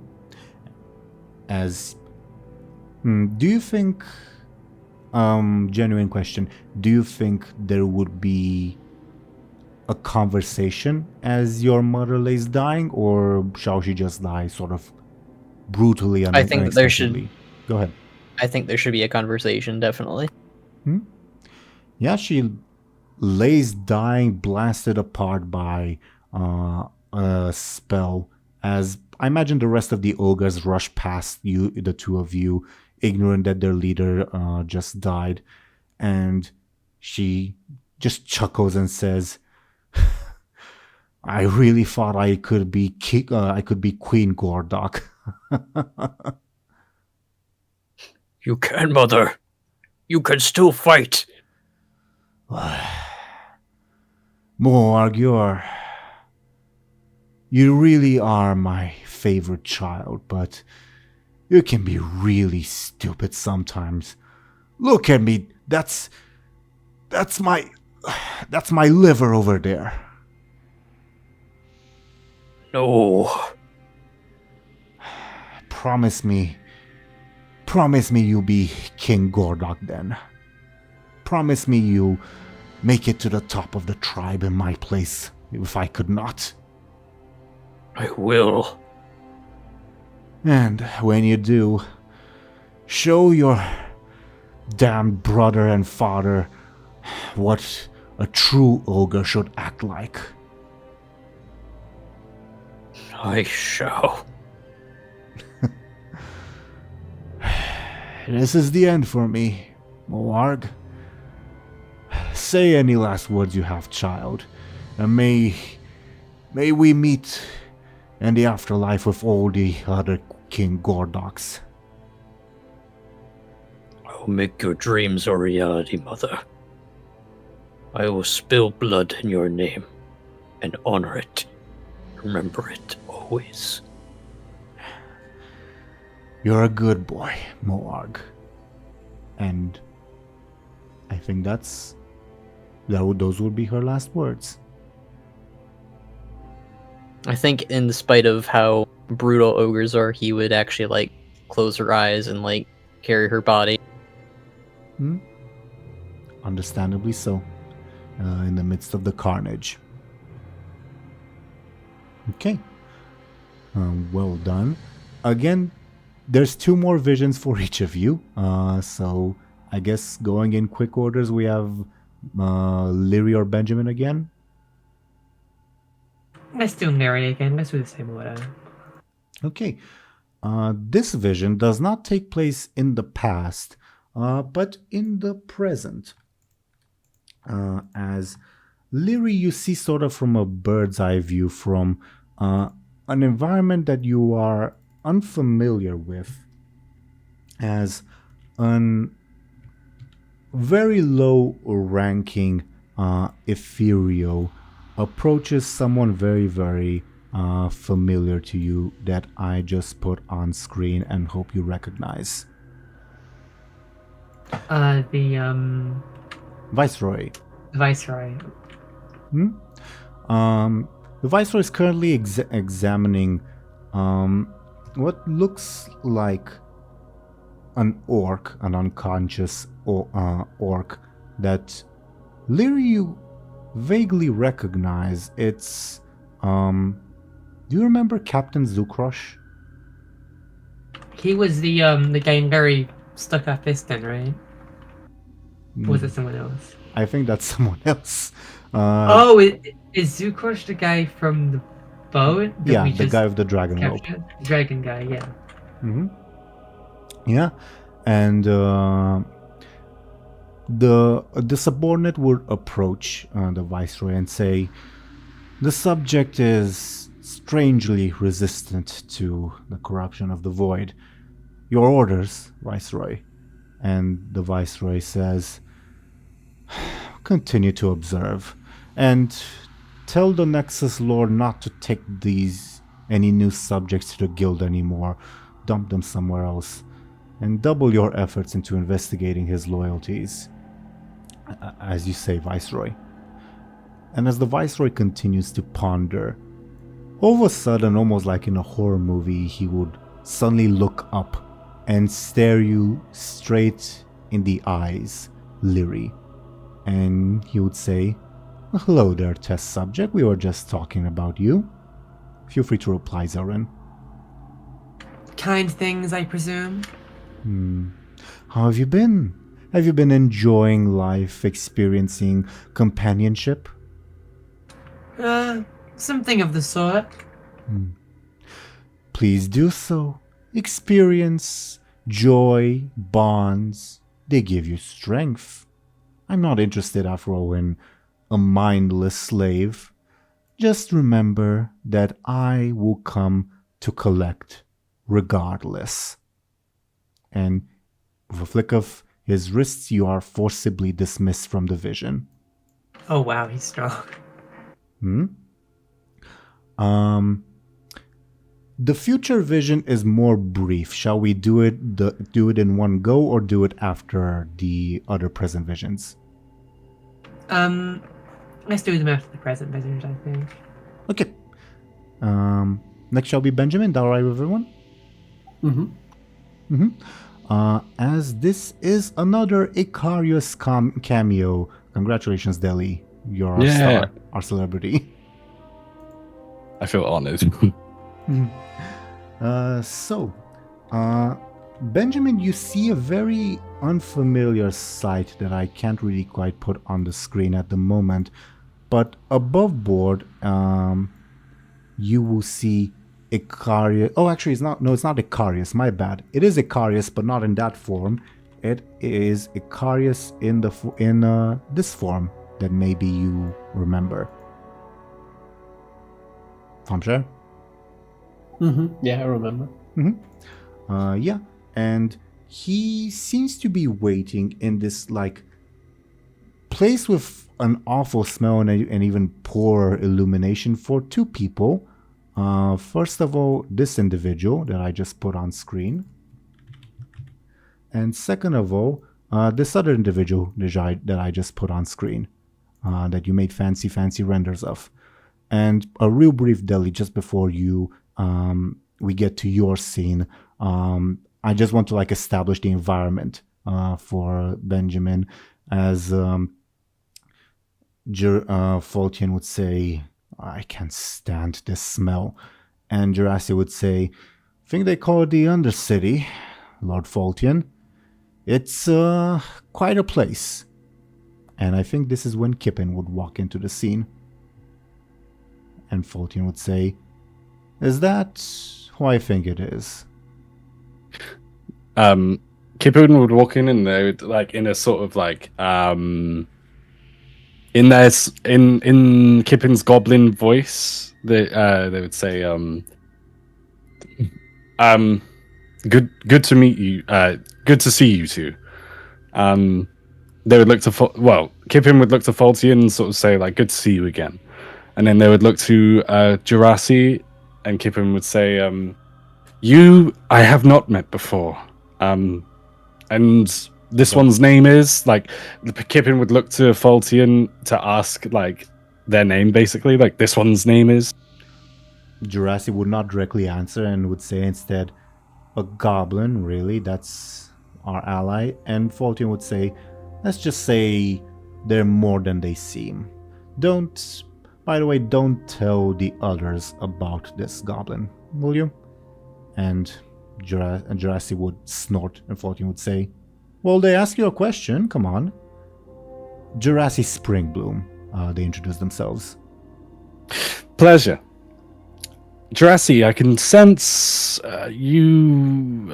I can sense you're a wielder of the arcane. Am I correct? What of it? Well,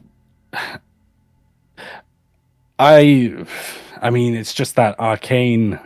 It's a bit of a weak and feeble magic, wielded by conjurers of cheap tricks. Fell is the true power. Faltian here can see that. And Faltian would chuckle and say, "I don't think you want to use me as an example." And Jurasi would say, "Oh no, I respect you quite a bit, Lord Faltian. I mean, I did side with you and not that one." And I'm not sure. I don't think even Ikarius would necessarily know what that means. Yeah. As in Ikarius, not just Dely, doesn't know. Yeah. Ikarius would ask if you think this is appropriate. Ikarius would ask, like, there are no secrets here. Care to explain? Oh, I believe there are plenty of secrets here. I mean, we're meeting in the slum right under the nose of the freaking Banshee Queen, says Faltian. Jurasi sort of crosses their arms.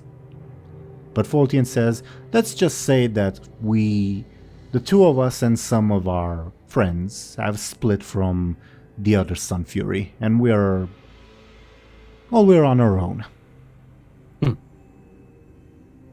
Well, either way, and Teeironor, if you think this is a good time, or if not, let me know. But Ikarius would like sort of cross their arms and say, like, "Well, you two are sort of here to meet two other people, am I right?" "Yes, let's get this over with. This is Faltian speaking. I'm really curious to meet the associate you've spoken so much about." In that case, let's not hesitate. If you would like to kindly follow me. I'm sorry that I cannot show what the Thompshire wrote in chat because it's very, very accurate.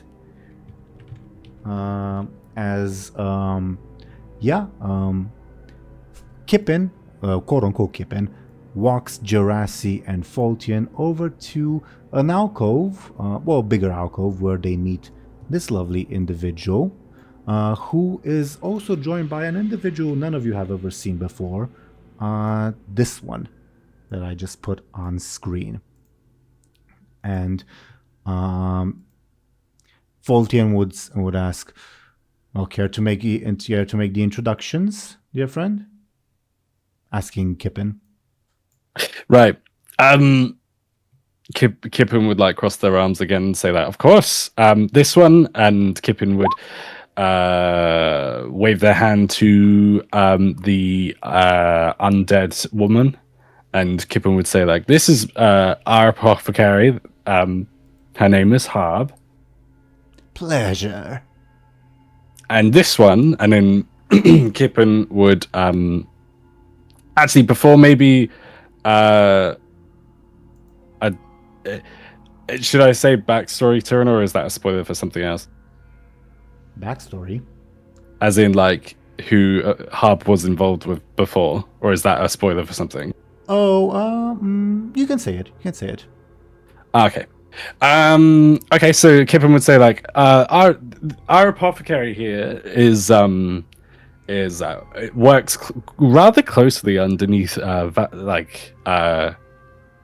Varimathras. Worked past tense, because Worked. Varimafras is not in a good spot at the moment. Okay. I guess Kippen would say that. Kippen would say like, oh, emphasis on the past tense, I suppose. And this one, and then Kippen would look to Castilian. Mm-hmm. Would Kippen would look and Kippen would say, and this one is, this one is. The apothecary would interrupt and say, complicated, and let's leave it at that. Because above board in the lore as well, Castilian is a very mysterious character. Yeah, okay. And Apothecary Harb would say, well, I didn't expect my history and CV to be dragged out like that. Fultian would ask, so what do these people do? These people are here. Well, we are all gathered here in these backwaters of the Undercity to discuss how we can, plan an attack against, and then like, is there a name like for the group, for this group, if you know what I mean? For the let's say for the people who forwarded what happened or your operations in Stormwind, let's say that. Oh, sure, yeah. So yeah,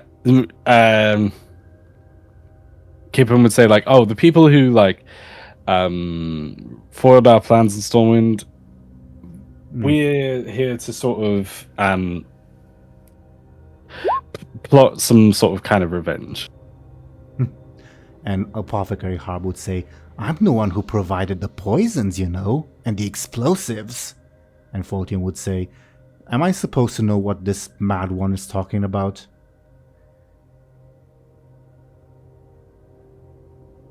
Asking Kippen. Above board, I don't know. Apothecary Harb is a very eccentric person. Let's leave it at that, above board. Okay.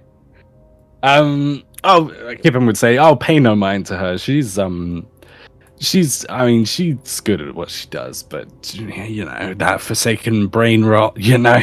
I'm the one who combined the idea of the plague and putting them in bombs, she says while like fiddling with her hands. Yes, but you weren't the one on the front line, were you, when all of that happened? And someone else took the blame for it. Well, that's why I'm still here and able to help you.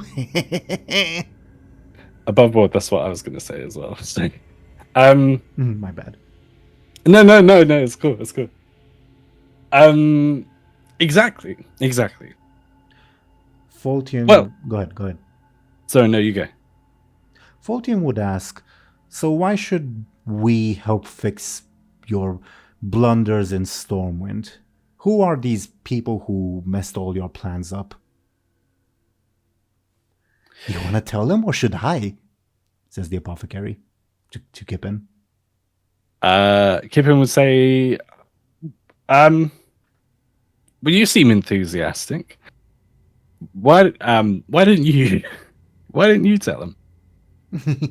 Sure. So there's this dwarf, and there's this human who's also like 8th elf, if you can believe it. And Fultian says, "Will you stop that giggling?" And she ignores him and says, and then there's this big ogre that ate a demon, if you can believe it. And then there's this elf lady named something Embersorrow. Yes. And good. Kippen would say like, oh, that ogre can really like deal a strong punch as well. It's true what they say, like they're built like mountains. Fultian ignores Kippen's assumption, specifically because, well, he's met all of you guys before, but he's particularly interested in one, and he says, Embersorrow. Oscuri or Lyri? Lyri, I suppose you've met before. Let's say we have, and that I would be interesting in settling a score. So we have a common goal. That makes things a lot easier. Mhm. So, So, shall we threaten their families? I don't think that would work. I'm pretty sure that's not. I'm pretty sure that's been tried before and was not successful.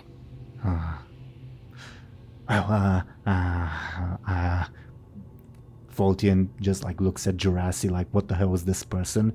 And she would say, oh, we still have that operative in Stranglethorn.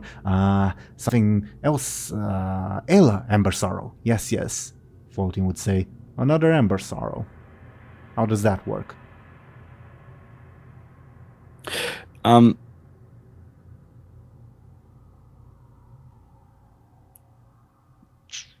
Above board, I'm not sure, but It was in the quote unquote script, but we can have. Oh wait.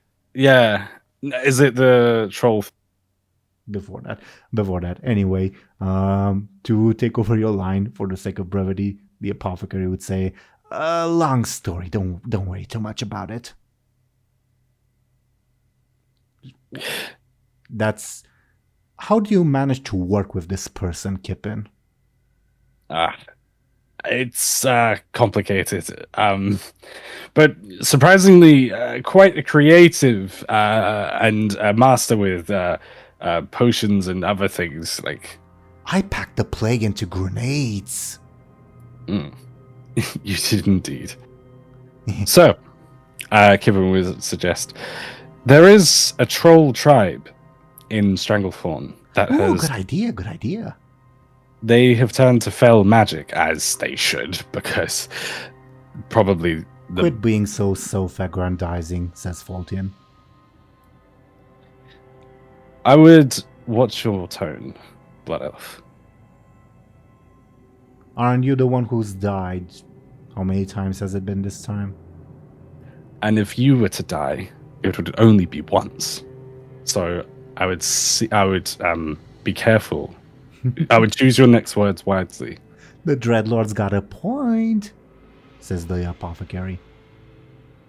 And Jurassic says, a Dreadlord? That's news to me. A Dreadlord, a goblin, who knows?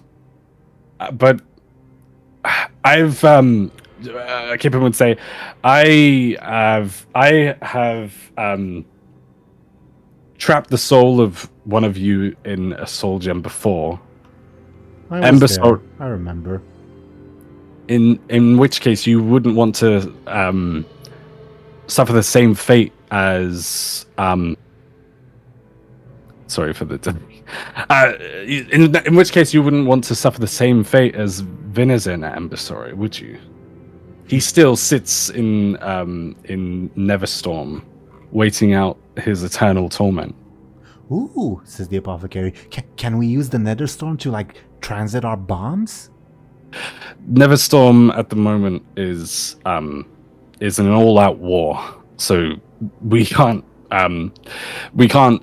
do, like, it's best we stay away from there.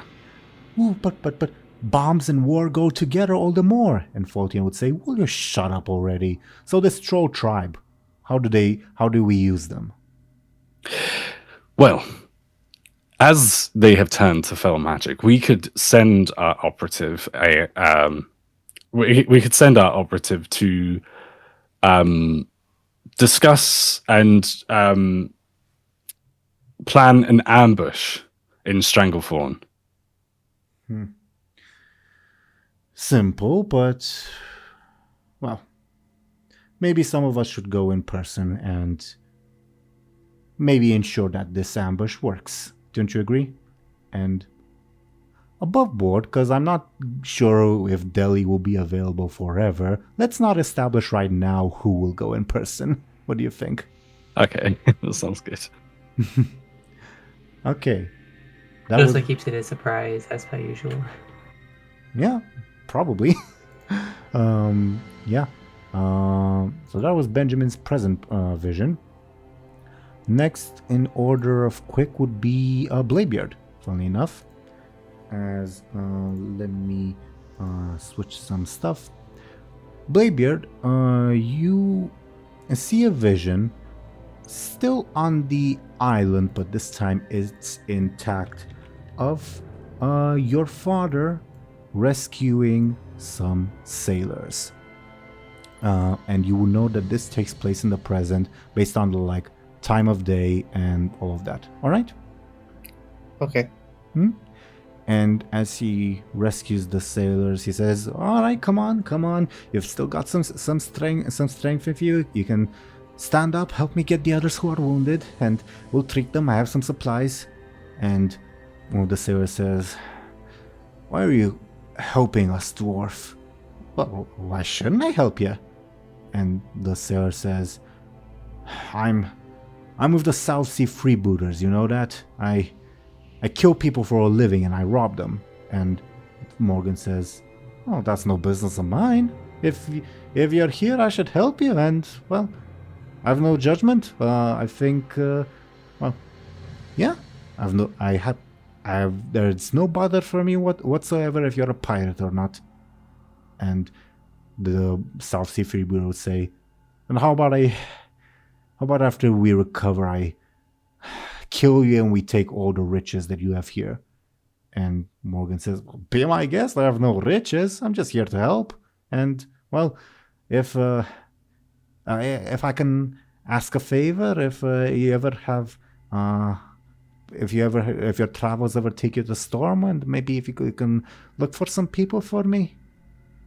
And that's more or less the vision, Bladebeard, addressing a certain concern you've told me that Bladebeard has in private, if you remember. Yeah. Then shall be Morg's present vision.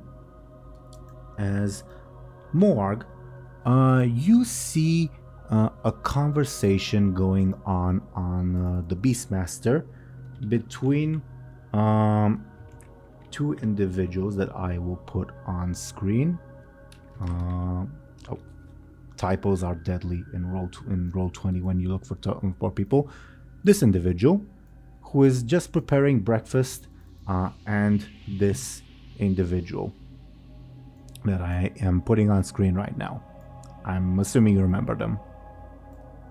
Yeah, it's Nourish and the chef. Very much so. And Chef Clunk is just happily mumbling to himself, like, "Drop some meat," as he's stirring the stew. And Nourish says, I don't know how I can help him, Chef Clunk. He's scaring me, to be honest. Another slab of meat. And Nourish continues, The demon he's eaten, he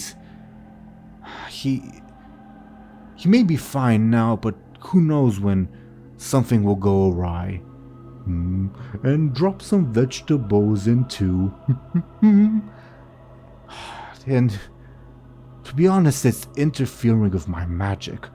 Whenever I'm near Moarg, I feel like the elements answer sluggishly. I feel like I can't protect everyone as well as I can. And add some cinnamon too. Oh, that's a bit too much. And I'm not I will follow Moarg till the end, but we need to do something about the demon inside of him, or, well, and add a bit of spices too. Ooh, another drop or two. I feel like I've never heard. You saw how they tried to eat the goblin yesterday. They wouldn't have done that normally. Well, maybe they would have. Goblin meat is very tasty, but can't eat 'cause Moarg say so. Yes, you're right, but whenever Moarg's with us, I feel the blood boiling inside of me. I feel like I just want to kill something. Kill and stew. Kill and eat. And that's the present vision that Morg sees. Well then. Yeah, I hope Discord didn't cut off anything that I was saying. Nope, we had it all. Yeah, we heard all of it, thankfully. The classic Chef Clunk cooking songs. Now as for the visions of the future that you all will see, they're way more undefined because obviously the future is in motion. But like, to go real brief, once again, in the order of quakes, which I guess will be, let's say, Lyri first. Lyri, you see yourself at the bottom of the ocean next to a shining purple and golden rock that of a material you've never seen before. As around you, you see your friends shouting for you to get a grip, to get a hold of yourself, but you can't. Like, their words make sense, but they don't at the same time. And you see that they're locked in battle against a horde of Naga. And it's not just Naga. There's also, like, the cult people of the Good Fortune, if you remember, that are trying to sweep in and grab you. And your friends are doing their best to prevent them. And you suddenly see tentacles of pure void spout out from the ground as they try and ensnare the people around you, turning the entire situation chaotic. That's the brief vision of the future that you see. Okay. Benjamin, you see yourself testifying in court. This is related to the vision of the past. You're testifying in court in Stormwind, arguing for Ayla's innocence and also her mother's innocence. The judge looks unimpressed but is listening to your arguments, and it's touch and go whether her innocence will be proven or not. Okay? Okay. Again, these visions are brief because by their very nature, they're inexact. Bladebeard, you see yourself on a pirate ship, but sailing underneath a very unfamiliar sky, with your friends, however you wish to define them, and a crew comprised almost entirely of brown orcs. As you see in the sky, not the stars that you're used to, but several like planetoids, like multiple moons, that loom large in the sky. And next to you are Martha and Morgan, your parents, holding each other lovingly, and like they put their hands on your shoulders in appreciation for you bringing them back together and ensuring a new future, even though it's not one that is set on Azeroth. Alright. I'm in Worlds of Draenor, I guess. Yeah. And Bud, your vision is almost as violent as Lyri's, as you see yourself surrounded by demons. And you look around you, the environment is charred black and like burning with green fell magic. You look up into the sky and you see, weirdly enough, Azeroth as it looms large, too large, over you. And as you fight alongside other people who have, well, demons inside of them, other people who may be able to help you and connect with you, you continue on your crusade to rid this world of demons and forge a proper legacy for Moarg as a sort of King Gordok. Does that make sense? I think I get it. And all of these are blind, and I leave it up to your imagination whether Moarg would be blind like his companions or not. And as the visions recede and a lot of you begin to wake up, I guess we'll leave the waking up portion for next session. What do you all think? Sure. I think that's appropriate. Yeah. Sure. Okay, this was a long one. Thoughts on today's session? It was really good. We got a lot done. It started out really funny. Cabbages. Cabbages, yeah. I think that's the highlight of the episode. I think the highlight was the explanation on marriages. Marriage is Yeah. very important. I'm Okay. sad that didn't get solidified, but it's great. Care to fill Deli in while I take a drink of water? Yeah, so this episode was about cabbages and marriage, but then I guess we took a different turn. The casino. Yeah, all of the vision stuff was like secondary to the cabbages. Yes, definitely. Kinda.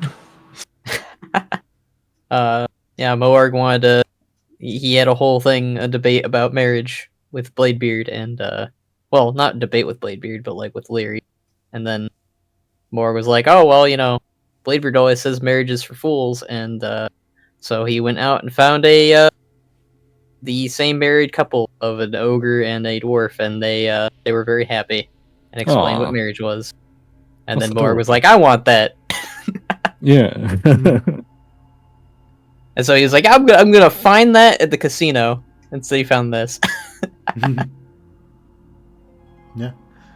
A vision in which he fights alongside people who truly understand him, I guess. Maybe one of them is Moarg's spouse, you never know. Demon Hunter Moarg, let's go. Illidan finally lets go of Teeironor and marries Buff. I think that would be the the true ideal ship. ending. Yeah, who knows? Who knows? I should say, first of all, thank you, Deli, for agreeing to guest appear.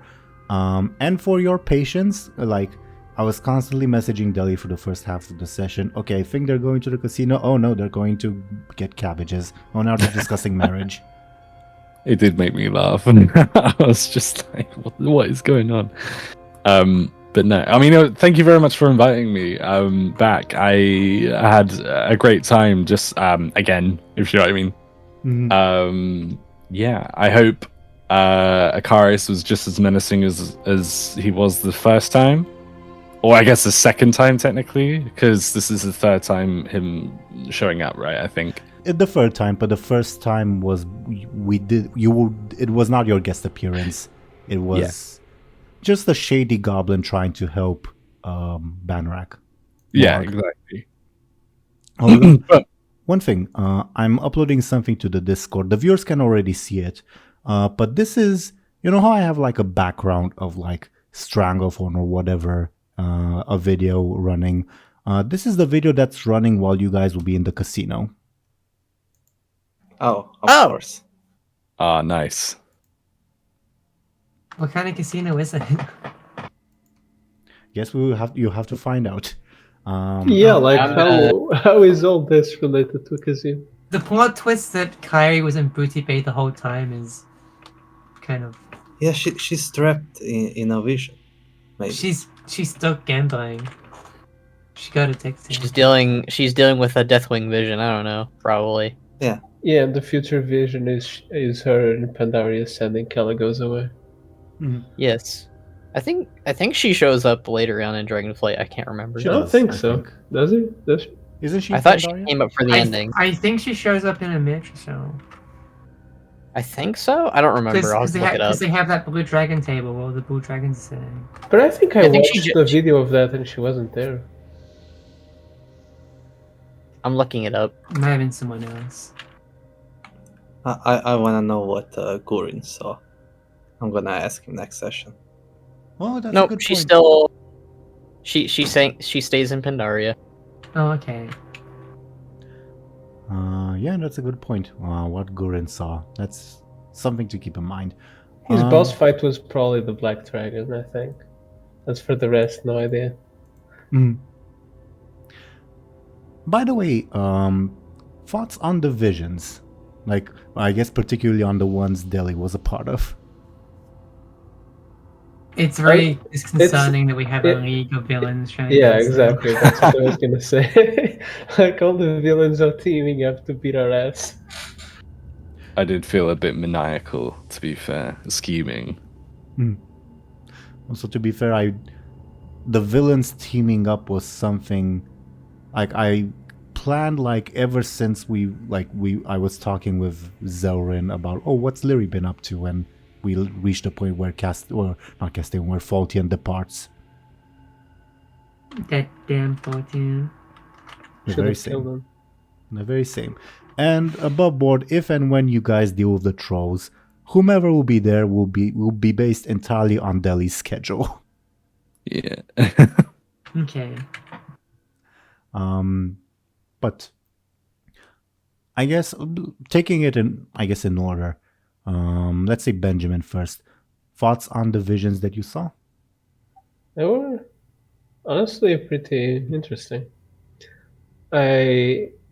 Again, as we had talked before, I wasn't really aware of what happened to Ayla's mom. And so finding out it was like a whole thing of the Silvermane, if it was already an organization by that time, to kind of manipulate them into joining the cult was, pretty fucked up. That's kind of... It was very interesting, actually. And I love that just last session you guys were talking about maybe we should go and rescue Satea, and now I just showed her doing something fucked up. Yeah. Yeah. Two things actually, but yeah. Yeah. I don't know if I'll be okay with it anymore. And well, I guess also there's a hint of where you may find your cousin. I guess. As for the future vision, again, take that with a big grain of salt, because who knows what will happen. Is the future immutable, or is this just a potential one? Who knows? Let's leave it to potential, because I don't want to take away your agency too much. I do like the idea of Morg becoming like a demon hunter, pirate warrior thing. Yeah. I guess next, DoomGoblin, what did you think of your visions? Pretty fun stuff, I guess. Satea turning his father into an undead. You know what would be funny if her fish half was like just the skeleton. Yeah, like Yeah. a cartoon. It's probably like a rotten fish. Probably. Who knows? But yeah. The past and the present visions were nice, and then the future one was, I'm gonna be honest, pretty random. But yeah, But it He's was on adorable. Draenor. How can you not like it? I was... no, that part with his parents is great. I want that to happen in reality, but he's on Draenor with a bunch of uncorrupted orcs. Yeah, I guess we'll see if that ever happens. Warlords of Draenor time. I was sort of thinking in the sense of maybe Bladebeard would like something like a new start, but obviously the future is always like in motion, to quote Star Wars. Yeah. I guess going next, Morg. Thoughts on your visions? Now, now that Morg actually recovered a few of his memories on that note. Yeah, we finally learned what happened to his parents. I liked that, because that was a lingering thread that I offered you a while ago, and now it's finally been acted on, so that was nice. I liked that we kind of also got an explanation for the ogres, that they're becoming a little bit more vicious because of Morg being demon influenced, so it even adds more urgency to Morg wanting that kind of... I suppose now that he has a vision of he can control it because of other demon hunters, it'll embark that sort of thing. He apparently has some kind of mastery over... he's both king and demon and pirate, and he's a lot of things apparently. So that'll be cool to see how that plays out, because now Morg is a man of like he accepts destiny. So what he saw, he kind of is like, yeah, I'll do that. I'll become that. Now above board. This applies also to Zelrin and DoomGoblin, because your characters also have like some stuff going on with them. If like you guys tell me, hey, I would like Lyri to get cured of the void, or Banrak, or I would like Moar to get rid of the Fell Lord, or DoomGoblin, or I'd like to get rid of the voice in my head, we can do that, no issues. Well, there probably will be a bunch of hurdles, but we can do that. But on the other hand, if you're telling me, no, I want to keep the Fell Lord and like master his power, or same thing with the Void and the voice in Bladebeard's mind, same thing.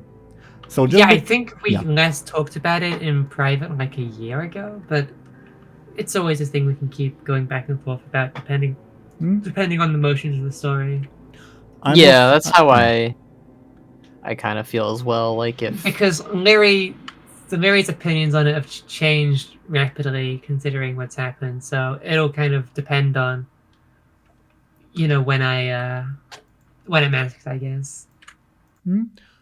And also just because Benjamin is dragging you all to Aaran to get quote unquote fixed, your character you guys, DoomGoblin, Banrak, and Zelrin, have agency over what happens to your character. Not me and not Benjamin, okay? What do you mean it doesn't have ultimate authority? Yeah. Next, Lyri, thoughts on your visions?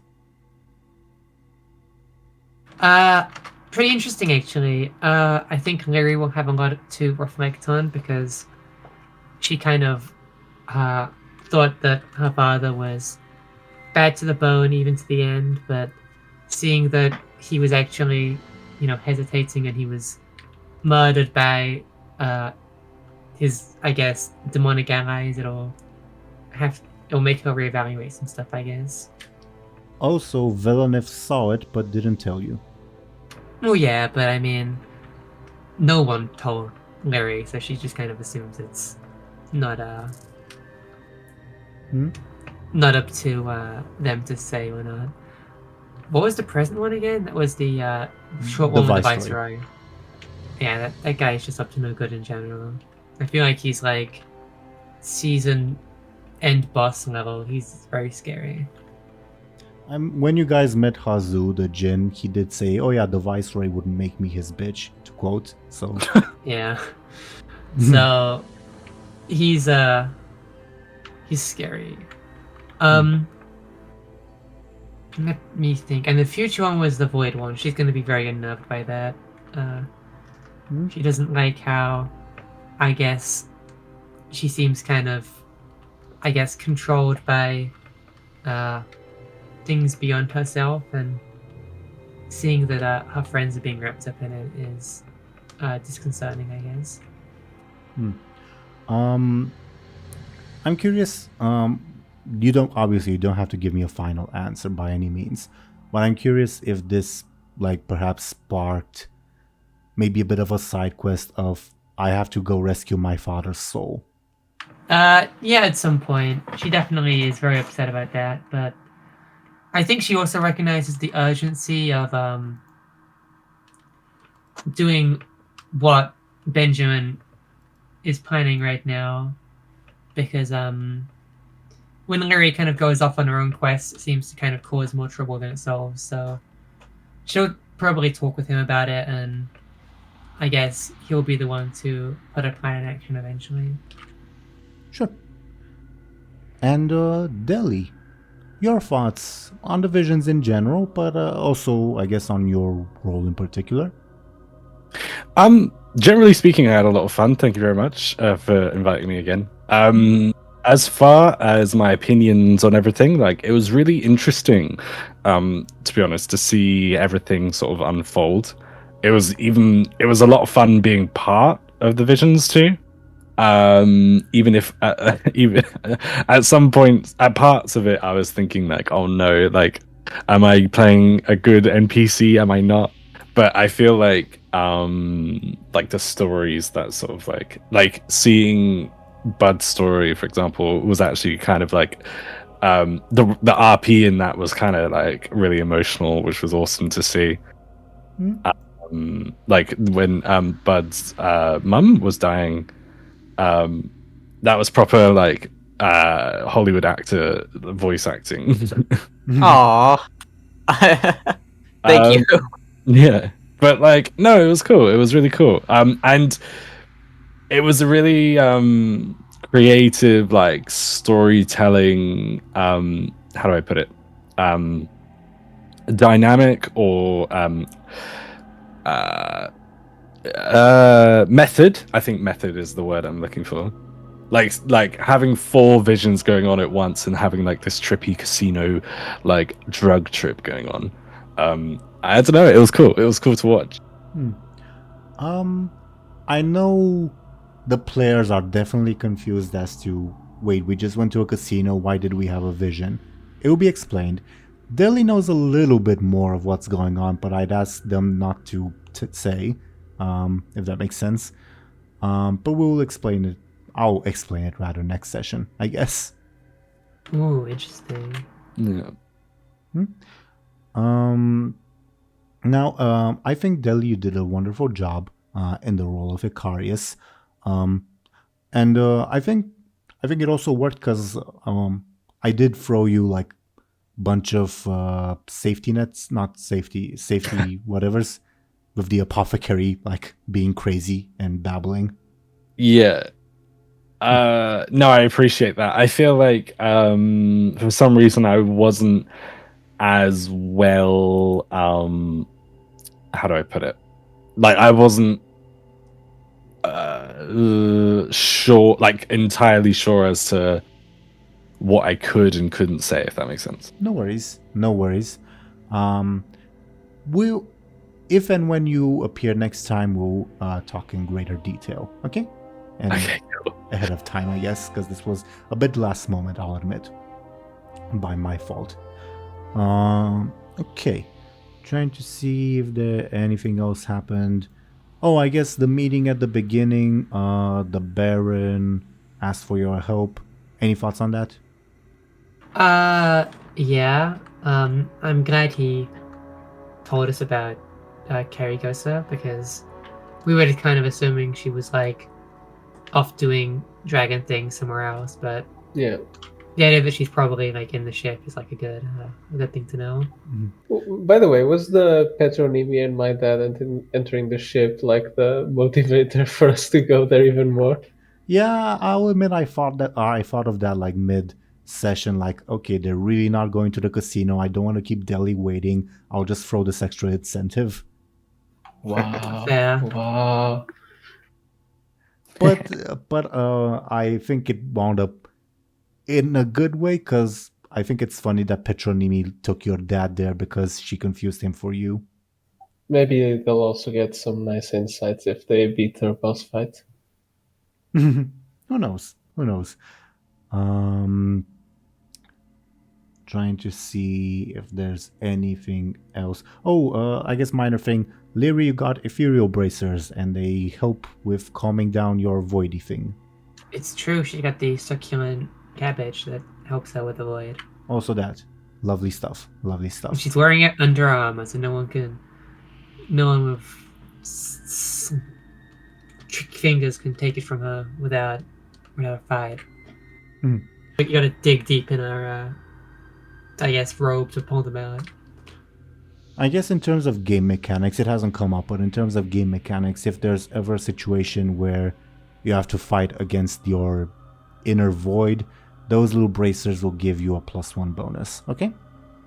Based. Yeah, and Powerful braces. and all the other Zoomer words that I don't know. I'm joking. Yeah. Any other thoughts for our viewers before we go into our shoutouts? I don't think so. Eat your veggies. Tell us in the comments what are your thoughts on marriage and cabbages. I think cabbages are okay. And so is marriage, I guess. Yeah, it depends on how you On the prepare the person. cabbage and Yeah. how you prepare the marriage, I guess. We So, should yeah. talk about this episode should be about family and marriage. It's a good idea for a I don't know. I title. just found it very funny that we all agreed to marry, but that was a. Well, I mean, first they're gonna we marry. all basically agreed on our distribution of people, which I thought was pretty funny. Deli, they're Kinda. talking about the F Mary kill thing. Didn't everyone agree to marry Bird and then Murder Bladebeard. murder Bladebeard? Well, Bladebeard said to murder Lyri, but Because he couldn't pick himself, I guess. oh, And didn't they all agree on the third option, all with Lyri, I think? Or Lyri said Benjamin, but I think the other three said Lyri. I would have said Benjamin. Yeah, that Lyri said Benjamin because she's right. I don't remember what I said. Ignore the context of and their also, relation. and also because she couldn't pick herself. Oh, Deli, I guess you don't know. Benjamin and Lyri are distant cousins. That's why them being together is funny. Yeah. We Very only found that Alabama out. of you. We only found out after they'd already Yeah. cold on screen. Cold. Very, very Star Wars of you then. Yeah, unfortunately. If someone asks, it was a Star Wars reference. If anyone asks, Oh, we need to show Deli the it was render. season 1. The one render. It's so weird about the content. Oh, not that one. It's a good render. I don't want to. I'm gonna I need post to it see this. after I I find need it. to see this. I'm yeah, gonna Teen post it hasn't. after I find it. You really hate that episode. Yeah, I hate it. I don't blame him. Wait, what's You just wrong? hate the Stormwind Wonder because it was random and not good. Thank you, DoomGoblin. That's the render. I think Of there's course, a- I have it saved. Oh my god. I love it. That is very Star Wars. Yeah, with especially Especially the middle little of green the- guy. in the middle of the kiss. Lyri, I think, was trying to push a piece of coal down Benjamin's throat, and the raptor was, I think, keeping Benjamin in place. A piece It of didn't coal. She didn't try. It's- it's- Okay, very long. basically, Lyri pickpocketed a childhood wand off Meridia, and Who's a she mage found lady? out about it. She found out about it and cornered Lyri, so Lyri ate the wand, and then then Benjamin tried to force Lyri to eat coal. So then Lyri put the coal in his mouth via Eating Oh my coal would God. make you vomit, is the thing. the kiss of coal. Oh, I see. Okay, Yeah. no, that makes more sense. It doesn't. It really, doesn't. but yeah. What are you talking Okay, about? I mean, It I made was- sense for Golden Skull, okay? Yeah. I was just trying to be nice. Golden Skull was the There's no being What nice happens about in it. Golden This is Skull What happens in stays Golden in Skull? Golden Golden Skull's like the anime filler of season 1. Wow. Not really, but alright. Mm. Important stuff happened there. Yeah, like Yeah, a bunch of but people leading the dying. couples, yeah. Oh yeah. Can you drop that? You never drop the selling the goblin to slavery, so we'll never drop this. What? I never bring it up. What are you talking about? Hmm. I'm nice about it. Deli, feel free to brag about the evil stuff you guys have been doing in Rimland, I guess, if you want to compete. Last I heard, you guys fed people to wolves, so I'm not. Yeah, It's not a among other competition. things. Among other things. We set spoilers for Rimland. I guess I guess it wasn't on purpose, but a whole village burned down because of a giant wolf. Because of us, because we could have prevented it. Wow.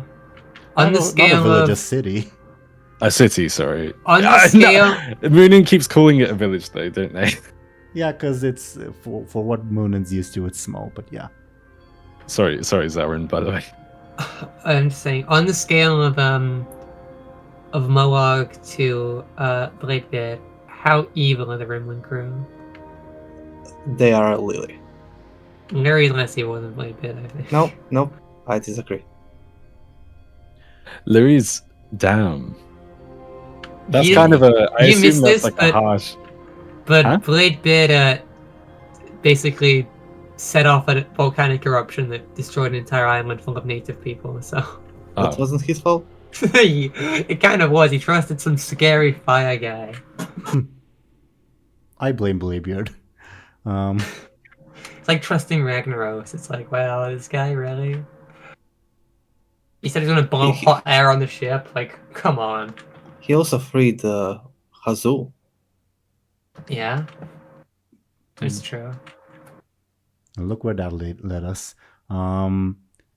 As to what has been going on in Rimland that's effed up, again, the thing about feeding, like, not feeding, but like ambushing a group of people with wolves and like letting them be eaten alive is pretty up there. There's also the time a person saw Dely's character perform arson. So Dely's decision, based on a compelled to be fair, was to impale that person. Yeah. Wow. With a spear in the eye. And to be fair, the compel was just the icing on the cake. It wasn't even like I was gonna do it anyway. You start by starting combat with an innkeeper to have like your meal 30 whatever currency earlier, and you end up in arson and murder. Wow. Yeah. I mean, what can I say? I'm a complicated character. They are. Any other thoughts for our viewers before we go into our shoutouts? Nope. Apparently, Morg is just very wholesome. That's all I'm learning. No. You know, for a guy that eats people's heads that are rotting and decapitated, but you know, it's fine. It wasn't malicious. He was just eating them like popcorn. He eats heads of cabbages also, so that's good. Well, he does that now. He's a vegan now in ogre terms. When did he become a vegan? Because like last week he ate a person alive. What? He didn't eat a person. He ate a demon. Did he eat a person last week? Time is crazy in this world of demon. Well, oh, you mean last week demons as in aren't game people. time? Oh, Yeah. Yeah, that's bad. anyway, yes, that happened. Anyway, So, dear viewers, thank you for watching and listening to us. Let's see what these people are up to. I propose that we start with our lovely guest, who should talk about themselves and what they do. What do you think? Yep. yeah. Dely, the spotlight's on you. Stage fright is setting in.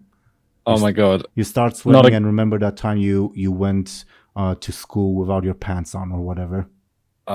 Every day. Yeah. Hello everyone, my name is Dely. I am a Goblin VTuber on Twitch. Sometimes I stream, sometimes I most of the time I don't, but I would like to get back into it to be honest. You can find me on there. You could also find me on the magic link on the screen if the overlay, if it's on the overlay, but if it is, okay, cool. You can find me on the magic link on the screen. It has all of my socials. I mainly post to, like I said, I'm mainly on Twitch, but I'm also on what is formerly known as Twitter, sometimes Blue Sky, and yeah, I mean sometimes on TikTok too. So yeah, just come say hi, and I will say hi back. Depends. Awesome. I said hi to Dely once, and now they play in my campaign, so that's lovely. Yeah. Thank you very, very much, Dely. Next, we're gonna resume in the order of the dice, meaning that according to the dice, Sir Thompshire should be the one who should talk about himself and what he's doing. Could you please go ahead? Sure. You can find me on YouTube and Twitter as Sir Thompshire. On Twitter, I post a couple of sneak peeks for next projects. I post the renders I do for this series, and on YouTube, maybe I've got a machinima cooking up. Hopefully soon. I still have no idea when, because I'm still waiting for lines as usual. But eventually it'll come out. Hopefully next month, maybe. I hope so. We'll see. I guess it's this month when it comes out. Well, also, February's shorter and we're recording 2 weeks ahead of time. Maybe it'll be out. Who knows? Probably not. You never know. Are we still looking for troll women We never were. for episode 2? Oh, of the ephemeral orb. Yeah, I guess. Go ahead. Nobody I wants haven't to do thought of them. that in ages. Troll females, feel free to apply, I suppose. But thank you. Yeah, you need to prove you're a real troll, or otherwise, no point. Yeah, if you don't send us like a picture and you have more than 3 fingers, you're automatically out. You mean less than 3 fingers? No, more, because trolls only have 3 fingers, I think. Yeah, I guess. the both trolls. But why do and they Thorin. have 3 fingers and 4 toes? That You makes mean no sense, does 2 it? toes. Oh, right. No, no, they have. No, they have 3. No, No, 'cause they have a little 'cause back one. I was They thinking have they have the- 3 on the front and 1 on the back, but no, they Yeah. have 2 on They the do front. have and they do have one in the back. Yeah. Oh, like chickens, lovely. Yeah, it's gross. Yeah, it's, it's kind of weird. Gnomes have 4 fingers and 5 toes. Do they? Yep. Wow. Fascinating. I mean, when people turn into Worgen, they also have 4 fingers, so yeah. It's kind of fucked up. I'm like trying to maneuver around my keyboard and mouse for the sake of it with by like putting together my fingers so that I have 3, quote unquote. It's bizarre. I don't know how trolls do it. Anyway, thank you, Thompshire. Check him out. Check his stuff out. Yeah. Next, the dice say that we should see what Banarak is up to. Could you please go ahead? Yes, hello. I'm good old Banarak. I played as good old Moarg or Bud or whatever you call him. And I do stuff on mostly YouTube, sometimes on Twitch though. I've been playing Baldur's Gate a lot. It's a really good game. You can catch that on Wednesdays and Thursdays at the moment. But yeah, I mostly do stuff on YouTube, mostly Machinima and WoW stuff. I'm currently working on Machinima. It actually features good old Dely's voice in there, so you know that'll be great for them and everyone, I guess, because good old, you know, if you know this channel, you know what that means. Maybe, I don't know. I'm not gonna spoil anything, but yeah, it's being worked on. It takes a while, but it's being worked on, and yeah, so expect Machinimas at some point, hopefully. Voiceless too. Voice. Okay, well, let's. It's funny. Voiceless. It's funny. The naked band. It's the director's cut because that would have been that was supposed to be way longer.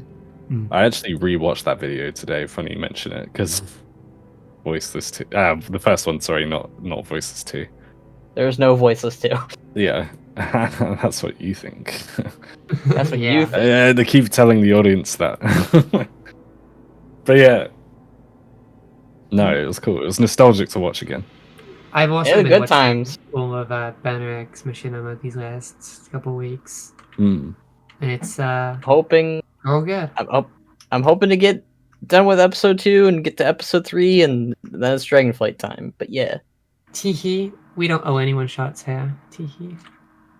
Yeah, you do. Yeah. Nobody I'm knows. Several sorry, people in there. Banarak. Okay, the DoomGoblin's good. Dely's good. Teeironor's obviously good. But, Okay, now you're I'm just getting- pointing fingers. I'm giving the stink eye to 2 of you right now. Wow. I'll do it ASAP. I'll do it tomorrow, maybe. Hopefully. Okay. Good on you. Again, do check Banarak out. Links on screen and the description.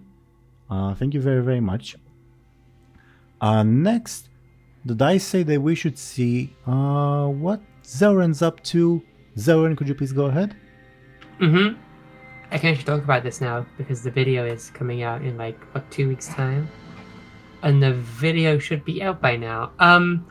So currently I'm working on, I guess, Machinima community stuff, but in the background I'm also working on kind of the foundational pieces of making my own Machinima series, which will be worked on throughout the year. I don't know when it will come out, but I'll probably post any updates or teasers about it on my Twitter account. So if you want to see what's going on there, make sure to, I guess, check out my socials.